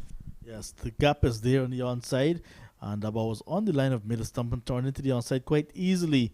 And good running between the wickets, coming back for the second, put the pressure on Gudakesh Moti. And in the end, it was taken quite easily. But 99, what a landmark to be on. Just one away. The butterflies will be there, but he seems to be set. Yes, a brilliant afternoon for cricket as we watch Niall Smith. He leaves the commentary box and comes up, bowls to Shea Hope. He's coming forward, cover drives, beat the offside field. They have gone for the single, and that's the 100, his 9th first-class century, the 28-year-old from St. Michael's in Barbados. Congratulations to him. It has been an exciting innings and a very important one for the Barbados Pride. Yes, a well played, constructed innings of 100 so far from Shea Hope. There you see getting a nice delivery just outside line of off stump and caressed it through the covers for the single. That was all he needed to bring up his 100. Well played to him. And do remember he got to the crease quite early with the fall of the second wicket, so it's a 2 for 48, and now he has weathered the storm and got 100 of his own. But he looked very positive from the start of his innings, and now 100. Congratulations, Shea Hope. Of 152 deliveries, and Dowridge gets a delivery that he comes across his stumps and defends down towards mid-on, finds Hemraj in the way. There is no run. So a brilliant 100 by Shea Hope. He has led the batting for the Barbados Pride after losing Craig Braffett, Shamar Brooks, Shane Mosley, Ruston Chase, Raymond Reefer, and Carter. So he's batting and batting sweetly too. He will enjoy this 100. A very important one. Barbados, like we've said, they are the top of the table and they're fighting, not giving up at all. And that fight is been led by the man who has gotten triple figures, Shea Hope. Niall Smith comes into Dowridge. And this is a delivery again. It was going down the leg side. Dowridge easily plays it down towards mid-on, and there is no run. So I'm checking some stats as well, and it says that the last time Shea Hope played against the Guyana side, was then the Guyana Jaguars, he made 215 not out. But we'll have to verify his stat. But 215 not out against the Guyana attack that included, at that time, Raymond Reefer, Clinton Pestano, Romario Shepard, Devendra Bishu. The only person that was in that bowling lineup that is still here is Gudakesh Moti.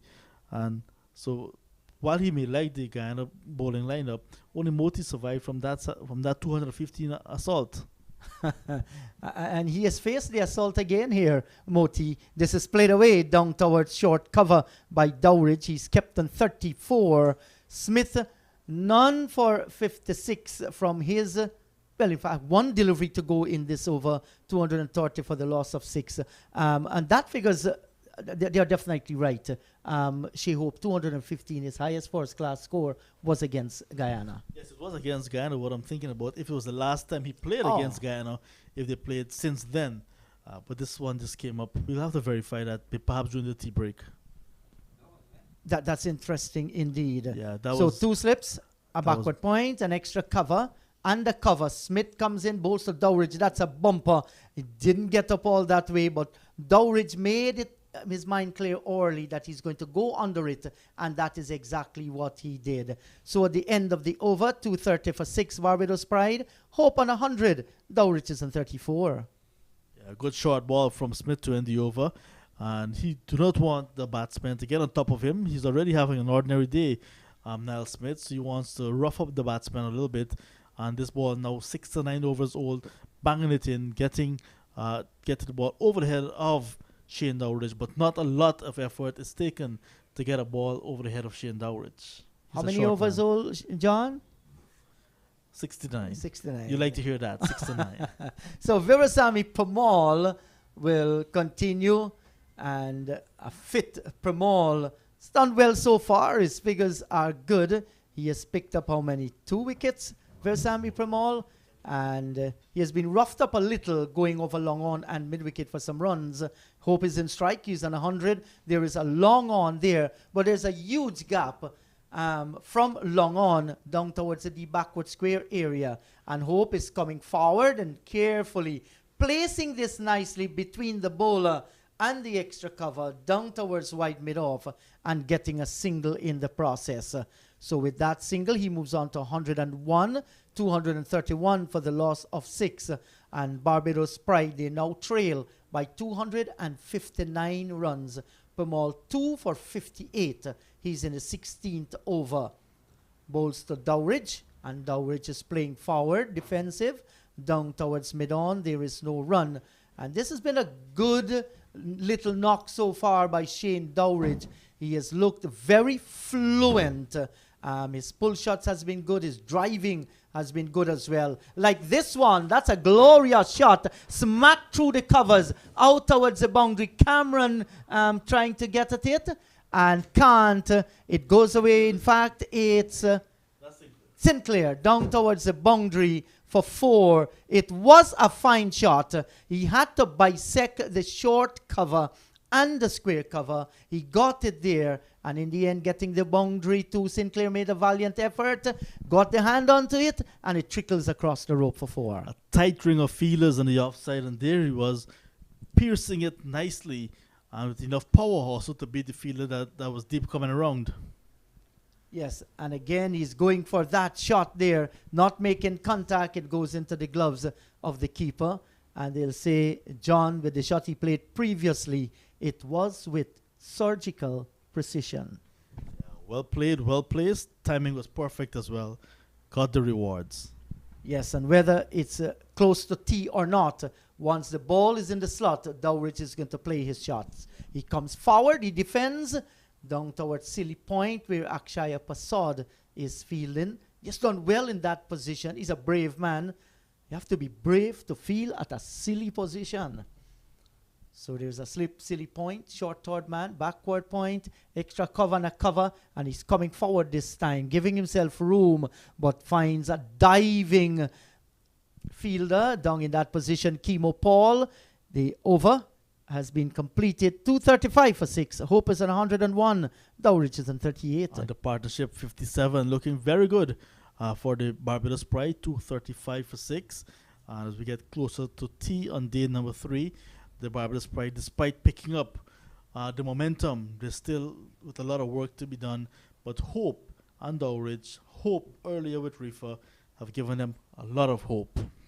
Yes, and with that hope, they have progressed nicely. As we head toward tea, we want to recap what transpired. Harpy Eagles, you remember on day number 1, they won the toss and they batted first. They put together 490 for 7 declared. Their innings lasted for 154.4 overs. Highlights, Tej Narayan Chanderpaul 140, Gudakesh Moti 110. As Smith comes in and bowls, this is turned away by Hope. Down towards short backward square, and they will get another run. Tevin Imlak made 53. Akeem Jordan 3 for 108. Reefer 2 for 37. Hardin and Braffett 1 apiece. Facing 490, Barbados Pride began with Craig Braffett and Shane Mosley. Braffett did not last too long. He went for 17 when the score was on 29. Was caught brilliantly, a reflex catch by Akshaya Pasad of the bowling of Premal. As we watch Niall Smith once again. And Dowridge is working this one on the onside. Cannot score. It comes all the way down towards mid-on. And then Shamar Brooks went LBW to Kemal Paul. Did not play a shot. Badly misjudged it. He went for 2. 48 for the loss of 2. And then Mosley was bowled by Paul for 17, 49 for 3. Ruston Chase caught by Sinclair of Premal for 10, 75 for the loss of 4. So moments before the tea session, we're watching right arm medium fast bowling of Niall Smith. Good delivery this time. Better line. You're making the batsman play on the front foot just outside the line of the off stump, and Dowridge walks away. Compact defensive shot. At lunch, Pride 147 for 4. After then, Raymond Reefer badly run out. A mix up with Shea Hope made 29. 164 for 5. And Carter caught the wicket. Got a beautiful delivery from Dimitri Cameron, giving the Barbadian his first wicket in first class cricket. He made 6. 178 for the loss of 6 at that stage. That's a short ball, and Dowridge is pulling it around and falling short of Gudakesh Moti coming in from the boundary, and he gets another run. I think Dowridge playing on the minds of these fielders as well. Not a short ball served up from Niall Smith on the line of the body, and there was the batsman pulling, and it fell just short of the fielder. So when the fielder is back, it's going over their head, and when they're it's falling well short, or when they come in, it's going over their heads. So that's very good batting from the little man, Shane Dowridge. Yes, and John, this has been a refreshing 4-day CWI championship match. There has not been a boring moment whatsoever. Very competitive. Look at that drive from the right-handed Hope. But this time there is protection down at mid-off, coming away behind the bowler to save that one. But it left the bat sweetly as Niall Smith pitched one up on the line of the off stump. Yeah, there were lots of expectations from this match. The last time these two teams met was just ahead of the pandemic, when Barbados Pride badly beat the Guyana Jaguars, as they were then, and really dethroned them. And since then, because of the COVID-19 pandemic, there was no first-class cricket. And then, upon resumption, these two teams are playing again, but for the first time since then. Yes, and this is a tight defensive shot. Everything behind of it. Plays it down towards mid-on. 237 for the loss of 6. Hope is on 102. Dowridge, he's on 39. As the players, they walk away for tea on day number 3, with the Barbados Pride trailing the Guyana Harp Eagles by 253 runs. They have 4 wickets standing, but standing tall and strong out in the middle is Shea Hope on 102 and Dowridge on 39. Yeah, nice partnership. And this partnership is really putting some respectability to the Barbados Pride batting lineup. Earlier we saw the fall of Craig Braffett 17, Mosley 17, Brooks 2, Chase 10, Reefer 29, Carter 6, but Hope getting to his 9th first class centuries on 102, battling very well, and got good support from Shane Dowridge, who's on 39. Nice partnership of 59 so far. Bowling for the Guyana Harpy Eagles, Kimo Paul 2 for 43, Versame Pamal 2 for 62, and debutant Dimitri Cameron 1 for 36. Nothing for Niall Smith from 14 overs, none for 58, and Gudakesh Moti wicketless as well. So the Barbados Pride 237 for 6 at tea on day number 3, still trailing the Harpy Eagles by 253, and that's the position at tea on day 3. We have some more action for you in about 20 minutes or so. We hope that you can join us then.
Yeah, well, welcome back to the Queen's Park Oval here in Port of Spain, Trinidad, where we greet you with the news that the final session on day 3, the penultimate day of this CWI regional 4-day game, is about to commence.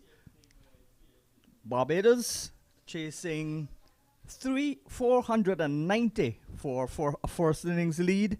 They've progressed quite nicely to 237 for 6. 71 overs have been completed. Hope has gotten his ninth first class 100. He's on 102, and Dowridge is on 39. The partnership so far is worth already 59 runs. Sun greets us here.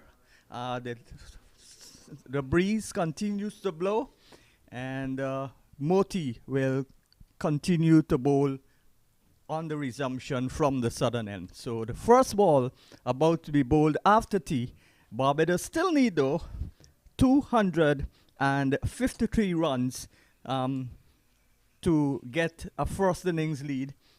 They, however, need a few more runs. They most likely, if they don't have a dramatic collapse, pass the follow-on total of 290. Sun back in all its glory. The only sad or worrying feature in regional first-class cricket these days is the lack of a crowd. Nobody here. Already the match in Taruba completed in 3 days. Here is the first delivery after tea. It's played into the onside, and Dowridge gets a single. So he's on to 40 now, 102 to Hope, and Barbados needing 491 to get a first innings lead there, 238 for the loss of 6. Good afternoon to you, Inderjeet. Good afternoon, Sean, and this is an excellent partnership between these two, and certainly they will want to take that past the 100 and even go on, and they look well set here. To my mind, unless there's a miraculous delivery, only they themselves can get themselves out. Yes, the partnership already 60 runs, and when the partnership was 89 between Reefer and Hope, only a miraculous or needless event could have occurred to break that partnership, and we did see that when Hope called him for a single and sent him back, and he was run out. I guess, Sean, later this afternoon when the two of them reach in the dressing room or somewhere where they're saying, they very well will be talk about what transpired out in the middle. Moti bowls a quick flat delivery, back goes Hope, but his job is far from done. Still 252 runs, but the longer he bats, even if he scores at a slow rate, the more likely the match will end in a draw, because it will take away the time for Guyana to bowl them out twice.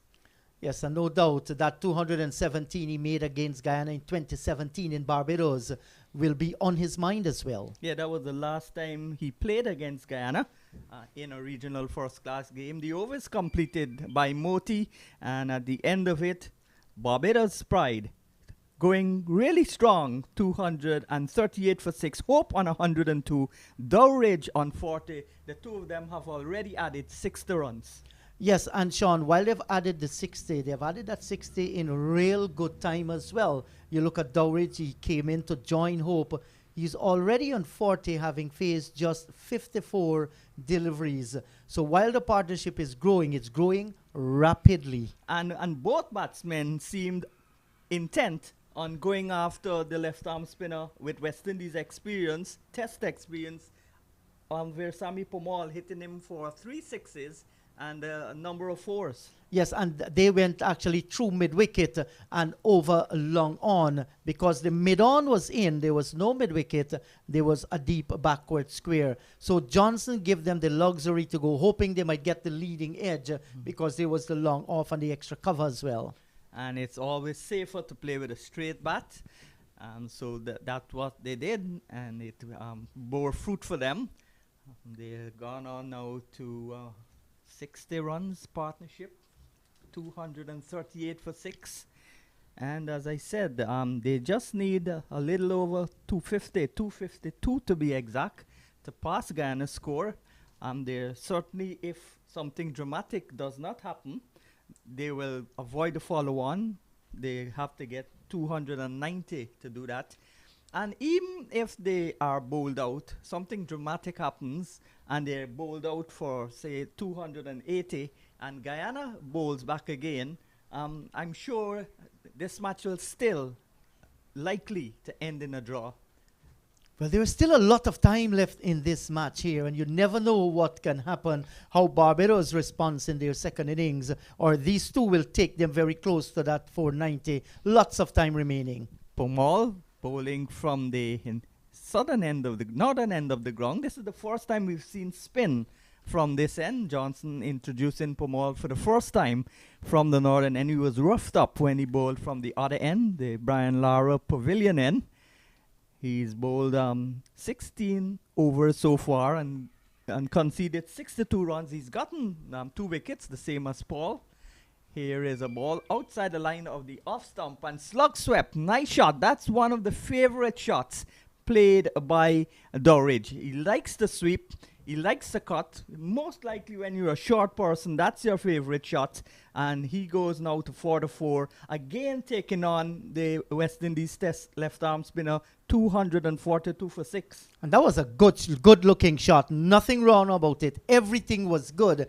There was a gap there, and the bowling was compliant, and he played his shot. Pomal bowls flatter cricket delivery into the onside. But if the fielder, even if he misjudged it and had it in the air, that fielder's at backward square. There's no mid wicket, and there's only the man at mid-on position just outside where the 30-yard circle will be in a one-day game. And so that's a very safe shot, even if he didn't get it to perfection, which he did. This up sweep and loud appeal, more enthusiasm than anything else, because that one was heading down the leg side. And this is bad bowling. We're going to have a little replay here, Sean. See exactly what happened. That was pretty close indeed. Give the umpire the benefit of the doubt because of its closeness. Might have gone to hit the leg stump and might have gone down the leg side as well. Pomal is in, bowls a quicker, flatter delivery, a flipper, skids on to the batsman who is back and plays it in front of him. And now he dusts with his bat the derby, or imaginary derby, debris from the pitch.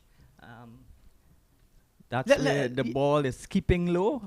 A good delivery, edged, and he's caught. Brilliantly caught there by Hemraj. That's Leon Johnson at four slip. Yes, we're going to look at it, but from here on, the umpire has given him out, so he's walking back to the pavilion there, Dowridge.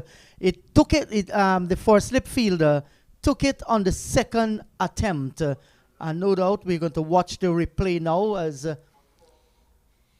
Pramal tossing this one up. He came forward, the edge found, and came off some part from the wicket keeper and flew to the four slip where the fielder, Leon Johnson, took it at the second attempt. Let's see if it came up somewhere from the keeper. It's going there now. The bat comes forward, took the edge, and it went straight to Leon Johnson at four slip. He bobbled it first and then took it on the second attempt. So Dowridge goes. Well, a great breakthrough from Guyana just after the tea break and brings the whole equation back into focus. Guyana can still win this match. This was a crucial partnership. There are others who can hold their own with the bat, but this was the last specialist partnership, and it's now 242 for 7, and Barbados have to get another partnership going. Guyana doing the right thing, getting a breakthrough right after lunch, right after tea, and very good from a Guyana point of view. Yes, and Pramal switched to this end. He went for a boundary, and then he got his man in the same over. So the left-arm spinners bowling in tandem now. For the first time in the game, we've seen spin from the northern end. Moti from the southern end continues. and he is bowling to Hope. Jordan has come out. Here is a ball that's on the line of the leg stump. Bad line again from the left arm spinner, and the batsman will easily go back for 2. So Hope goes now to 106 and 244 for 7. Remember, 7 wickets has gone. 2 quick wickets could still bring them under the 290 score. Jordan on North, he's yet to face. Here is Moti bowls to Hope. Hope drives out towards long off, and Jog shots an easy single. So he goes now to 105, and a total going up now to 245 for 7. Yes, and that's the reason why I said there's still a lot of time remaining in this game. Barbados still trail by 245 runs, and Barbados Pride is yet to avert the follow-on. They're 245 for the loss of 7. So Pomal, with his tail up, just got a wicket. Looking on now as he sees Moti completing over number 74. So Pomal with number 54 in his back. He's fielding at backward point. He's taking 3 wickets so far. 2 from the south, 1 from the north, outside the line of the off stump. But good bunks there from Moti as the batsman didn't play. That was a very quick ball by Moti as well, and he got some bounce, but wide outside the line of the off stump. And Jordan did well not to play at that one. Jordan forward and plays it quietly down the track, and there is no run. So there's a slip. Silly mid off. And if I was Johnson for Jordan, I would put in the forward short leg also. Here is Moti. Bowls to Jordan. Jordan is forward. Plays that one where forward short leg would have been. And there is no run. So a good tight over coming to an end from Moti. And the successful Pomal will no doubt continue from the other end. 245 for 7. Hope is still there though, and Jordan is on 1, and Hope would hope that the other batsmen stay with him. Well, certainly that should be the thinking. That's the reason why they're having a mid-pitch conversation there. Shea Hope telling Jordan that, listen, guy, we need to build a partnership here. I'm going to do the scoring of the runs. Do not do anything extravagant. Just play sensible cricket. Moti, he will feel that he deserves a wicket now. He has sent down 16 overs, none for 31. He wants to compliment that 110 he made when he batted. But Pomal is in a roll here. So Pomal, number 84 on his back, bowls to Hope, and Hope is forward, plays it into the offside. Passad at Silimidar fields. Johnson at slip clapping, took the last catch to dismiss Dowrich. That was an important catch, an important wicket. Broke a good partnership that was just beginning to look ominous. And this one is flighted outside the line of the off stump. Forward comes Hope, plays it square, and there is no run. Pomal 17.1 overs, 3 for 66. Excellent stuff as he continues to pile on the wickets each season. Had a 5-wicket haul in Sri Lanka in his last test match or his last series, and looking to make a permanent spot in the West Indies team. There are lots of left-arm spinners around. Hussain Warakan, and that's swept. Bad line again down the leg side. Swept away. It's going to go a long way towards the boundary. And 2 fielders in hot pursuit. Gives up the battle. And it goes into the boundary for 4. So Hope now goes to 109.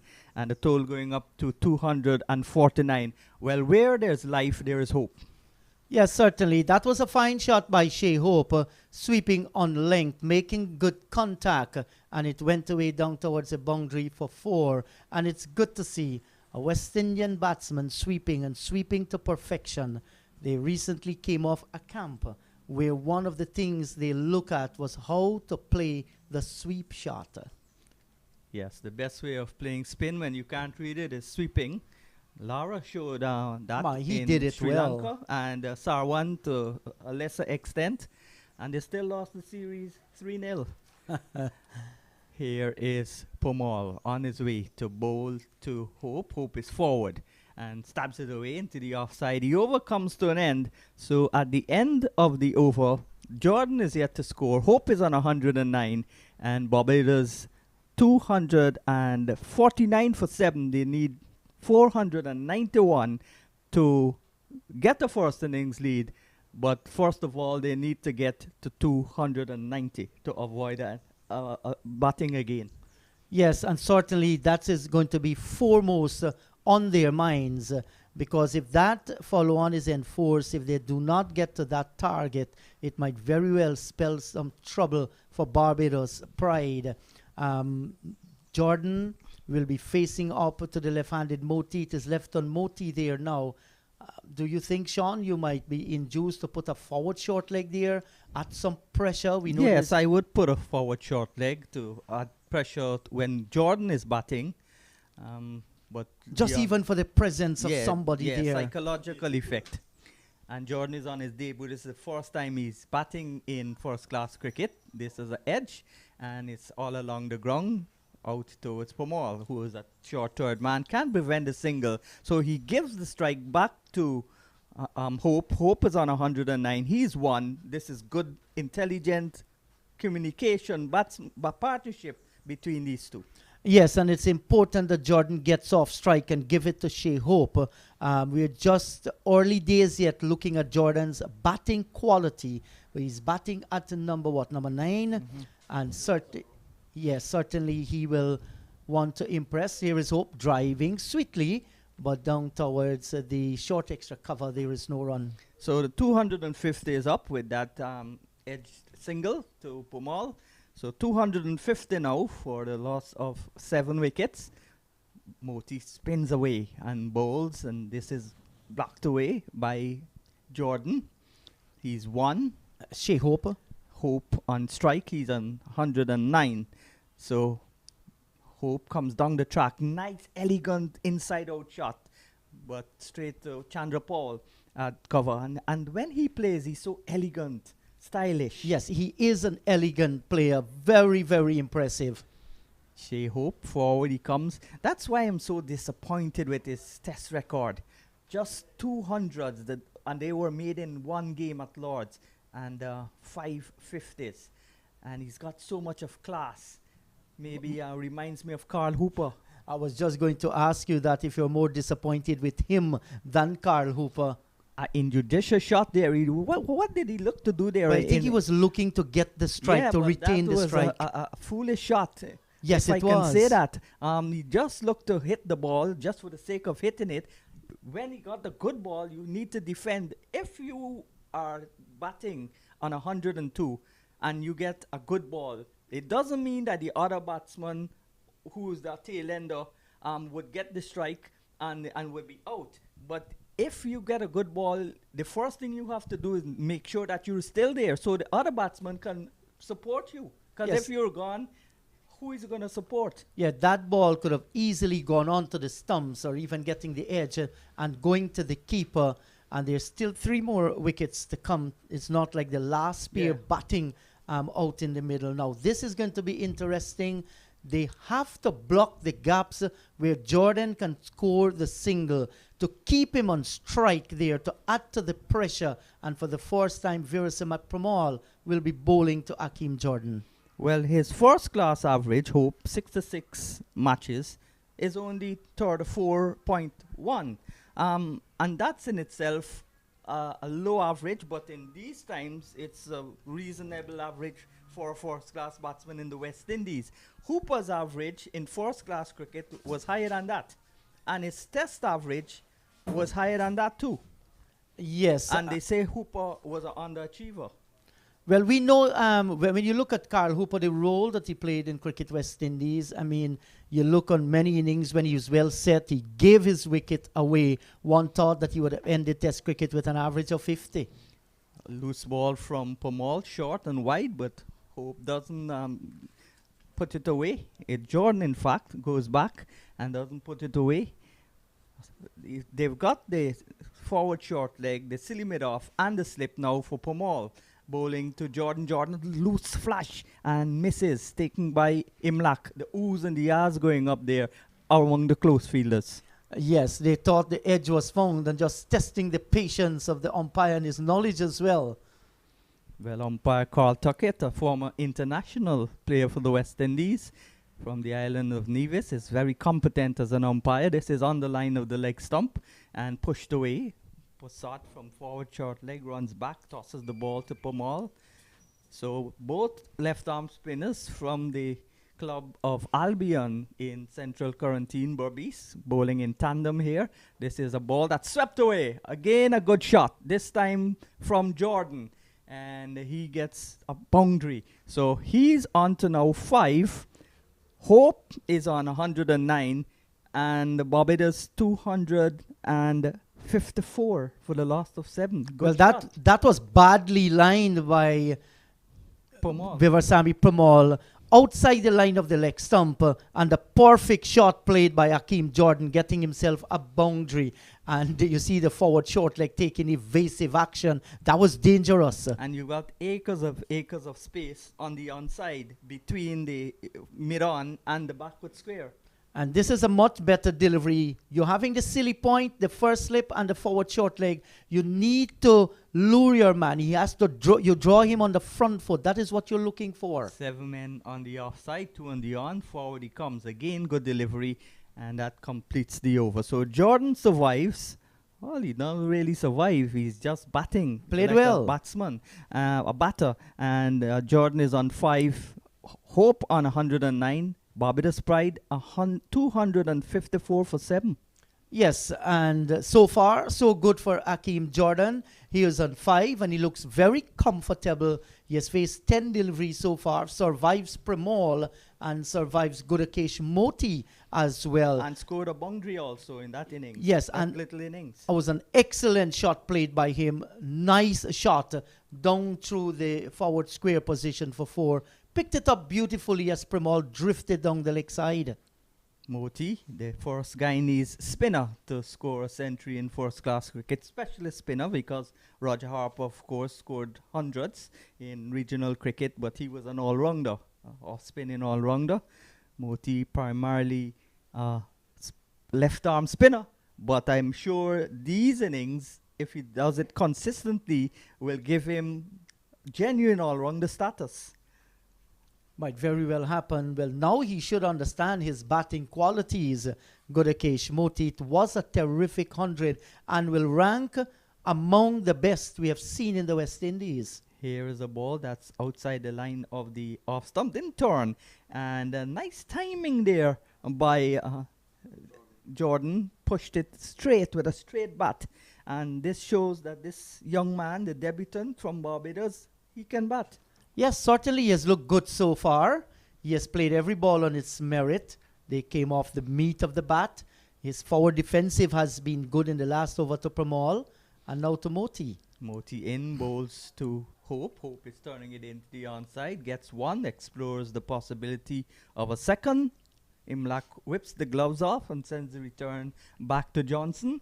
And there is just the single. So again, good rotation in the strike. And the total going up now to 257 for 7. 1-1-1 to Shai Hope. Yes, and Shai Hope has played well. Knowing there's an opportunity, he just came forward, turned it off the front pads, down toward short, backward square, and get the single. And not afraid at all to expose Jordan, because he has looked good so far for his 6. Moti, none for 35. An interesting story how Moti got Moti Kanai on his name. His father was called Kanai Moti. Well, not called, that was his name. And the people at the passport office made a mistake and put it the other way around.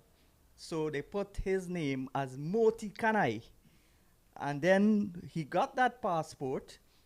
They didn't complain about the mistake, but when he got more popular and he got his second passport, they fixed it, and that's how he became Gudakesh Moti, leaving out the Kanai. His correct name. Right, that's his correct name. Because according to the laws of Guyana, the laws of registration, once your father name is stated there, Mhm. therefore you take your father's last name Yeah. and not the first Yeah, name. but they didn't realize that his father's last name was Moti, was Kanai.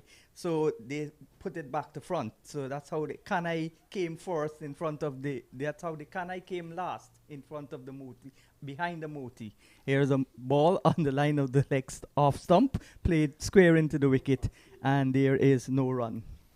Yes, it looks like a double barrel name, and only a married woman can have a double barrel name there. So Moti is a boy, and we all know that, so it should have never been Moti Kanai. So Moti is his correct name, Godakesh Moti. yeah. I guess on the website and so on that they still have him as Yeah, Godakesh some Moti places, Kanai. but They must change that, it's informed important. Cricinfo, but some of the other websites kept Moti Kanai. I know you did an interview with that, I read it as well. Yeah. And that came from the horse's mouth. Yes. Well, from Moti's mouth. I don't know if he's a horse. This This is driven is in the air, air. will the catch be taken? Yes, it is. So another wicket going down. Moti finally strikes. Sinclair taking his second catch. The first one was even better than this. This was R2. And so Moti gets his first wicket. Jordan is out playing a rush shot with the other fella, Hope, on 111 at the other end. Why would you want to play a shot like that? And Moti gets his first wicket. Jordan goes, caught Sinclair off the bowling of Moti for 6. All of a sudden, 257 for 8. Let's look at the replay.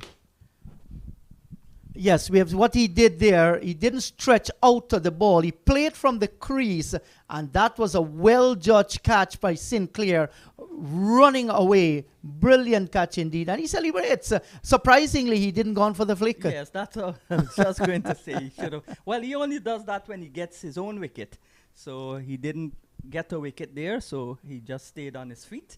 But the first catch was even better than that. That was a good catch. But the first one, he had to run back and take it over his shoulder. So 2 good catches, and he's not even in the playing 11.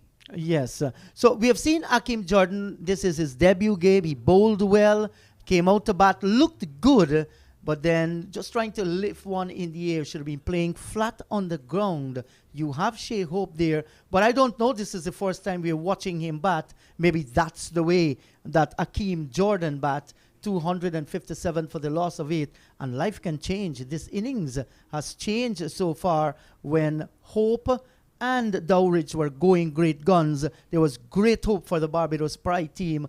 Now they lose Yeah, 2 quick wickets. wickets can change the complexion of a game altogether. And I remember the great Jeff Boycott Yeah. always say, you know what, just add 2 more wickets to that and you'll see the difference. Yes. So there are 2 wickets being removed in quick succession, and that's the big difference. From 254, From 237 for 6. 237 for 6 Right. to 257 for 8. A big difference. And Hardin, the new batter, has come out in the middle to join Shea Hope. So Hope would be in strike.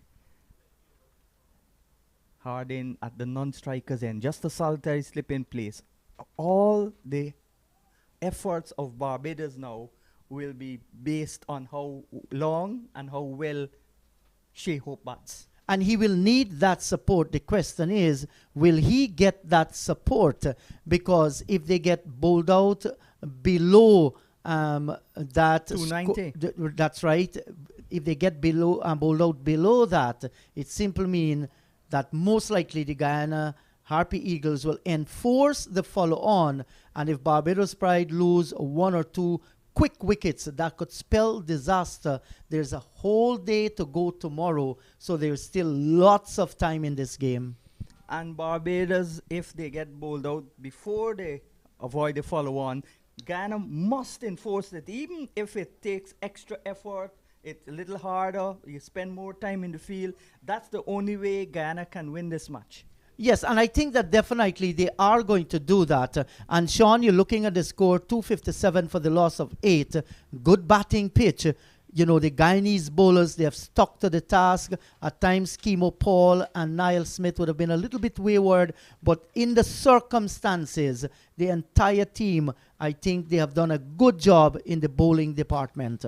Yes, well, the pace bowling attack was a little iffy, but the other bowlers bowled very well. Yes, Well, not concede. not the entire pace attack, with the exception of Niall Smith. I think Cameron Yeah. played well and bowled well, and so too Kemo Paul. Yeah, well, Kemo bowled well in sports. Yes, I and agree. Cameron on his debut had some bad balls, but you can't fault them for bowling like that, because Niall Smith is the frontline bowler and he set the standard. And the spinners now, we've seen Pomal for the first time from this end, they stifle the batsmen. And of course, Kemo Paul had 2 wickets also. Yeah, and it wasn't any erratic fast bowling whatsoever. They had moments of brilliance, and those moments were also punctuated by some deliveries spraying wide down the leg side. Yes, it was not total lack of control, but some lack of control. Here is a ball that's on the line of the leg stump and tugged away there by Hardin, who also looks like if he can hold the bat in the right direction, hold it on the handle and the bat. That was a good looking Yeah. shot by Hardy. He moved inside the stumps, judged the length and line well, and played it down towards a wide mid-on. Had Kemo Paul running away from the long on And more boundary. importantly, give the strike back to Hope. Why do you think they call the tailenders in the old days rabbits? Rabbits, because they hadn't batting qualities? I'm not too certain. Or were they bobbing like the spring rabbit out in the Well, middle? John Ramsing might know. Why do they call the tailenders rabbits? I'm not too certain, but they should not be calling them rabbits. Are they rabbits? Hardin in strike. Ring of fields around the bat. Slip, gully, forward short leg, silly mid off. They're Well, all like I think Eagles. when you call somebody a rabbit, you're saying, you that know they're what? timid. Yes, they are timid. Yes. That's right. I think that's the reason why. Here's a ball again on the line of the middle and off stump, and Hardin is right forward. So the fielders, the close fielders, like harpy eagles, clawing their way into Hardin's mind. Waiting to pounce. Yeah. And this is forward again, Hardin, batsman-like, bat and pad close together. You'd find that if you want to read how to play a defensive shot in the MCC textbook, that's the picture you've got to do. Yes, I would like to see Pramal float one up about the line of the off stump. This one is short. And as a spinner, I'll get back to that after this. 259 for 8. 2 quick wickets going down. Even if you don't get Shea Hope, it will be all out. So you don't necessarily have to get Shea Hope. You can get Hardin and the last man, Warrakan. They trail still by 231, but importantly, they've not gotten the 290s yet. Yes, they're 259, so they're 31 runs away from that. And Shea Hope, more than anybody else out in the middle there, except the Guyana fielders, he will know that. So it is left to see now how Hope can shepherd the flock out in the middle. Here is Moti bowls in bright sunshine. Forward comes Hope, plays it back towards the left arm spinner. One of 6 international cricketers produced by Albion. 5 of them have played test cricket already. He is looking to break into the test team.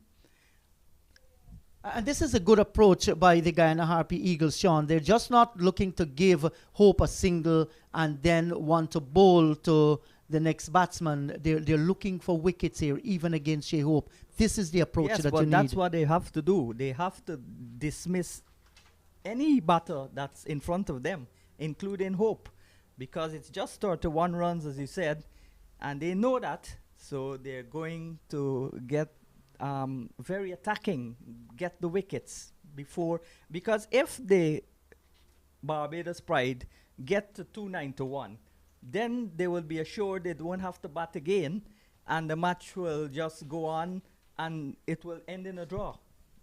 Yes, because Guyana then will be split in their decision. When should we declare with whatever run they score added on to whatever advantage they would have gotten from force innings? And then if they make a big score and they don't dismiss Barbados, Barbados wouldn't mind the draw. Another single to Hope as he pushes it into the offside. And he goes now to 113, brings Hardin back into strike, 260. So exactly 30 runs needed for them to avoid the follow-on. Hope keeps the strike, which is the intelligent thing to do, and he is on 113. All hopes rest on Shea Hope. Yes, and the thinking in the middle there, the 490 should be taken out of the equation. The thinking out there for the Guyana, 30. that's right, the 30. 30 to win, that's how Barbados should need to think, and 30 to defend. That's how the Harpy Eagles must think out in the middle, because that 290 has a tremendous bearing on the outcome of this match.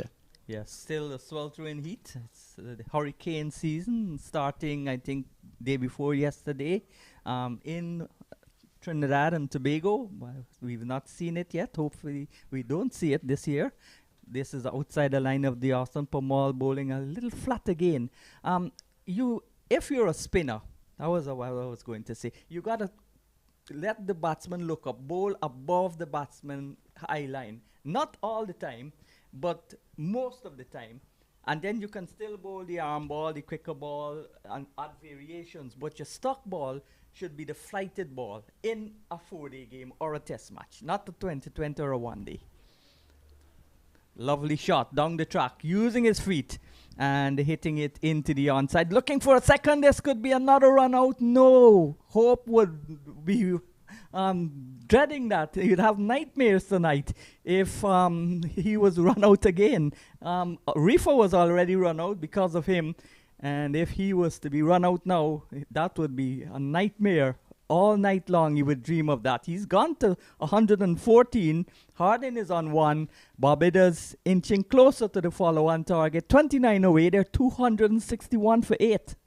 Yes, 261 for 8. And inch by inch, they are trying to get on to that magical target of 290 to save them from the follow-on. This is what makes it even more exciting at this stage. Pamal bowls, and that's well stopped at gully by Chemo Paul. The slip, Leon Johnson and Chemo Paul at gully. Similar headwear. The forward short leg, of course, and the silly mid-off have on helmets. And they're all lurking along with Imlak. Bowls to Hardin, Pamal. Good defensive shot. But how long can he be patient enough as a tail ender? Well, I say that with relative apologetic yeah, we're talking about the lower order batting. Yeah, the lower order. And he survives again. But this is very good batting. Sensible batting by Hardin, giving hope that he'll stay with him. 261 for 8, 29 to get to avoid being asked to follow on. Yes, Sean, I do agree with you, and we are witnessing another exciting period in this 4-day match. I was telling John Ramsing that since it started on day number 1, there was never, ever a boring moment in this cricket game. And this is good for first-class cricket in the Caribbean regional 4-day stop. Good competitive battle going on out in the middle. Some was telling me that only T20 cricket are exciting matches. But the red ball cricket could also be exciting, even test cricket. Because that's a test of attrition, battle of attrition. Yes, and that's the reason why they call it test cricket. It's a test of every single thing, your skills, your character, your patience, whatever it is. Moti is in, bowls. And this is a nice shot there from Hope. Gets his 115th run. And going in confidence with the batting ability of Hardin, because he took that single off the second ball of Moti's over. And he is satisfied that Hardin would last. Well, I think this is an opportune time now. You've tried both spinners. They're looking for this wicket. we must think about bringing back Dimitri Cameron or even Kimo Paul from one of the ends, especially when you have someone like Hardin taking the strike. You know, I think Captain Leon Johnson, that might be playing on his mind as well. So a slip, a gully, a silly mid-off. And Hardin is forward, plays it broad bat, looks very accomplished. Only Warwickon to come. And we all know Warwickon's ability with the bat, not inspiring confidence. Yes, I know that. So that's the reason why it is important for these two to build that partnership. Now let's see what Leon Johnson is doing here. Smith is going out towards the short mid-wicket area. So he's blocking the gaps of them getting a single, and this is in the air, and he's gone. Caught at mid-off. Sinclair takes his third catch.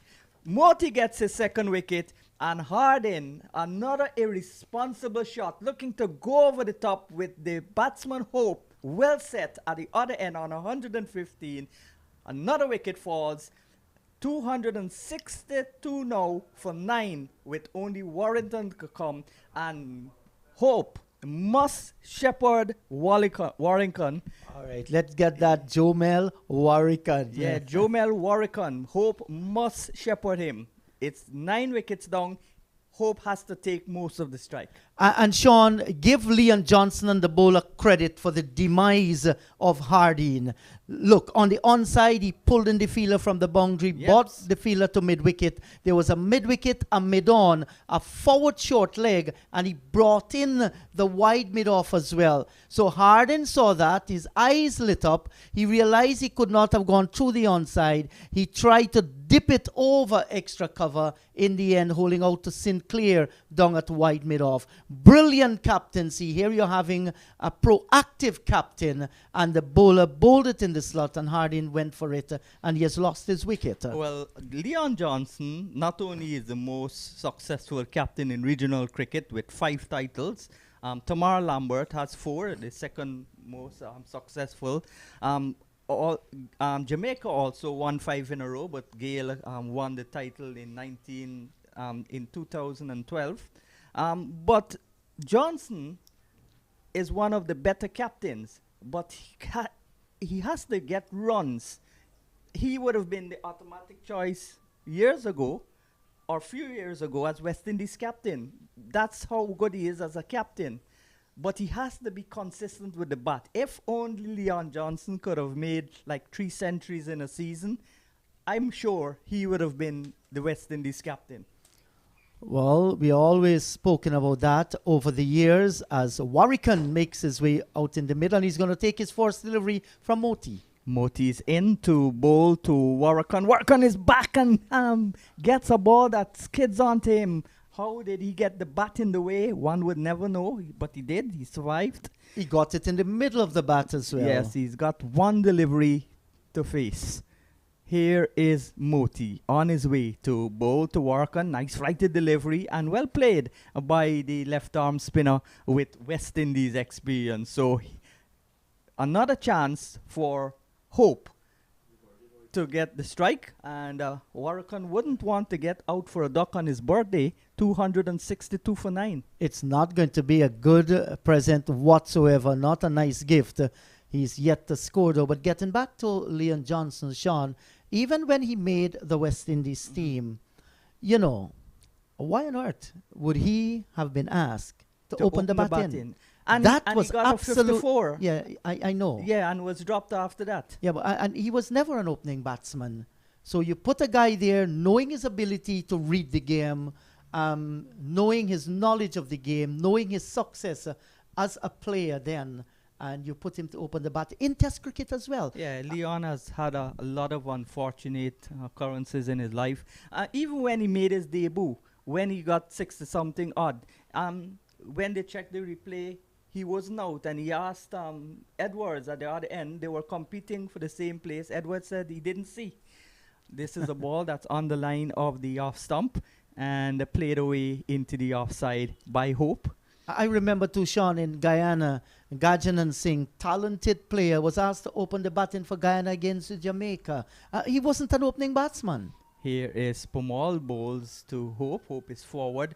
Do you think Hope should try to score a little quicker to get past the 290, or hope that the others would stay with him and bat the way he's batting? I think he's doing the right thing at the moment, playing every ball on its merit, and when he gets the opportunity to score the runs and take the strike, he's going to do that. There's nothing wrong. I think once he gets a bad ball, he's going to go after it, and that should be the approach. So far, so good. 3 for 77 in his 22nd over. Pomal bowls again. Nice flighted delivery. And they're showing no intention to get a single. Well, he to might expose Hardin. Now it's four balls Warrington. And so there's 4 balls now. This ball, he might try to get the single. Might very well try to get it there, and he can get it if Premal slanted down the leg side. Any part in the open field Leon there. Johnson is very active, Yes. very proactive, in fact, bringing in the fielders. He knows that this would be the 4th ball or the 5th ball or the 6th ball you'd want a single. So he's bringing in if you want to get the strike, hit the ball over the top. Yes, and I think he might very well dance down the track if it's floated down, and he's going out into the offside field. And good captaincy by Johnson, like you said, Sean, prevented the single there. And this will raise the high risk. This will raise the risk higher to get a single now if it's a good ball. Here is Pomal bowls, oh my dear. And he wouldn't get the strike, but he gets a boundary, takes the follow-on target to less runs. So it's now 266 for 9, but he doesn't have the strike. He moves to 119. Yeah, and that was a wayward delivery by Virasamy Premal, just releasing the pressure. And while Warrington will get the strike, you cannot misjudge this. He got the boundary, so that's 4 runs that will be deleted from that 490, 266 for the loss of 9. When you look at him playing that shot there, Shea Hope, I'm just wondering to know if he felt that he should have looked for a single rather than hit it so hard. But it was a bad ball. It needed to be put away. No problem. Hope gets the boundary. I'm sure, well, I'm not sure. I think that he just swept the ball, hoping that it did not reach the boundary. It will walk the single or run 3. But unfortunately for him, it got to the boundary. But in a sense, it got 4 more runs. Yes, exactly. So let's see the battle between Warrington and Moti. He's been clustered there, silly point and a forward short leg, 2 slips. Moti is in, bowls to Warrington. Warrington is forward. He bats right-handed and he bowls left arm spin. So like a lot of these guys, Jordan, McGarrell was bowling left arm spin and batting right-handed. The former Guyana left arm spinner, who incidentally, like Clyde Butson, Kenneth Wong and Jordan, never played youth cricket. Like Dimitri Cameron also never played youth cricket. Here is a ball that's on the line of the middle and off stump and played into the onside by Warrington. Did I miss Neil McGarrell? You mentioned him? Neil McGarrell. Yes. This is a ball again pitched up. And Moti should flight this ball, teasing flight, hang it in the air. If you want to hit a 4, go over the top and hit it. Here is Moti, a quicker delivery. That's not good. That forces the batsman to be in defensive mode. When you bowl so fast, especially at the tail end, all you want to do is defend. And the quicker the ball comes, you can defend it. If you flight the ball, they give you time to think about all sorts of things because the ball takes longer to come. End of the over, so the over comes to an end. Moti 2 for 37 from 21 overs. Hope is still there. He's on 119. Warrington is yet to score 266 for 9. Yes, and I remember when Carl Hooper captained the Guyana national team, and whenever Mahendra Nagamutu, the leg spinner, if he was hit for a 4 or smashed for a 6, the next ball is going to be a quicker, flatter delivery, and you'll see Carl Hooper, wherever he is turned, looked at Nagamutu, and the next ball will be floated up, saying, Guy, you won't mind. You're a spinner. You're going to go for runs, but you must continue to tantalize the batting. Yes, and I think Moti here, bowling a little bit too flat and too fast. Just hold it back a little, float it.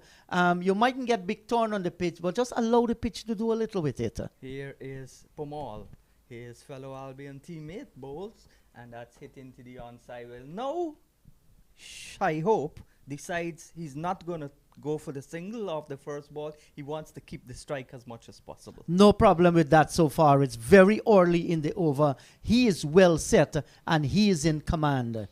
Here is Pomal, bowls to Hope. Hope is back, plays it into the onside. So if he looks now to just get singles, well, if he gets a really bad ball, he'd hit a 4. The runs are going down to get the follow-on averted. That's a tight situation for him to be in, if to get the runs or to preserve the wicket of Warkan. Yes, well, I think both will be on his mind here. What's the best case scenario? He will be looking to face at least 4 balls in this he's over. Gone, caught. That's the end of it.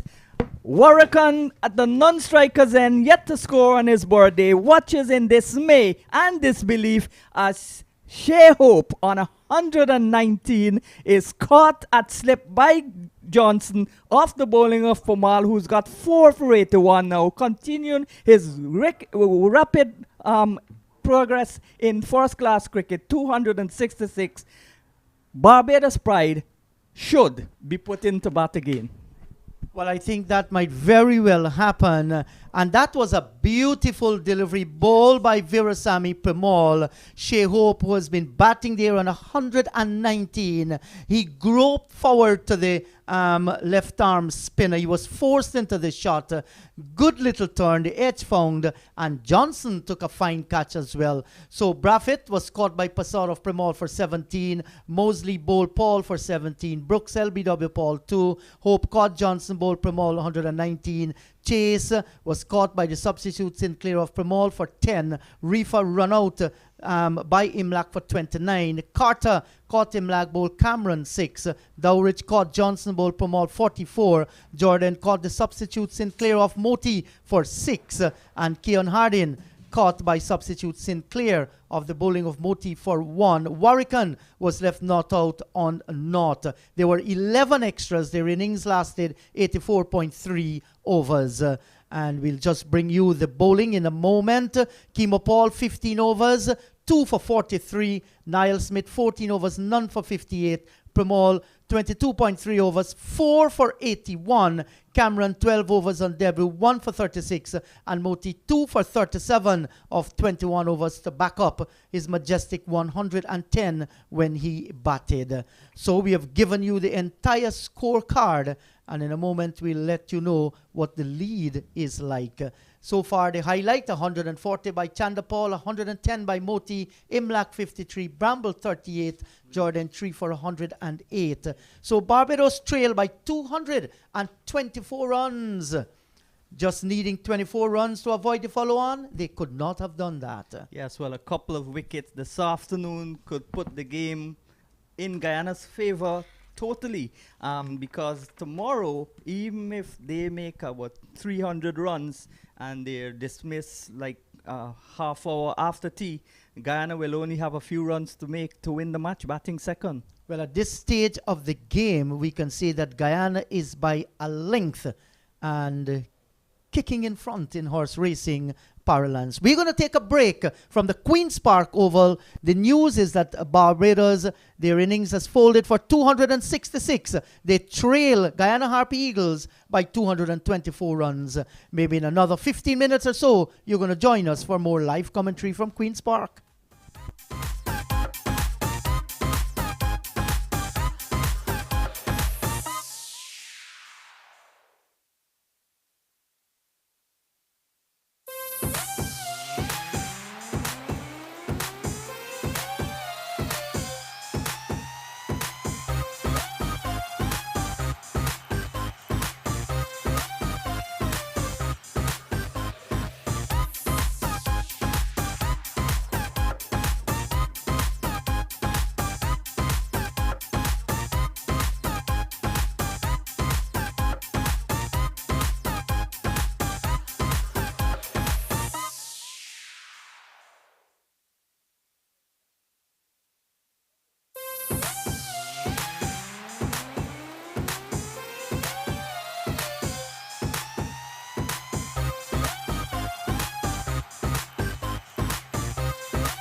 Hello there once again. Let me welcome you to another sunlit session here at Queen's Park Oval with the Harpy Eagles. They've been able to enforce the follow-on against the Barbados Pride after Barbados Pride succumbed to 266, trailing the Harpy Eagles by 224 runs and failed by 24 runs to avoid the follow-on. As we speak with you, the light roller is on the pitch.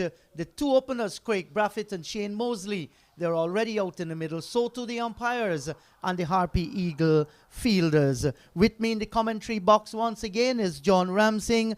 John, the Harpy Eagles, they have managed to enforce the follow-on. Barbados Pride will have to bat a second time, and there's a whooping lead of 224 on first innings. Yes, good afternoon to you, Inderjeet. Good afternoon to our viewers and listeners.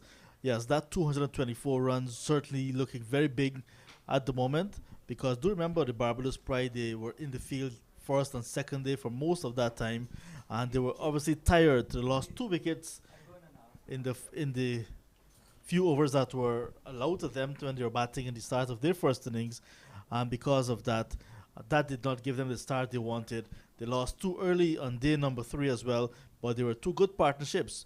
First with Shea Hope and Raymond Reefer, that allowed them to get some momentum and some stability. And then when Shane Dowrich joined Shea Hope, they also batted very well. And that partnership as well really held up the Guyana Harpy Eagles, but only momentarily, because after they were separated, the rest of the batting lineup crumbled quickly. And then Shea Hope, last man dismissed for a well-played 119. That really made a big difference. That could have been more than 224, but 224 is what it is, and the Guyana Harpy Eagles will take that. So 266 in their first innings, the Barbados Pride. Good reply, but not good enough. And now they are batting a second time. The Harpy Eagles enforcing the follow-on. They must now go for the juggler. They must look for this remaining 10 wickets to get themselves back in title contention. Yes, 3 slips and a gully. Kimo Paul begins his approach to send down the first delivery to Craig Braffett. Outside the line of the off stump, and Braffett just watching a white ball go by into the gloves of the keeper, and there is no run. And the veteran, Virasamy Pamal, with his 4-wicket haul here, has gone to 561 first-class wickets. Yes, not a good performance from him. He was thumped around a bit from Hope, from Reefer, from Dowrich, but he managed to pick up the wickets when it mattered the most. You may want to be critical of Leon Johnson not giving him the field that he wanted, and perhaps could have been a little different. But in the end, he got 4 wickets, well bowled. And that's on the full toss, and Craig Braffett is guiding this one through the covers and down to the boundary for 4. It was a full toss. It was there for the asking, and Braffett is not going to miss out on that. He gets a boundary. Good start from him, Barbados Pride. In the second innings, they're 4 without loss. Just a very wide full toss from Kimo Paul. He hasn't been bowling for a long time because the spinners were operating towards the back end of the Pride's first innings. Now starting with the new ball, that was a very loose delivery, very wide. And Craig Braffett, the class player he is, the touch player, will not miss out. And beaten outside the line of the off stump. That was a beautiful delivery. That's the line he needs to bowl more consistently. Excellent comeback.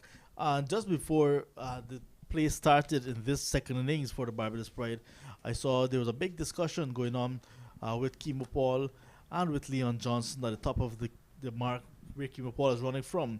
And Johnson, the captain, was gesticulating to him onto the foot that he should be bowling, and then he's showing him the falling over stance. So rather suspect, he's saying to Kimo, if you bowl it full on the foot, rather suspect you'll get the wickets quite early because the pitch is playing too paced.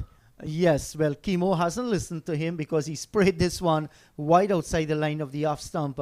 And even it was wide outside the line of the off stump, John, you could see the away movement. So if this man, Kimo Paul, can pitch on the length, that will make the batsman uncomfortable with his away movement, can present a handful here this afternoon. To say that Kimo is injury prone might be a bit harsh, but I saw this morning when he was running in right from the media center, and he actually had an uncomfortable moment and he was checking his ankle. Because I think the popping crease was a bit loose again, and I'm not sure if his spikes got stuck in the crease or if he rolled his ankle slightly, but he was not comfortable for a moment, and then he did not bowl for a long time. And here he is getting an opportunity again this afternoon.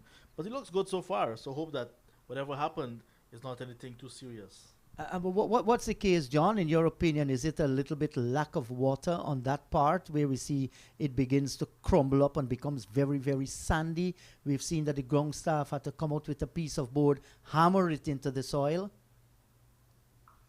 Yeah, look, there's Kibo again, just jumping and skipping after delivering. And let's hope he's fine. But the over is completed his first over in the second innings. Barbados Pride batting a second time, 4 without loss. Yes, indeed, the pitch has been very dry. This is a dry season in Trinidad and Tobago, so not a lot of moisture around when the ground staff would prepare the square and so on, and the rest of the outfield for matches. Because during the day it's left exposed to the weather, it's obviously getting very dry, and that's what happened to this pitch. Last time there was a first-class match here between the Harpy Eagles and the Volcanoes, against the Hurricanes. Same thing happened. The bowling crease became very loose, and Kibo Paul in his run-up was landing in some sandy areas and just could not get the momentum and the traction, and had to be switched around, went around the wicket as well, and just could not get it right. But it's because of the weather, the sun not holding together with the moisture. Yes, so Mosley has a chance here to redeem himself in the first innings. He was bowled by Paul for 17, 49 for the loss of 3. Niall Smith will pick the bowling up from the southern end of the ground, and surely he must try to get it more right than wrong in this spell. That's a quick delivery, short of a length, and wide outside the line of the off stump as well. Just like Mosley be looking for redemption, so is Niall Smith looking for a much better bowling performance in the second innings. Perhaps he will look at it as his final opportunity to get it right in this match, because there are 3 back-to-back matches for the Guyana Harpy Eagles, for the rest of the franchise as well. After this, next Wednesday, they'll be playing against Jamaica Scorpions at the Diego Martin Sporting Complex, and then the final match right back here against Trinidad and Tobago Red Force. So it's a quick turnover, and you do not want to be short of work, short of confidence in such a quick time. Niall Smith need to get it right in this innings. Yes, certainly he must do that. Started off with a bang in his first-class career, picking up a 6 wicket in his first match. First innings that he bowled against the Leeward Islands Hurricane. Got 20-odd wickets in that tournament, but since then his name was called about, so much so that, one felt that he would have gone on. A little bit surprised that he's not working more on his game plan. This delivery is down the leg side and flicked away, will bring the long leg. Cameron comes off the boundary, sends the return in. Mosley's off the mark, and that will take Barbados Pride now onto 5 without loss. It's good to see that Leon Johnson is starting with a long leg as well. The fielder, that fine leg, very wide. It's a run-saving position, and it's a position that back in the days you would say that you would start with a fine leg on a third man almost every time. But recently we've seen that captains opting not to go with those positions. They're going for more attacking positions, and had that fielder not been there, it would have been 4 runs easily. Yes, so there are 3 slips and a gully as Niall Smith comes into Craig Brathwaite, and he sprayed this one down the leg side. Good take by Imlach as well, and Smith continues to struggle with his control. I think he has good pace, but it's just the control. And if you cannot control it, well, then you're asking for trouble. You're going to be ineffective. And when your skipper gives you that new ball, you want the new ball to be counted. Make the best use of it, especially when you're having 3 slips and a gully and a backward point. Look again. Now, this is not good bowling at all. You're having 3 slips, a gully, there's a short extra cover, and you force your captain, because of the wayward bowling, to still have somebody on the fine leg boundary and you spring it wide outside the line of the leg stump. Not good enough at all. Not good enough, and you're being very nice, teacher Indrajit. That's very wayward from Mr. Niall Smith. Not lacking control on all of your nice adjectives that you're using. He's very wayward. Naughty boy, Niall Smith. He needs to get it right. The captain has employed 4 fielders behind the bat, including the wicket. Well, in the wicket, it would be 5. You need to get them into play. And he's taken on the pad. There's a shout for leg before.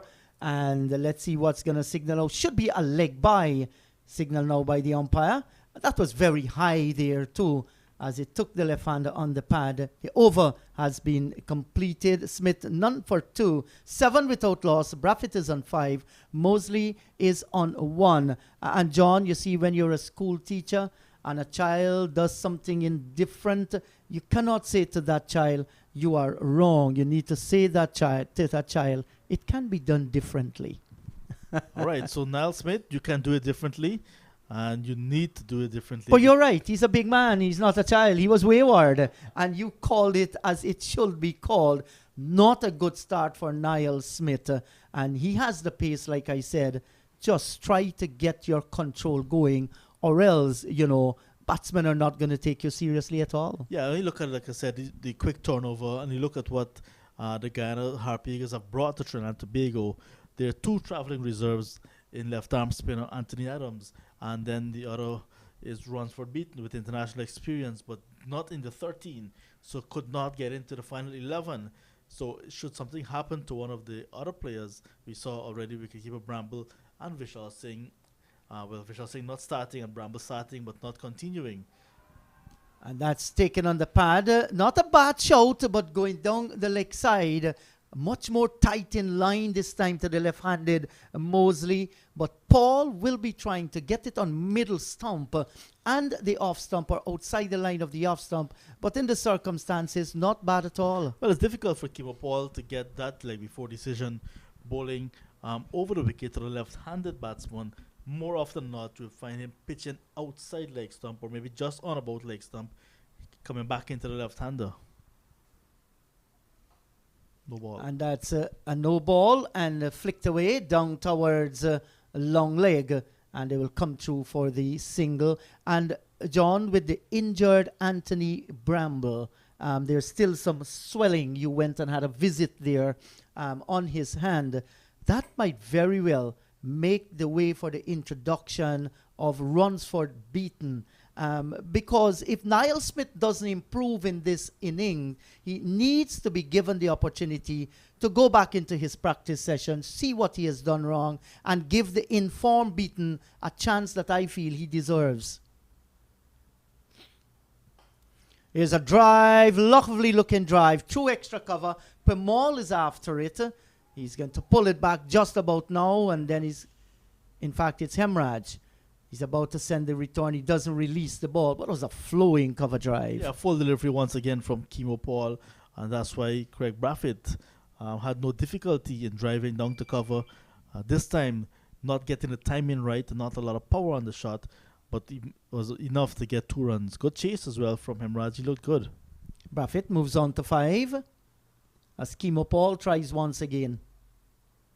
And he's showing great judgment, Braffett. He walks away a delivery, pitched outside the line of the off stump and went straight through to the keeper. Another day, some other batsman would have gone flashing at it. But this man, Craig Braffett, he understands where the off stump is. Yeah. But I'm happy with the movement Kemo Paul is getting. A lateral movement, bowling, just pitching on about off stump and moving away nicely to the wicket keeper. What we would call a little bit of a banana swing. Good stuff from Kemo Paul. Banana swing. That's a nice term. And this is slanted down the leg side and plays down towards short mid-wicket. There is no run. Yes. That's because of the curve of the banana? That's right. The shape, that little curve you get, that's the type of swing Kemo is getting from when he's bowling to the right-handed batsman. Yes, I love that description. So we're having 1, 2, 3 slips, a gully. There's also a square cover bordering on a point position. There's also wide mid-off, mid-on, mid-wicket, and a deep backward square. Good delivery, right on target. And he moves across his stump, Braffett. He's defending back on the onside of the pitch. And once again, he cannot score. So, if you have just joined the broadcast, let me remind you that Barbados Pride, they started overnight on 48 for the loss of 2. Today, they were bowled out for 266. 4 for 81 for Virasamy Premal. 2 for 43 for Kimo Paul. 2 for 37 for Moti. 1 for 36 for Dimitri Cameron. Those were the ones that picked up the wicket. And he's driving, cover driving. Nicely again, Craig Braffett. Doesn't have the power, had the timing, and he will go back and complete 2. And he's playing well here. Didn't look to hit it too hard at all. Paul completes his second over. That has cost him 10 runs so far. Pride in their second innings. They're 13 without loss. Braffett is on 9. Mosley is on 2. Yeah, so there you see Braffett just stretching forward, and before that ball could actually swing, he actually drove it nicely. So he's countering the swing by stretching long forward to Kimo Paul. And this pitch is not one that is going to give you any exaggerated bounce. So it's even bounce so far, and on the occasion keeping a bit low. So allowing Craig Braffett to play some shots on the front foot. No danger in it at all. But it was a good over, nice testing over from Kimo Paul. I said it yesterday, I'm going to say it again. He seemed to be looking as if he's back to his best, Kimo Paul. Yes, and that is good to see. So, here is Niall Smith. Short delivery outside the line of the off stump. Once again, the pace is good, but the control is not good whatsoever. And that ball was heading wide outside the line of the off stump, somewhere around between the first and second slip. And Imlak collected it, made some good height. So the pace is good. He's developing that pace on this pitch, but once again, far too wide. You cannot sacrifice the control for the extra pace. You must first get the control and then strive for that extra pace. I'm afraid that Smith is doing it the other way around. And this time, down the leg side, another short lifting delivery, and Mosley lifting the bat in the air and watching the short ball go down the leg side. Yeah, so Smith outside the off stump, very wide, down the leg side again. Just need to be making Leon Johnson's job as a captain much easier. Because you do not want to be setting field to bad bowling, or do not want to be bowling too many different things and not bowling to the plan of the captain. So Smith, with 3 steps on the gully, must be bowling on and about the off stump. So, let's see if he's going to correct that now. Has a good approach to the wicket, Niall Smith. And this time on the leg stump and flicked. And nicely knocked down by Akshaya Prasad there. But can't prevent the single. And there is one more to the score. So he gets off strike there, Mosley. And with that one, the score move on to 14 without loss. And even though he's making the batsman play this time, you look at the line. You're having 3 slips on the gully and you keep bowling the line leg stump, outside leg stump. But just to be a bit fair to him, he's getting a bit of extra bounce. It's a new ball. He's fast as well. But not only the bounce that we're looking at the line that you're bowling. Exactly. So that's let's go, right. Mr. Smith. Come on. You're a much better bowler than that. He is. He's much better bowler than that. He is talented. And look again. Chance for appeal for a catch behind. The Guyanese are celebrating, but umpire Carl Tuckett is going to have none of that. The Guyanese are hand akimbo. Surely we're going to watch the replay from our vantage point in the commentary box. And there we see Smith coming in.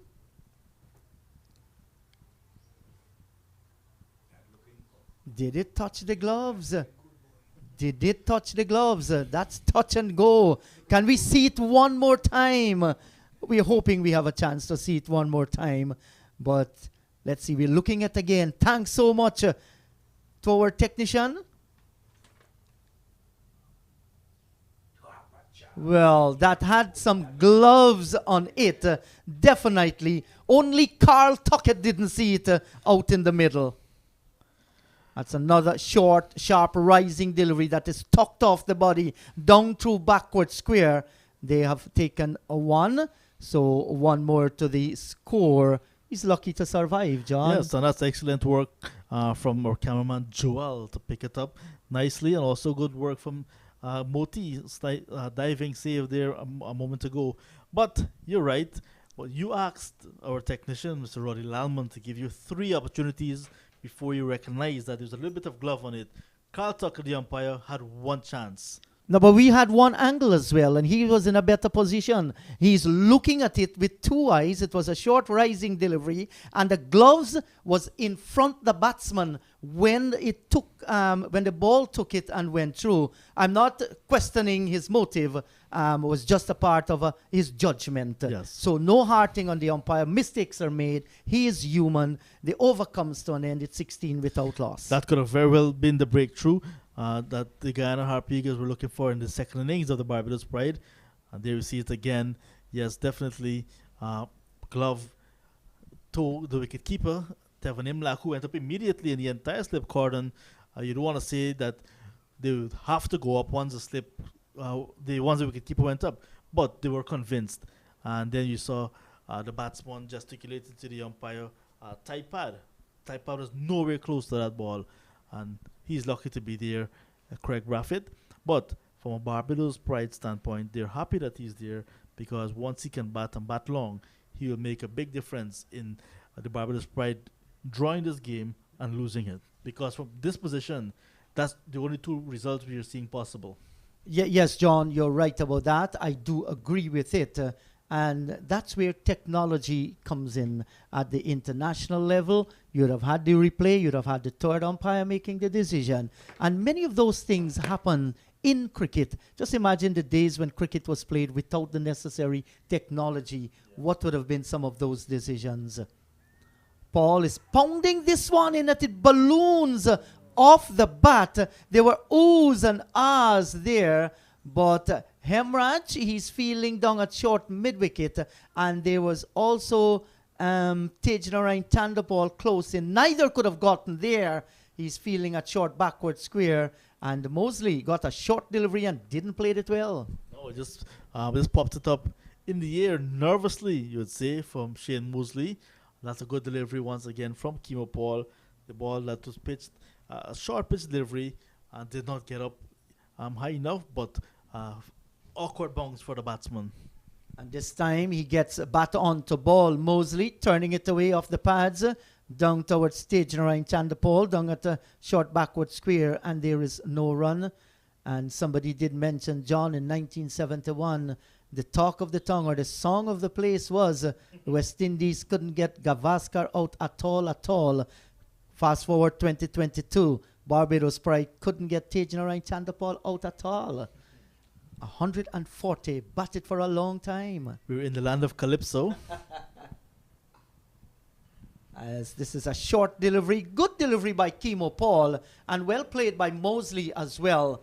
Got in behind of a short rising delivery, tucked it off the hips, down towards Hemraj, patrolling the short mid-wicket area, and he cannot score. So we're seeing Kemo Paul here. He's more on the stumps more than often, and this is good to see. And just 2 slips now, so the protection is the extra cover is being given on the onside for Kemo Paul. Nicely bowled again. Give Mosley the benefit. He pulled the bat inside the line. Saw it serving away from him outside the line of the off stump. And I think the ploy is good here by Leon Johnson. 2 slips and a gully, having a short cover and a wide mid-off, giving the batsman the opportunity to go through extra cover because there's a huge gap there. They want him to drive with Kemo Paul angling the ball outside the line of the off stump.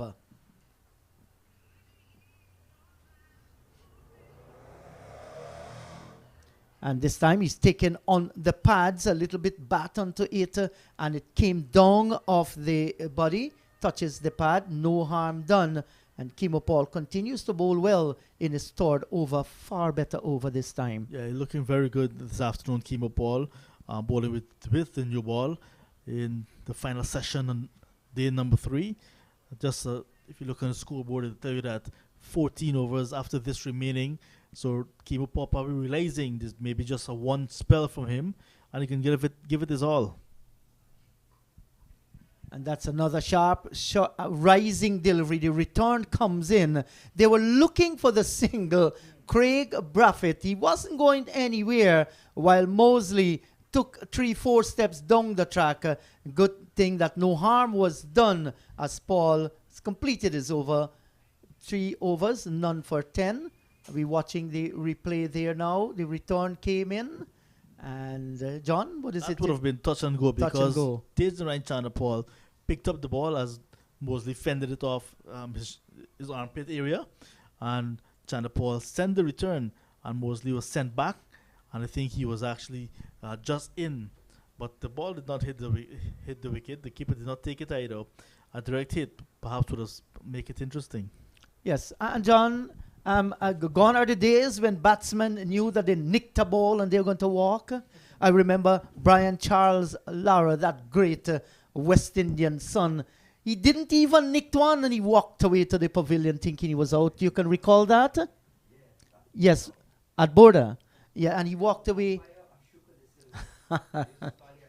So, here is Niall Smith once again from the southern end of the ground. Taken on the pad there, was striving for the Yorker, and this time Braffett took it on the pad, but it was obviously going down the leg side. Yeah, that's a good delivery though from Smith, well pitched up, looking for the Yorker like you said, aiming for the stumps, and Braffett there just getting the left foot in the way, but not before the ball can hit him down the leg side. You want to say heading down further. Yes, and there's some ginger in the steps here of Niall Smith as he races in once again to bowl to Braffett. And Braffett is coming forward, turning this brilliantly, fielded down at forward short leg by Akshaya Prasad. And he just looked at Braffett. He didn't know where the ball had gone. He was looking for the single. He cocked the arms and threatened to throw, but he regrouped nicely. That was brilliant fielding at forward short leg. Yeah, really spectacularly done by Akshaya Prasad. Reflex action to stick his right hand out and the ball got into it, and he was ready to throw down the stump if the batsman was prepared for the single. Niall Smith. And he goes down the leg side again. And this time the batsman, did he play a shot? So they didn't run whatsoever. As it comes down towards the fine leg area, there is no run. But yet again, I mean, it's not like we are harping. We are calling it how we see it. What is happening out in the middle again. You can't be having all these people on the offside and you keep slanting the ball down the leg side. You need to get it more often outside the line of the off stump. We're not looking to say you get it there 6 deliveries in the same place. You know, it's not going to be possible, but more than often. And now we see, what do we call that? That's a leg gully? Yeah. It's a leg slip? Interesting indeed. And that's in the air. Will the catch be taken? Oh, and he floors it. Tejnarain Tandapol. That was a valiant effort. Came off the bat. And it was a short rising delivery. And it would have been a magical moment if he took it. It would have been, well, it is still captaincy excellence. We're watching the replay and see exactly what's going to happen here. Short ball. Couldn't get the bat out of the way. Tejnarain Tandapol went after it. He dived and he misjudged it. Yeah. Maybe took off a little bit too late and not too certain. And he pounds the short ball in. And this time, Craig Braffett moved inside the line and allows it to go by into the gloves of the keeper. Some aggression we're seeing here from Niall Smith. And also from Leon Johnson employing the leg slip, showing some more attacking moves, and that's because Niall Smith has been bowling on the body line and almost got the wicket immediately after putting in that leg slip, but it fell just short of Chanapal, who might have been a little bit late going for it and eventually had to put in a dive, but it fell short of him. Yes, and he was going away from the ball as well, so maybe that is where he lost the timing too. That's another short, sharp, rising delivery, but down the leg side. Over has come to an end. It's 16 without loss. Braffett is on 11. Mosley had 3. Smith 3 overs, none for 5. And after bowling all of the deliveries pretty much on the line of the body, you can draw a conclusion that that is the new line of the attack from Niall Smith to Craig Braffett. And I think he should continue like that for another over, because it was impressive, especially with the fielder coming in at that leg slip position, and it should have been gone there. I'm just wondering if Tej was looking for Akshaya Prasad to take the catch. That was the little movement, and then when he went for it, he was moving away, then had to stretch forward, so he lost the time. But certainly the plan could have very well worked there. As we watch Kemo Paul now, he begins another over, this time to Shane Mosley. Mosley's driving and breathing comprehensively outside the line of the off stump. How didn't he got an edge onto that one? That's perhaps the delivery of the afternoon, and was bowled by Kemo Paul. I think Mosley is too good not to get an edge on that one. That was a beautiful delivery, pitched just on the line of middle stump, maybe middle and leg, moving further away from Mosley, but not by a whole lot. Just held its line and threw to the keeper.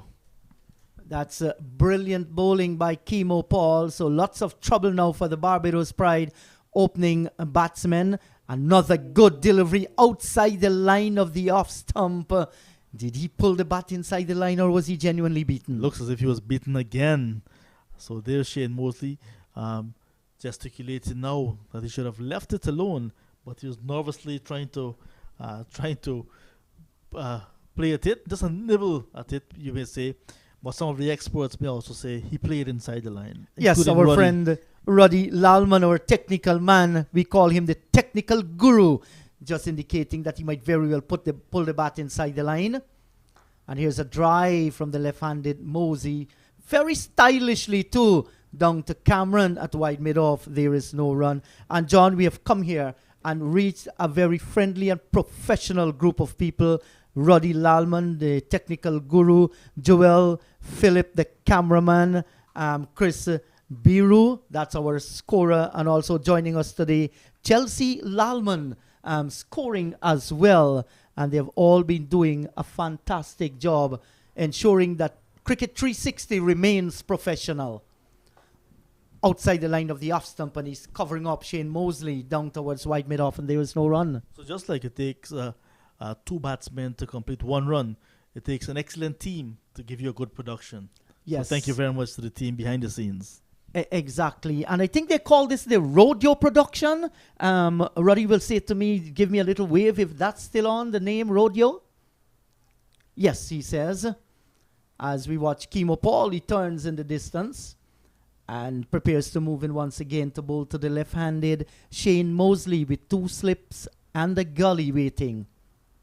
Short, lifting delivery, but no harm this time. The line was a little bit outside the line of the off stump, and Mosley showing good judgment, allowing to go by into the gloves of the keeper.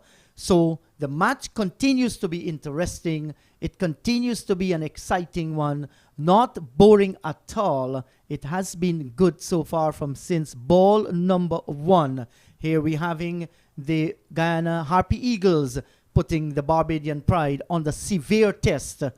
They are top of the table, starting with 42 points in this match. Flicked away by Mosley, out through forward square. And they will take 1 and go back and complete 2 as Tej. Chandra Paul chases after it. Sends the return in. 2 good-looking runs to Shane Mosley. And now they're going to have an overthrow. Well, that's not good enough at all. It should have never happened. The score moves on to 18 without loss. Yes, so just releasing the pressure a little bit, you may want to say. After Mosley got the double, the return came into the non-strikers end, and no one collected it and allowed the batsmen, who are very much aware, to go back for that 3rd run. So it's all happening here.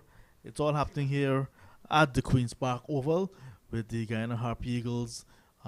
490 for 7 declared in the first innings. Barbados Pride replied with 266 all out in their first innings. Well short of the follow-on mark. They were asked to bat a second time, and now they're looking as if they're battling for survival. 19 without loss after 7 overs. Some anxious moments. Good hostile bowling between Kemo Paul And Niall Smith with a new ball, but just not getting the wicket just yet. Good temperament being shown by Braffett and Mosley. This really is a top class battle. And since 2020, when Barbados Pride beat the Guyana Jaguars as they were then at Providence, we were waiting for this clash again. And here we are. We could not have waited for a better clash. Really nice contest here today. Yes, whenever Guyana and Barbados play, you can expect this keenly contested battle. The great rivalry, the tradition between the two continues. Mosley getting a delivery well pitched up. Much better delivery this time from Niall Smith and played away by Mosley down towards short mid-wicket. He was moving across the stumps, which simply mean the ball was heading maybe somewhere around the middle and the off stump. He got bat onto it. His eyesight has to be good. It was a quick delivery as Niall Smith was striving for the Yorker. So two slip, a gully, and there's a backward point, a forward short leg, having mid-wicket and extra cover. We have a fielder down on the long leg boundary and one a deep backward square as well. Short delivery, good delivery too, but you can see the left-handed Mosley. Once it was pitched along that line of the leg and middle stump, it was short. He had good eyesight on it, moved around it, had no problem playing the short delivery in front of him on the offside of the pitch, and there is no run. So the good work, I would say, continues with the fast bowlers bowling with this new ball on the line of the body. And let's see if Niall Smith will keep it there or give it a bit too wide. And that's a bumper. You can hear the grunt as he looks to get it in line of the body, like you said, John. And this time it was over just outside the leg stump and had a good height coming off the pitch as well. And it's good to see. I mean, he's working up the pace and he's getting the pitch to be responsive as well. A good cricketing pitch.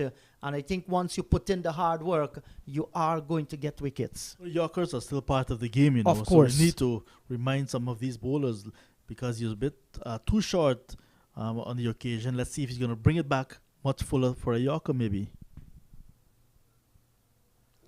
And he strives for a short lifting delivery outside the line of the off stump, not forcing Mosley to play a shot.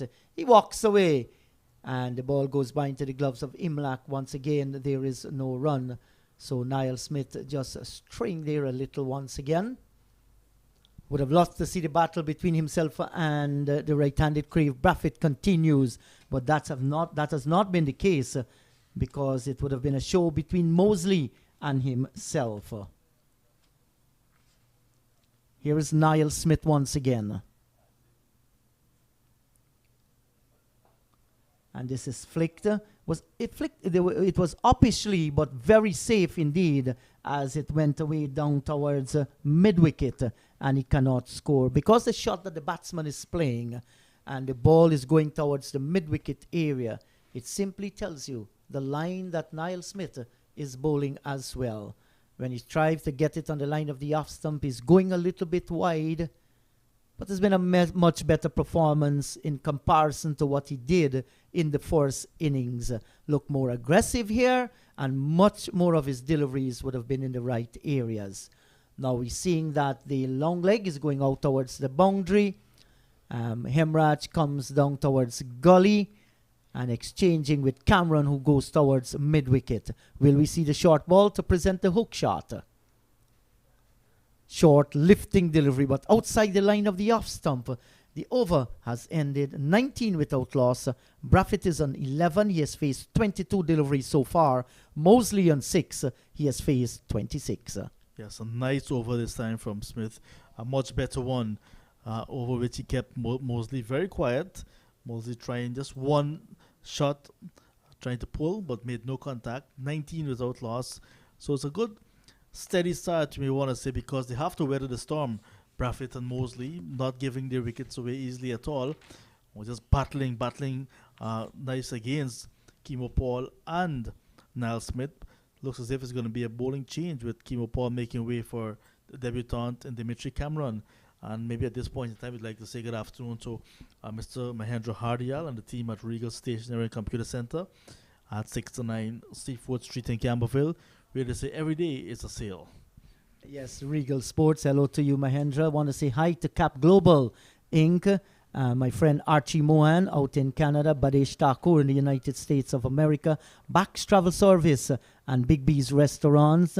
Talking about Shabir Bax and his family. Of course, my friend Ricky De Narain from 4R and Ramesh Sunich from Trophy Stall. All these guys, they have come together along with Diamond Trading. That's my dear brother Iqbal, coming together to ensure that our visit to Trinidad and Tobago is made possible, and we cannot forget Mr. Boyle from Eureka Labs. Yeah, Eureka Lab. It's a very simple process. If you're traveling, you just need to roll up there with some form of ID and leave the rest to the capable staff at Eureka Labs. They'll have your antigen test, your PCR test in no time, hassle-free. And trusted as well internationally. So Dimitri Cameron is getting a bowl in the second innings. Pitched up outside the line of the off stump, and Braffett is allowing to go by. Cameron 1 for 36 from his 12 overs. And John, other than him playing cricket, his full-time job is in the construction industry. The man that deals with lumber, stones and sand and cement and boards. Yes, so now he's building a career in cricket. Exactly. Yes, looking to really build a long one as well. Just started, so a long way to go once he can continue to build his foundation first. And that's a good delivery, right on target. And without the builders, we would have never had modern architecture around the world. They are important. Yeah, most definitely. And then there's a housing drive right now in Guyana. So it's a booming construction industry in Guyana. So no doubt, it's very lucrative at the moment. And the Guyana Harpy Eagle skipper Leon Johnson is very much a part of that construction drive in Guyana. Yeah, so many persons having their fair share of what's happening back home. Good delivery, bang on target. And this youngster has started well in his career. Has a good cricketing brain. He's bowling well, making the batsman play. And certainly he's going to feel happy so far with his performance. Yeah, it's not as quick as Niall Smith and Kimo Paul, but landing in good areas and asking the batsman to play more often than not and looking to create the opportunity that the batsman will want to make a mistake. This is good stuff from him. Bowler within himself, you may want to say. So he tries once again. And this is driven down towards Virasamy Pemal at wide mid-off. There is no run. And you hear that sound coming off from the bat. Didn't get the timing that he wanted to, but the intention was good. The technique was good, planting the left leg to the pitch of the delivery, and then the flowing bat coming through nicely. Cameron turns in the distance once again.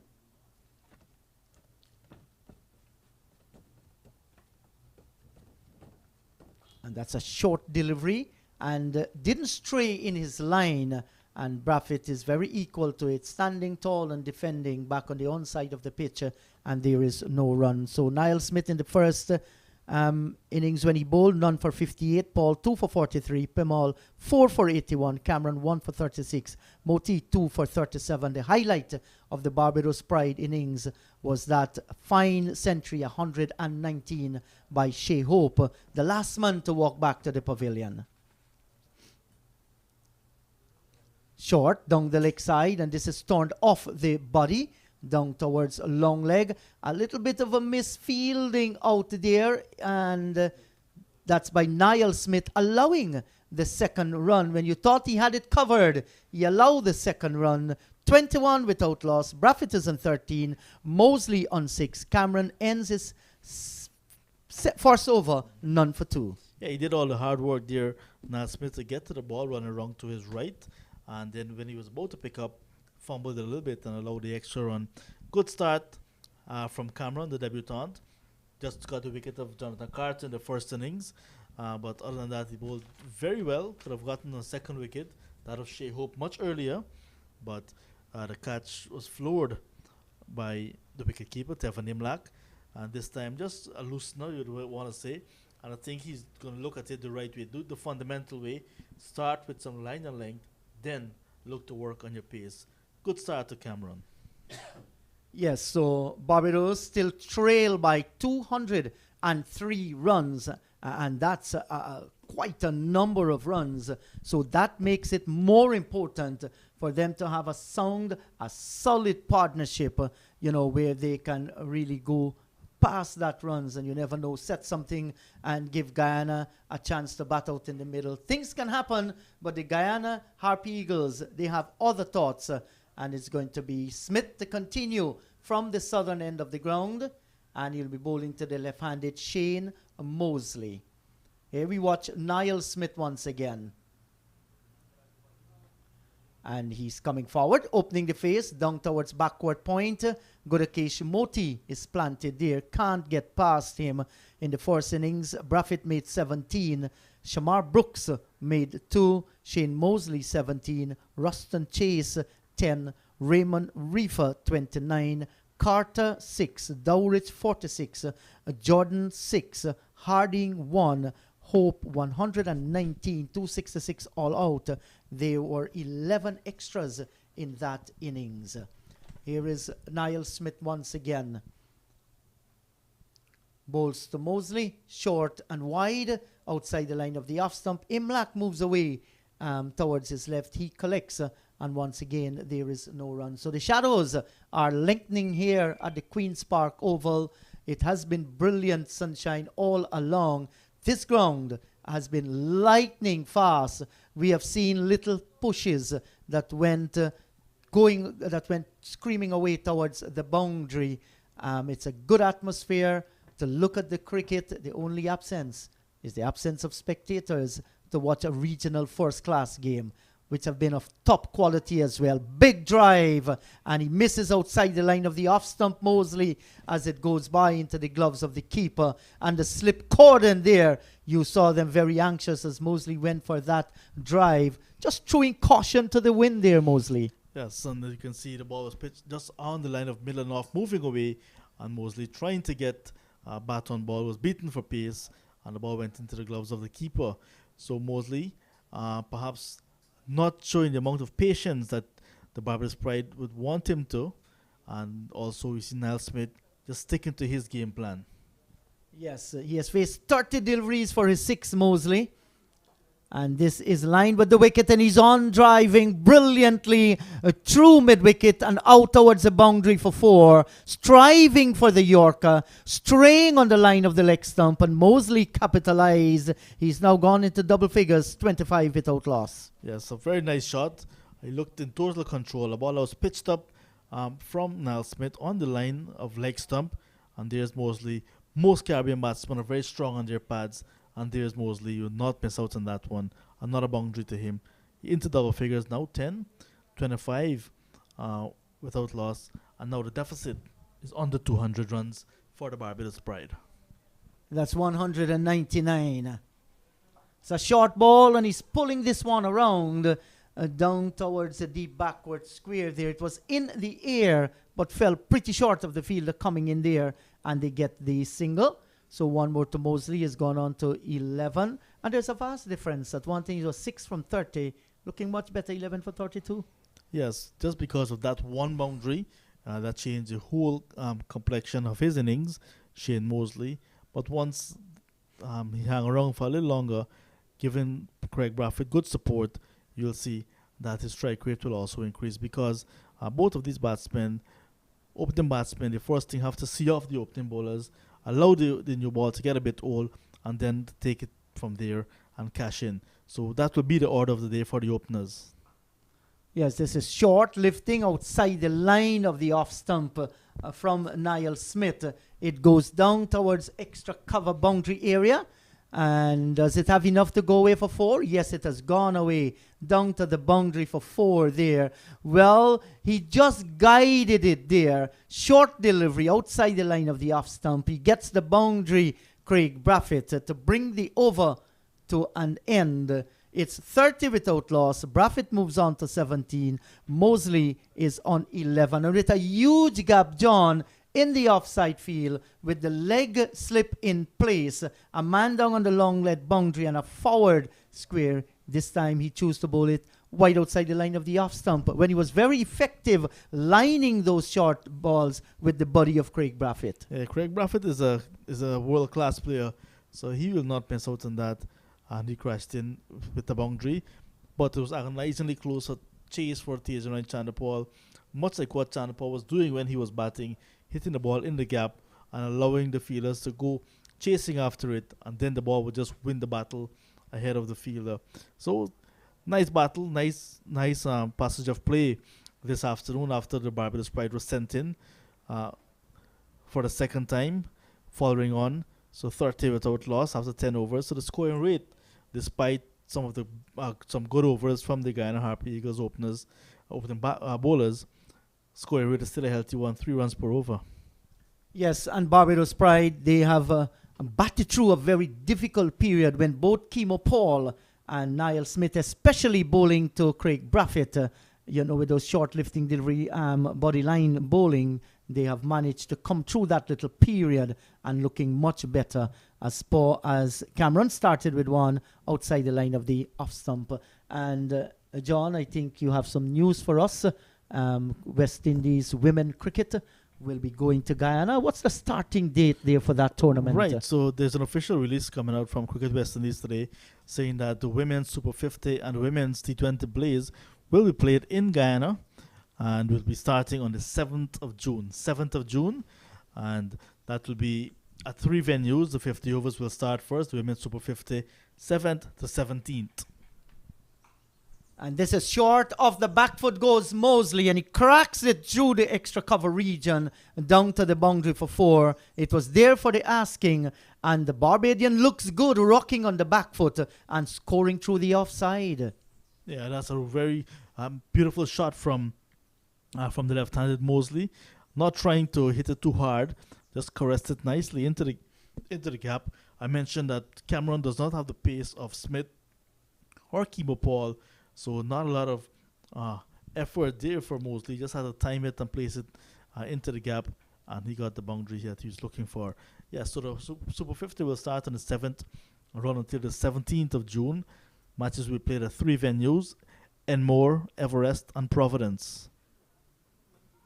And he's wrapped on the pad. There's a shout for leg before, and the umpire says not out. Was it going down the leg side? And it was pretty close. Not a bad shout at all. We shall monitor the replay here. So you can see middle off stump already. So mostly batting on a middle stump guard. Ball pitch just on middle and off and heading back into the left-handed batsman. Your take, maybe heading a bit high? Could have been a little bit high there too. You never know, might have been just missing the leg stump as well in the circumstances. I think it's a good decision by umpire Patrick Gustard.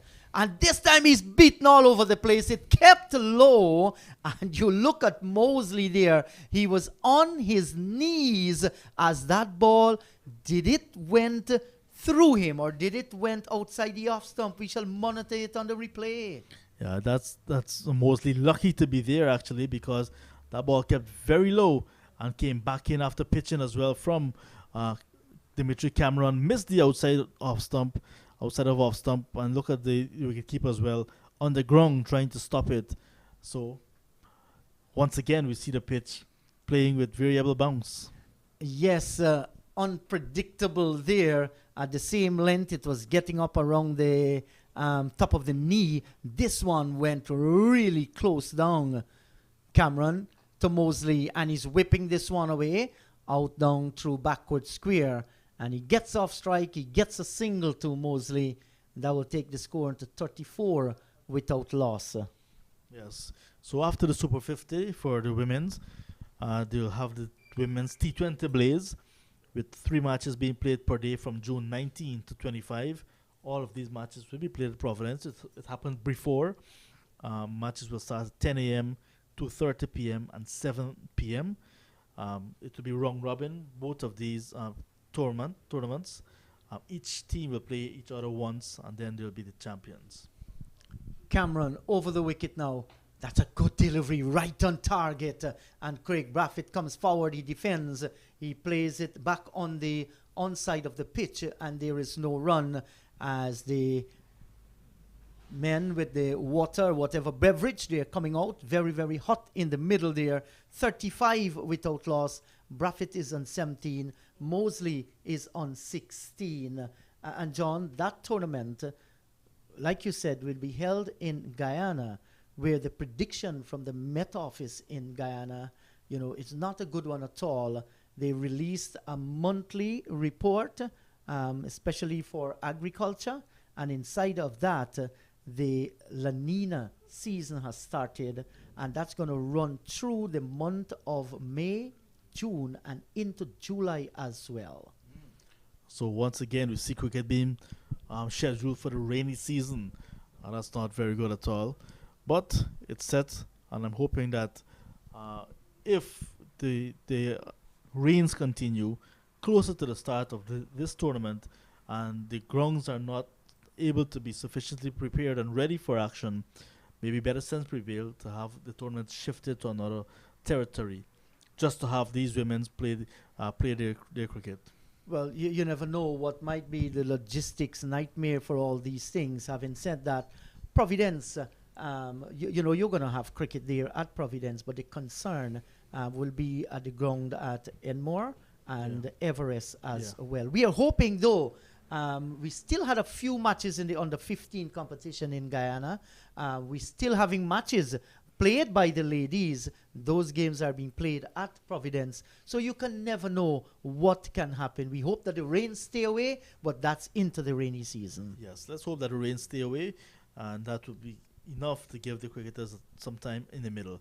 All right, also happening today, we saw that the Demerara Harbour Bridge in Guyana, they've launched the automated bridge toll system, where you don't have to take liquid cash to pay at your toll to cross the Demerara Harbour Bridge. It's now automated, and that has started today.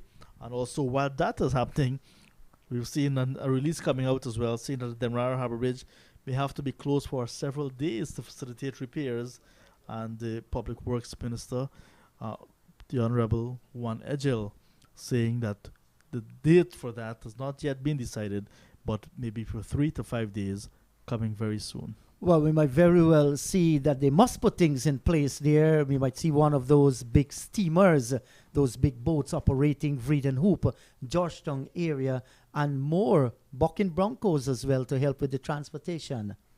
Yes, they must have contingency plans. Yes, so the boys are still out there refreshing themselves. Let me remind you that the Barbados Pride, they made 266 in their first innings in reply to the 490 for 7 declared by the Harpy Eagles. In that innings of 266, the standout Shea Hope, a brilliant 119. Got a chance, made full use of that one. He's driving through the onside, through the covers. His pull shot was good. He even went over the top, over mid-wicket, over mid-on. A splendid innings from him. He was backed by Dowridge, who looked good while he was there. He made 46, Jordan 6, Harding scored 1, Raymond Reefer 29, Carter 6, Mosley 17, Ruston Chase 10, and yesterday Braffett made 17, Brooks made 2. Just to recall the Guyana innings, Tate Chandapal scored 140, Gudakesh Moti 110, Tevin Imlak 53, Akeem Jordan 3 for 108, Reefer 2 for 37, Harding and Braffett each picking up a wicket. In their enforced follow-on, Barbados Pride at the moment, they're 35 without loss, survive some anxious moments. Both Braffett and Mosley. Braffett is on 17 off 30 balls, Mosley on 16 off 37, and they still trail the Guyana Harpy Eagles by 189 runs. More from you, John, and to take you through, it will be the voice of Sean Devers. Yeah, so just according to the scoreboard, 8 overs remaining, or we can go until 5:30 p.m. So still have some time this afternoon. Some overtime we'll have to do. But after the drinks break, we see both of the batsmen re-emerging because they both went into the pavilion, maybe a comfort break. And now they're back into the middle to resume the battle with the Guyana Harpy Eagles bowlers. So there you see the summary. Guyana Harpy Eagles won the toss quite early on day number 1 and batted almost 2 days, got to 490 for 7 declared. Barbados Pride started their reply on day number 2 and eventually bowled out for 266 in their first innings, batting a second time after they were asked to follow on 35 without loss, the latest position here at the Queen's Park Oval. And just before we welcome back Sean, just want to say good afternoon to the guys down at the Legends Risto and Lounge. They're enjoying the coverage this afternoon down here at 5250 International Drive, Orlando, Florida. And remember, the weekend in Orlando is a weekend at Legends Risto and Lounge, starting tonight with some live performances from international artists. Be sure to join them. Hello, Sean. Yeah, hello, John. How Will are you be you? on the, I'm good. Will you be on the Avenue, Arpita Avenue, a bit later on? No, I'll be sending my story to Kaiser News, leaving here until 7 o'clock in this evening. Then head to Arpita Avenue. No. Here is Pumal Moti being introduced into the attack. First, seeing the spin, and he's bowling to the left-handed Mosley. Mosley hits it into the onside, and there is no run. So our new analyst takes the seat. Here is Moti bowls, and it's hit away out towards the mid-wicket position. Kimo Paul fields, and there's no run. So 35 without loss. They are set 224 to make Guyana bat again. And Guyana needs at least maybe a wicket or two this afternoon. Here is a ball that's pitched up by Moti, driven nicely out to cover. Chandra Paul fields, and there is no run. Moti in his first over spin in the second innings. Moti had 2 wickets in the first innings. Of course, Pomal, the senior left-arm spinner, had 4, and Kimo Paul had 2. This is a lovely shot down the ground. Exquisite drive by Mosley. Flighted delivery, got to the pitch, and hammered it out towards the long boundary for 4. So he's gone now to 16. Buffett is 17, and the total goes to 35 without loss. Yes, good afternoon, Sean. Yeah, Thanks. good afternoon, Brandon Thanks for having King. me. You're Good a king afternoon in- to all the listeners in as well. Trinidad, but your real name is Brandon Corlett. Yes, definitely the Harpy Eagles need some breakthrough this afternoon, heading into the final day. So Moti with a forward short leg, a solitary slip, moves in, passes the umpire and bowls. And this is a lovely shot, glorious shot, played out towards the cover this time and raced across this lush green, an immaculate sword into the boundary like a rocket from a gun. 4 runs to Mosley. He's gone up now to 24, and it's 43 for no loss. Barbados building a solid foundation here. Yes, Shane Mosley actually looked a bit more comfortable in the second innings. He's growing in confidence. We know he's been struggling with the bat in recent, as well as Craig Brathwaite. We know he's in some serious form. The last regional match, he scored a double century. Also, he was the player of the match when England toured the West Indies. Well, in the first innings, he was out-caught by a stupendous catch at forward short leg by Prasad, and he went back for 17. That was maybe the most important wicket for Guyana. But then came Shai Hope, your boy, and he batted so brilliantly. Elegant shots, graceful timing, and he got going with lovely shots. In the end, he was last out for 119, caught at slip off the bowling of Pomal. So that left Barbados needing 224 to make Guyana bat again. They're still 181 runs short. But even if they get those runs, Guyana will still have to bat again. But Guyana needs to out them as quick as possible if they want to win this match. That's the only way they're going to stay in the competition, if they get an outright win. Yes, at this juncture, wickets is essential. And I'm sure the Harpy Eagles will want a win and not a draw, since they're on 21.4 points. Yeah, they must win this match to stay in contention for their 13th title at this level. It's a ball from Dimitri Cameron on the line of the off stump. Not close enough to challenge the off stump or make the batsman play, and it goes by to be taken by Imlak. Your view on the wicket keeping of Imlak? Well, Imlak, he actually put down Shea Hope on 39, but since then, he looked good. He would have settled in. We all know Anthony Bramble is out after he was struck on the hand yesterday. All right, he was on 38. But Imlach is growing in confidence behind the wicket. Well, in the 1980s in Australia, one Jeffrey Dujon played as a batsman in the first 3 games outside the line of the off stump. No worries for the batsman, leaves it alone, Braffett. And he made 40s in the first 3 games. And David Murray was the keeper, the guy that went to South Africa on the Rebel Tour. And when he got injured, Dujon took the gloves and never turned back, was the most successful West Indies wicketkeeper in terms of catches and stumpings. Yeah. Well, very few stumpings because the 4-prong and 5-prong pace attack had the batsmen getting caught behind off the necks of the bat. Here is Cameron, rushes in and bowls, and that's a lovely shot, but straight to the fielder, and there is no run. So both batsmen, including Braffett, who is usually sedate, looking to play shots. Yes, growing in confidence, definitely. Remember, at the same time, they don't want to get bogged down. Runs is important. If runs is not being scored, wickets will come. Good afternoon to technician Roddy, doing a fantastic job putting up the replays. And of course, our cameraman Joel, giving us all the action. Here is a ball that's pitched up and played into the offside, and there's no run. My mom called me to say, who is the cameraman? He's showing all the things. He's showing the flag. He's showing this pavilion. And she said that the streaming we were doing in Guyana, you only saw the batsmen and the bowlers. When I said there was a big crowd at Essequibo, she said, no, there was no big crowd. You fooled me. Because the camera didn't pick up these things. This cameraman here, Joel, is doing a great job. Of course, our scorers, this is back of a length and played out into the offside. The over comes to an end. At the end of it, Braffett is on at 17, Mosley's on 24, and Barbados needing initially 224 to make Guyana bat again. After 13 overs, they're 43 without loss. Yes, still 181 runs behind. A lot of work for Craig and his batsmen to do, especially Shamar Brooks, who failed in the first innings. Yeah, good afternoon to Chris, our scorer, and Chelsea. I've got a friend called Chelsea.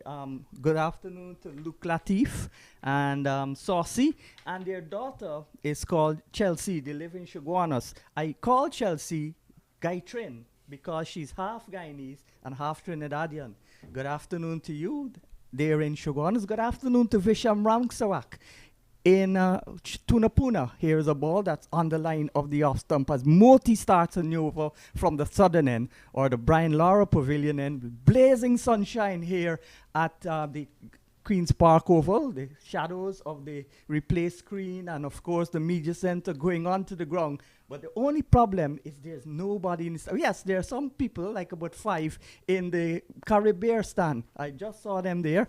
But it's disappointing that regional cricket now, for a big match like this, there's nobody. Of course, it's a weekday, and there are other matches being played. One is already finished.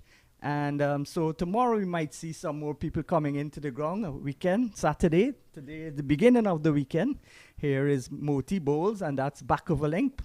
Mosley plays it into the offside. And again, there is no run. Yes, definitely we should expect some more people coming in the ground tomorrow. Of course, it's Saturday, the final day result. You know, there might be a result tomorrow unless Craig bats a marathon. Well, you still got a powerful batting lineup of West Indian batsmen, Hope, Chase, Dowridge, a whole heap of them. This is on the line of the leg stump and tickle the way out towards the short fine leg position, and they get a single. So rotation in the strike. Mosley 25 gives the strike back to Braffett, who's on 17, and it's 44 without loss. Barbados, the defending champions, they won the last tournament, which was aborted after the remaining 2 matches were cancelled due to COVID-19. But Barbados were so much in front that they gave them the title. They defeated Guyana, who'd won 5 titles in the previous 5 seasons. This is a fighter delivery from Moti and quietly pushed in front of him by Braffett. And Imlach, who is keeping because of the injury to Bramble, comes in front of the stumps to pick it up. Here's a ball that's on the line of the off stump. Again, defensive shot played by Braffett, and a good testing over coming to an end. None for 9 from his 2 overs, Moti. And let's see if there'll be spin from both ends. Yes, that's expected. Versami Perumal picked up 4 wickets in the first innings. And yes, he's making his way on. So the legend, they call him in the dugout, the legend, Versami Perumal is on. So 2 Albion players bowling in tandem. One of the 6 Albion players who would have played international cricket. 5 of them would have played test cricket. Motley hoping to join the others to play test cricket. I think Moti is on the verge of a test debut. Scored a maiden first-class century. And over the years, you know, Moti has been putting in some consistent performances in the regional arena. Barbados, the most successful team in regional cricket with 23 titles. Of course, Guyana has 12, including the Boston International Shield, when Carl Llewellyn Hooper, Sir Carl, was the captain in Jamaica when they beat Jamaica on first innings points. After getting first innings lead against the Leewards at Albion. That was the match when Carl Hooper made a double century. And Ranaka Morton got 100, and Stuart Williams got a double century. And that was the first time I've ever seen rain falling and the crowd cheering, because if the run chase was going on, Guyana would have lost that match. Speaking of cricket, CWI recently announced that the women's T20 Blaze and Super 50 Cup will be played in Guyana. Yeah, that's from June 7th. 7th. Yeah. And maybe it's a wrong time to organize cricket in Guyana. That's in the middle of the rainy season. But you never know. Providence, one of the venues, would have matches, even if the rain falls and once it stops. But the venues, Enmore and Everest, those are iffy. But anyway, a huddle of fielders around the bat as Pumal bows to the left-handed Mosley. There's a solitary slip, a silly mid-off, a leg slip. He's now going to a gully. So there, yes, that's right.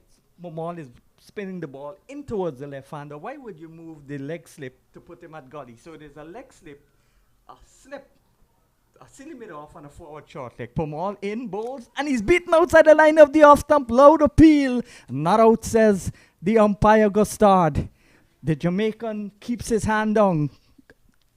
Tuck it as at the other end. He's at the point. Usually the umpires are at square leg, but he is at point. You could be at any end, any side, no problem. Here's a ball. That's a good ball again. Pitched and got a bit of grip, turned, and Mosley tight in defense. And there's no run. 180 runs now to make Guyana bat again, and that will have to come tomorrow if it does come. Moti from the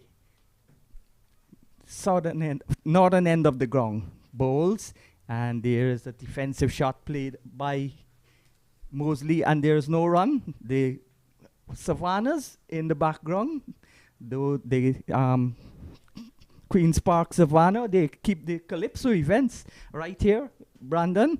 And over to the left is the Sinclair Medical Center, which Dr. Peter Ramcharan saved my life with the help of God in 2012.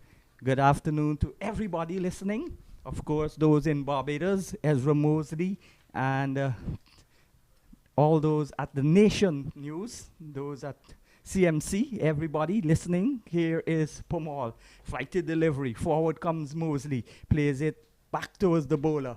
And the over comes to the end. Is that a maiden?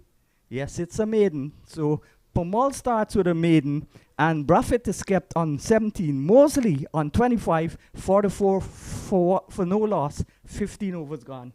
Yes, the Guyana Harpy Eagles are hunting wickets on the attack. Both spinners locking down both ends. Moti is seen from the Brian Lara Pavilion end, and Perumal from the media center end. So Leon Johnson is leading his troops, and they're hunting wickets on this third day. Niall Smith bowled with good pace. troubled the batsman, but seemed a little bit erratic with his control in this game. Yeah, I saw him strain down the leg side on a few occasions. He actually had Craig Brathwaite in a bit of a mix-up there, and the umpire actually Yeah, he didn't- gloved the ball. he We gloved saw the the ball. several replays, and the Right. ball was gloved It looked and close. taken by him. It was gloved. It wasn't close. Here is a ball that's on the line of the off stump, but the umpire is there in the middle. He had one look at it. We had 4 looks or 5 looks at the replay, and then we saw that the ball was gloved. So you can't blame the umpire too much. He's human. Here's a ball that's bringing the right-handed Brathwaite forward. Moti bowls on the line of the off stump, and there's no run. Sun continues to stream here as a nice breeze blowing. The Barbados trident, the Guyana golden arrowhead, the Trinidad and Tobago flag, and of course the flag from the Queen's Park Cricket Club. So a loose shot there played by Brathwaite.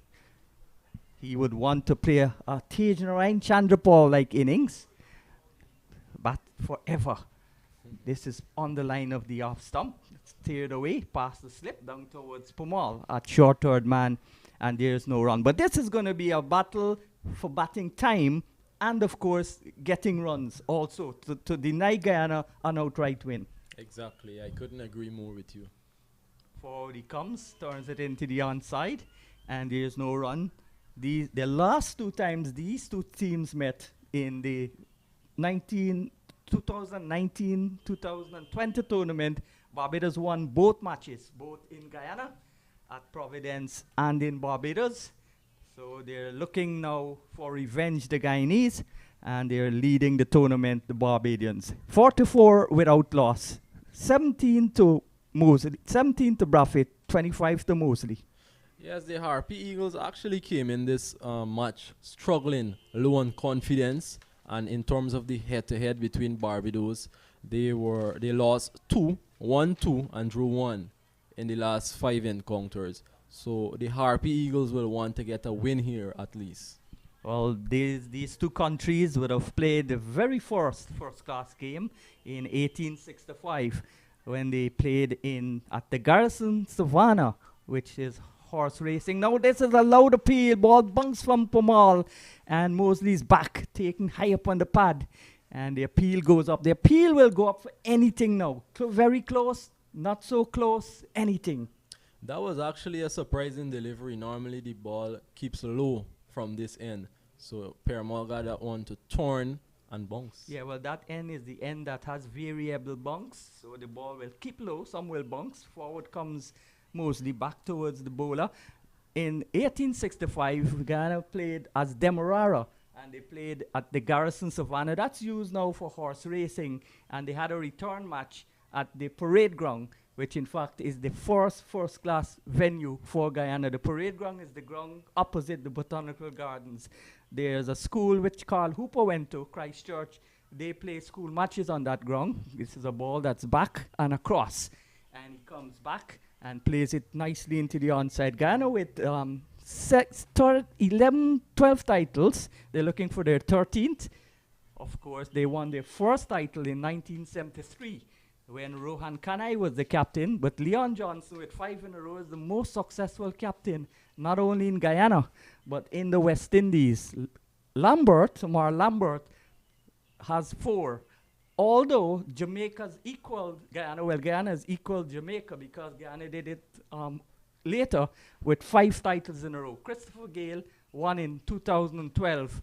Lambert won 4. Good delivery again, going past the outside edge. So there's a testing period for the Barbadian batters, and of course, Pumal and Moti keeping the pressure on, not releasing the screws. Perumal is yet to concede a run.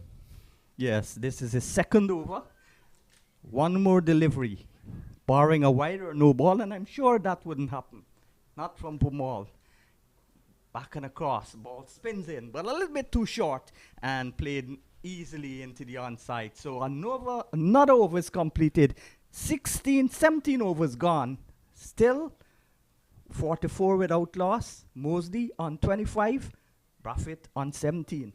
Yeah, one must admire Veerasamy Perumal's courage his determination and strength to actually be on this tour. We all know he's going through a tough period in his life. So for Permal to be here and performing the way he did, picking up 4 wickets, scoring 30 odd in the first innings, and looking threatening again, kudos to Permal for being brave.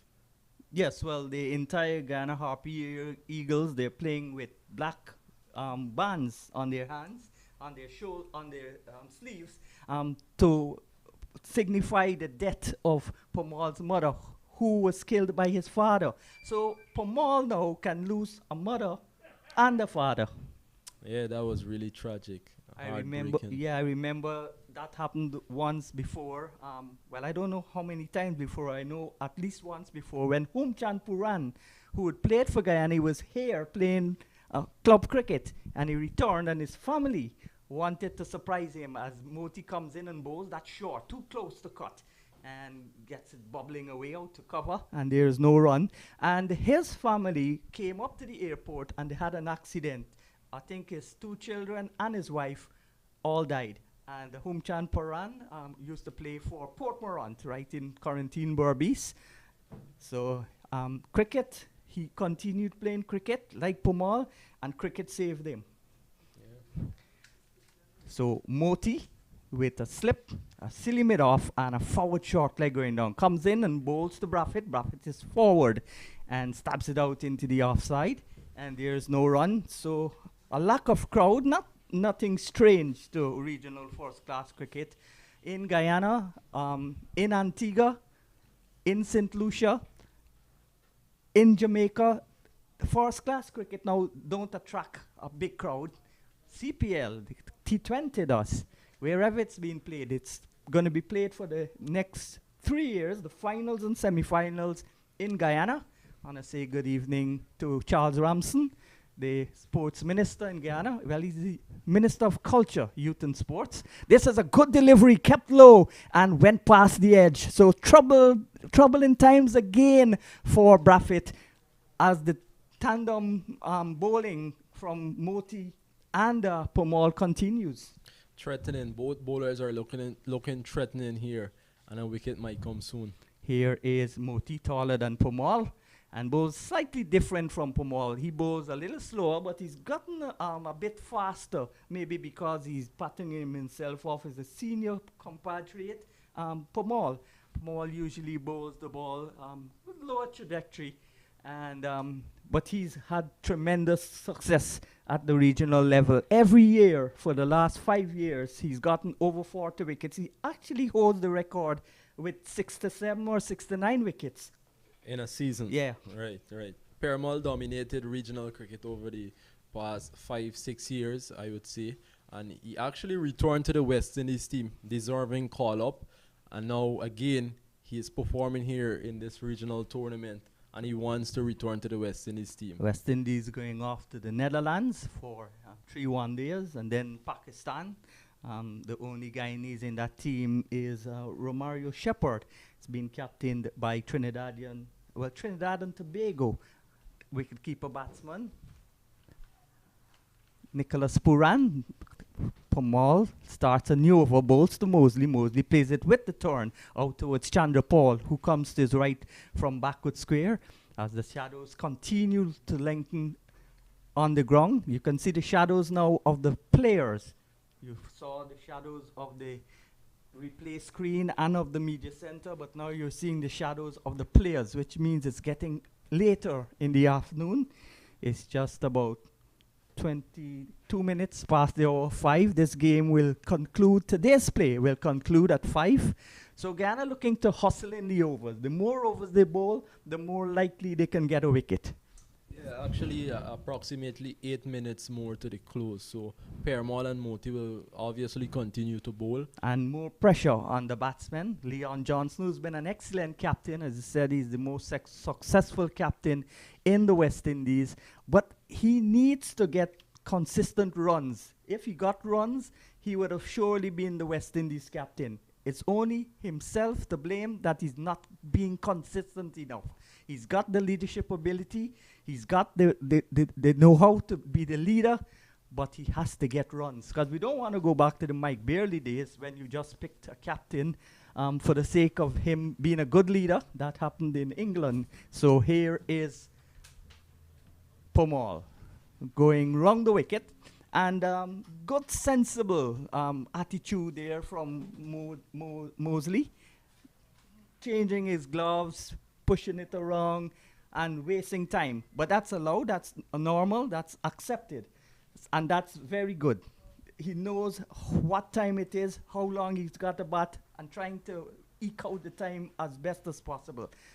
As Pomal comes in with a huddle of fielders, there's a slip, a gully, a leg slip, a forward short leg, and a silly mid-off. Pomal over the wicket, bowls now to Mosley. Mosley's forward again, and there's no run. So on the onside, there's a mid-on, a mid-wicket. On the offside, there's an extra cover and a mid-off. So those are the men in front of the bat. Behind the bat, the keeper, the slip, the gully, and the leg slip. So Mosley again. Well, this time it's not Mosley's fault. It's the bowler changing the field. So he's pushed Tej Narayan Chandrapal to a backward square, and he's put in the short mid-wicket, and he's going to get now Moti to come to a short cover.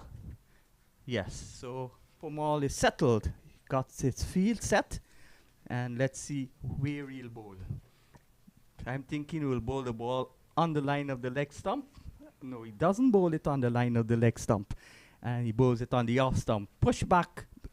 Chandrapal maybe just to bluff the batsman that he's going to bowl a leg stump line. So the over is completed. 44 without loss. Braffett still on 17. The other batsman, Shane Mosley, on 25. And that's the end of the third day. Exciting day of cricket. We saw the day beginning with Barbados on 48 for 2. They were bowled out, and they had to get now 224 to allow Guyana to bat again. At the end of the day, they've survived to be 44 without loss. Fantastic day of cricket. Yes, that sets up a promising, thrilling final day tomorrow as well. All right, let's tell you what happened today. The Bajans, they began 48 for 2, the Barbados Pride, and they lost Mosley, who was removed by Paul for 17. They also lost Hope, who was the last batsman out, caught by Johnson off the bowling of Pomal for 119, a very classy century, and he shared an 89-run partnership with Reefer, who was unfortunately run out for 29. Before that, Chase fell to Pomal for 10 at 75 for 4.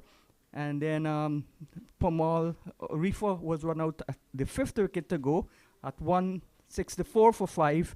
Carter was next to go, caught behind off the bowling of Dimitri Cameron, his first-class wicket on debut, 178 for 6. Then 242 for 7. A little partnership was building between Hope and Dowridge before he played an impetuous shot and was well caught by Sinclair, the first of his 3 catches as substitute. And he fell at 242. Good little innings of 44. Jordan and Hardin were both removed in quick succession by Moti. Sinclair, both catches he took. 9 to Jordan, 6 to Hardin, and the wickets falling in the space of 5 runs, leaving Wollacott not out on 0. So bowling for Guyana in their first innings, Pomal had 4 for 81 and 2 wickets each for Paul and Moti. Cameron, of course, on debut picked up 1. So this is the position at the end of the third day. Barbados needing 224 after asked to insert it to follow on. They're now 44 without loss. This is Sean Devers on behalf of John Ramsing, Inderjit Prasad, our excellent cameraman who's given all the action, showing the replays is Roddy, and of course our 2 scorers, Chris and Chelsea, saying goodbye until tomorrow.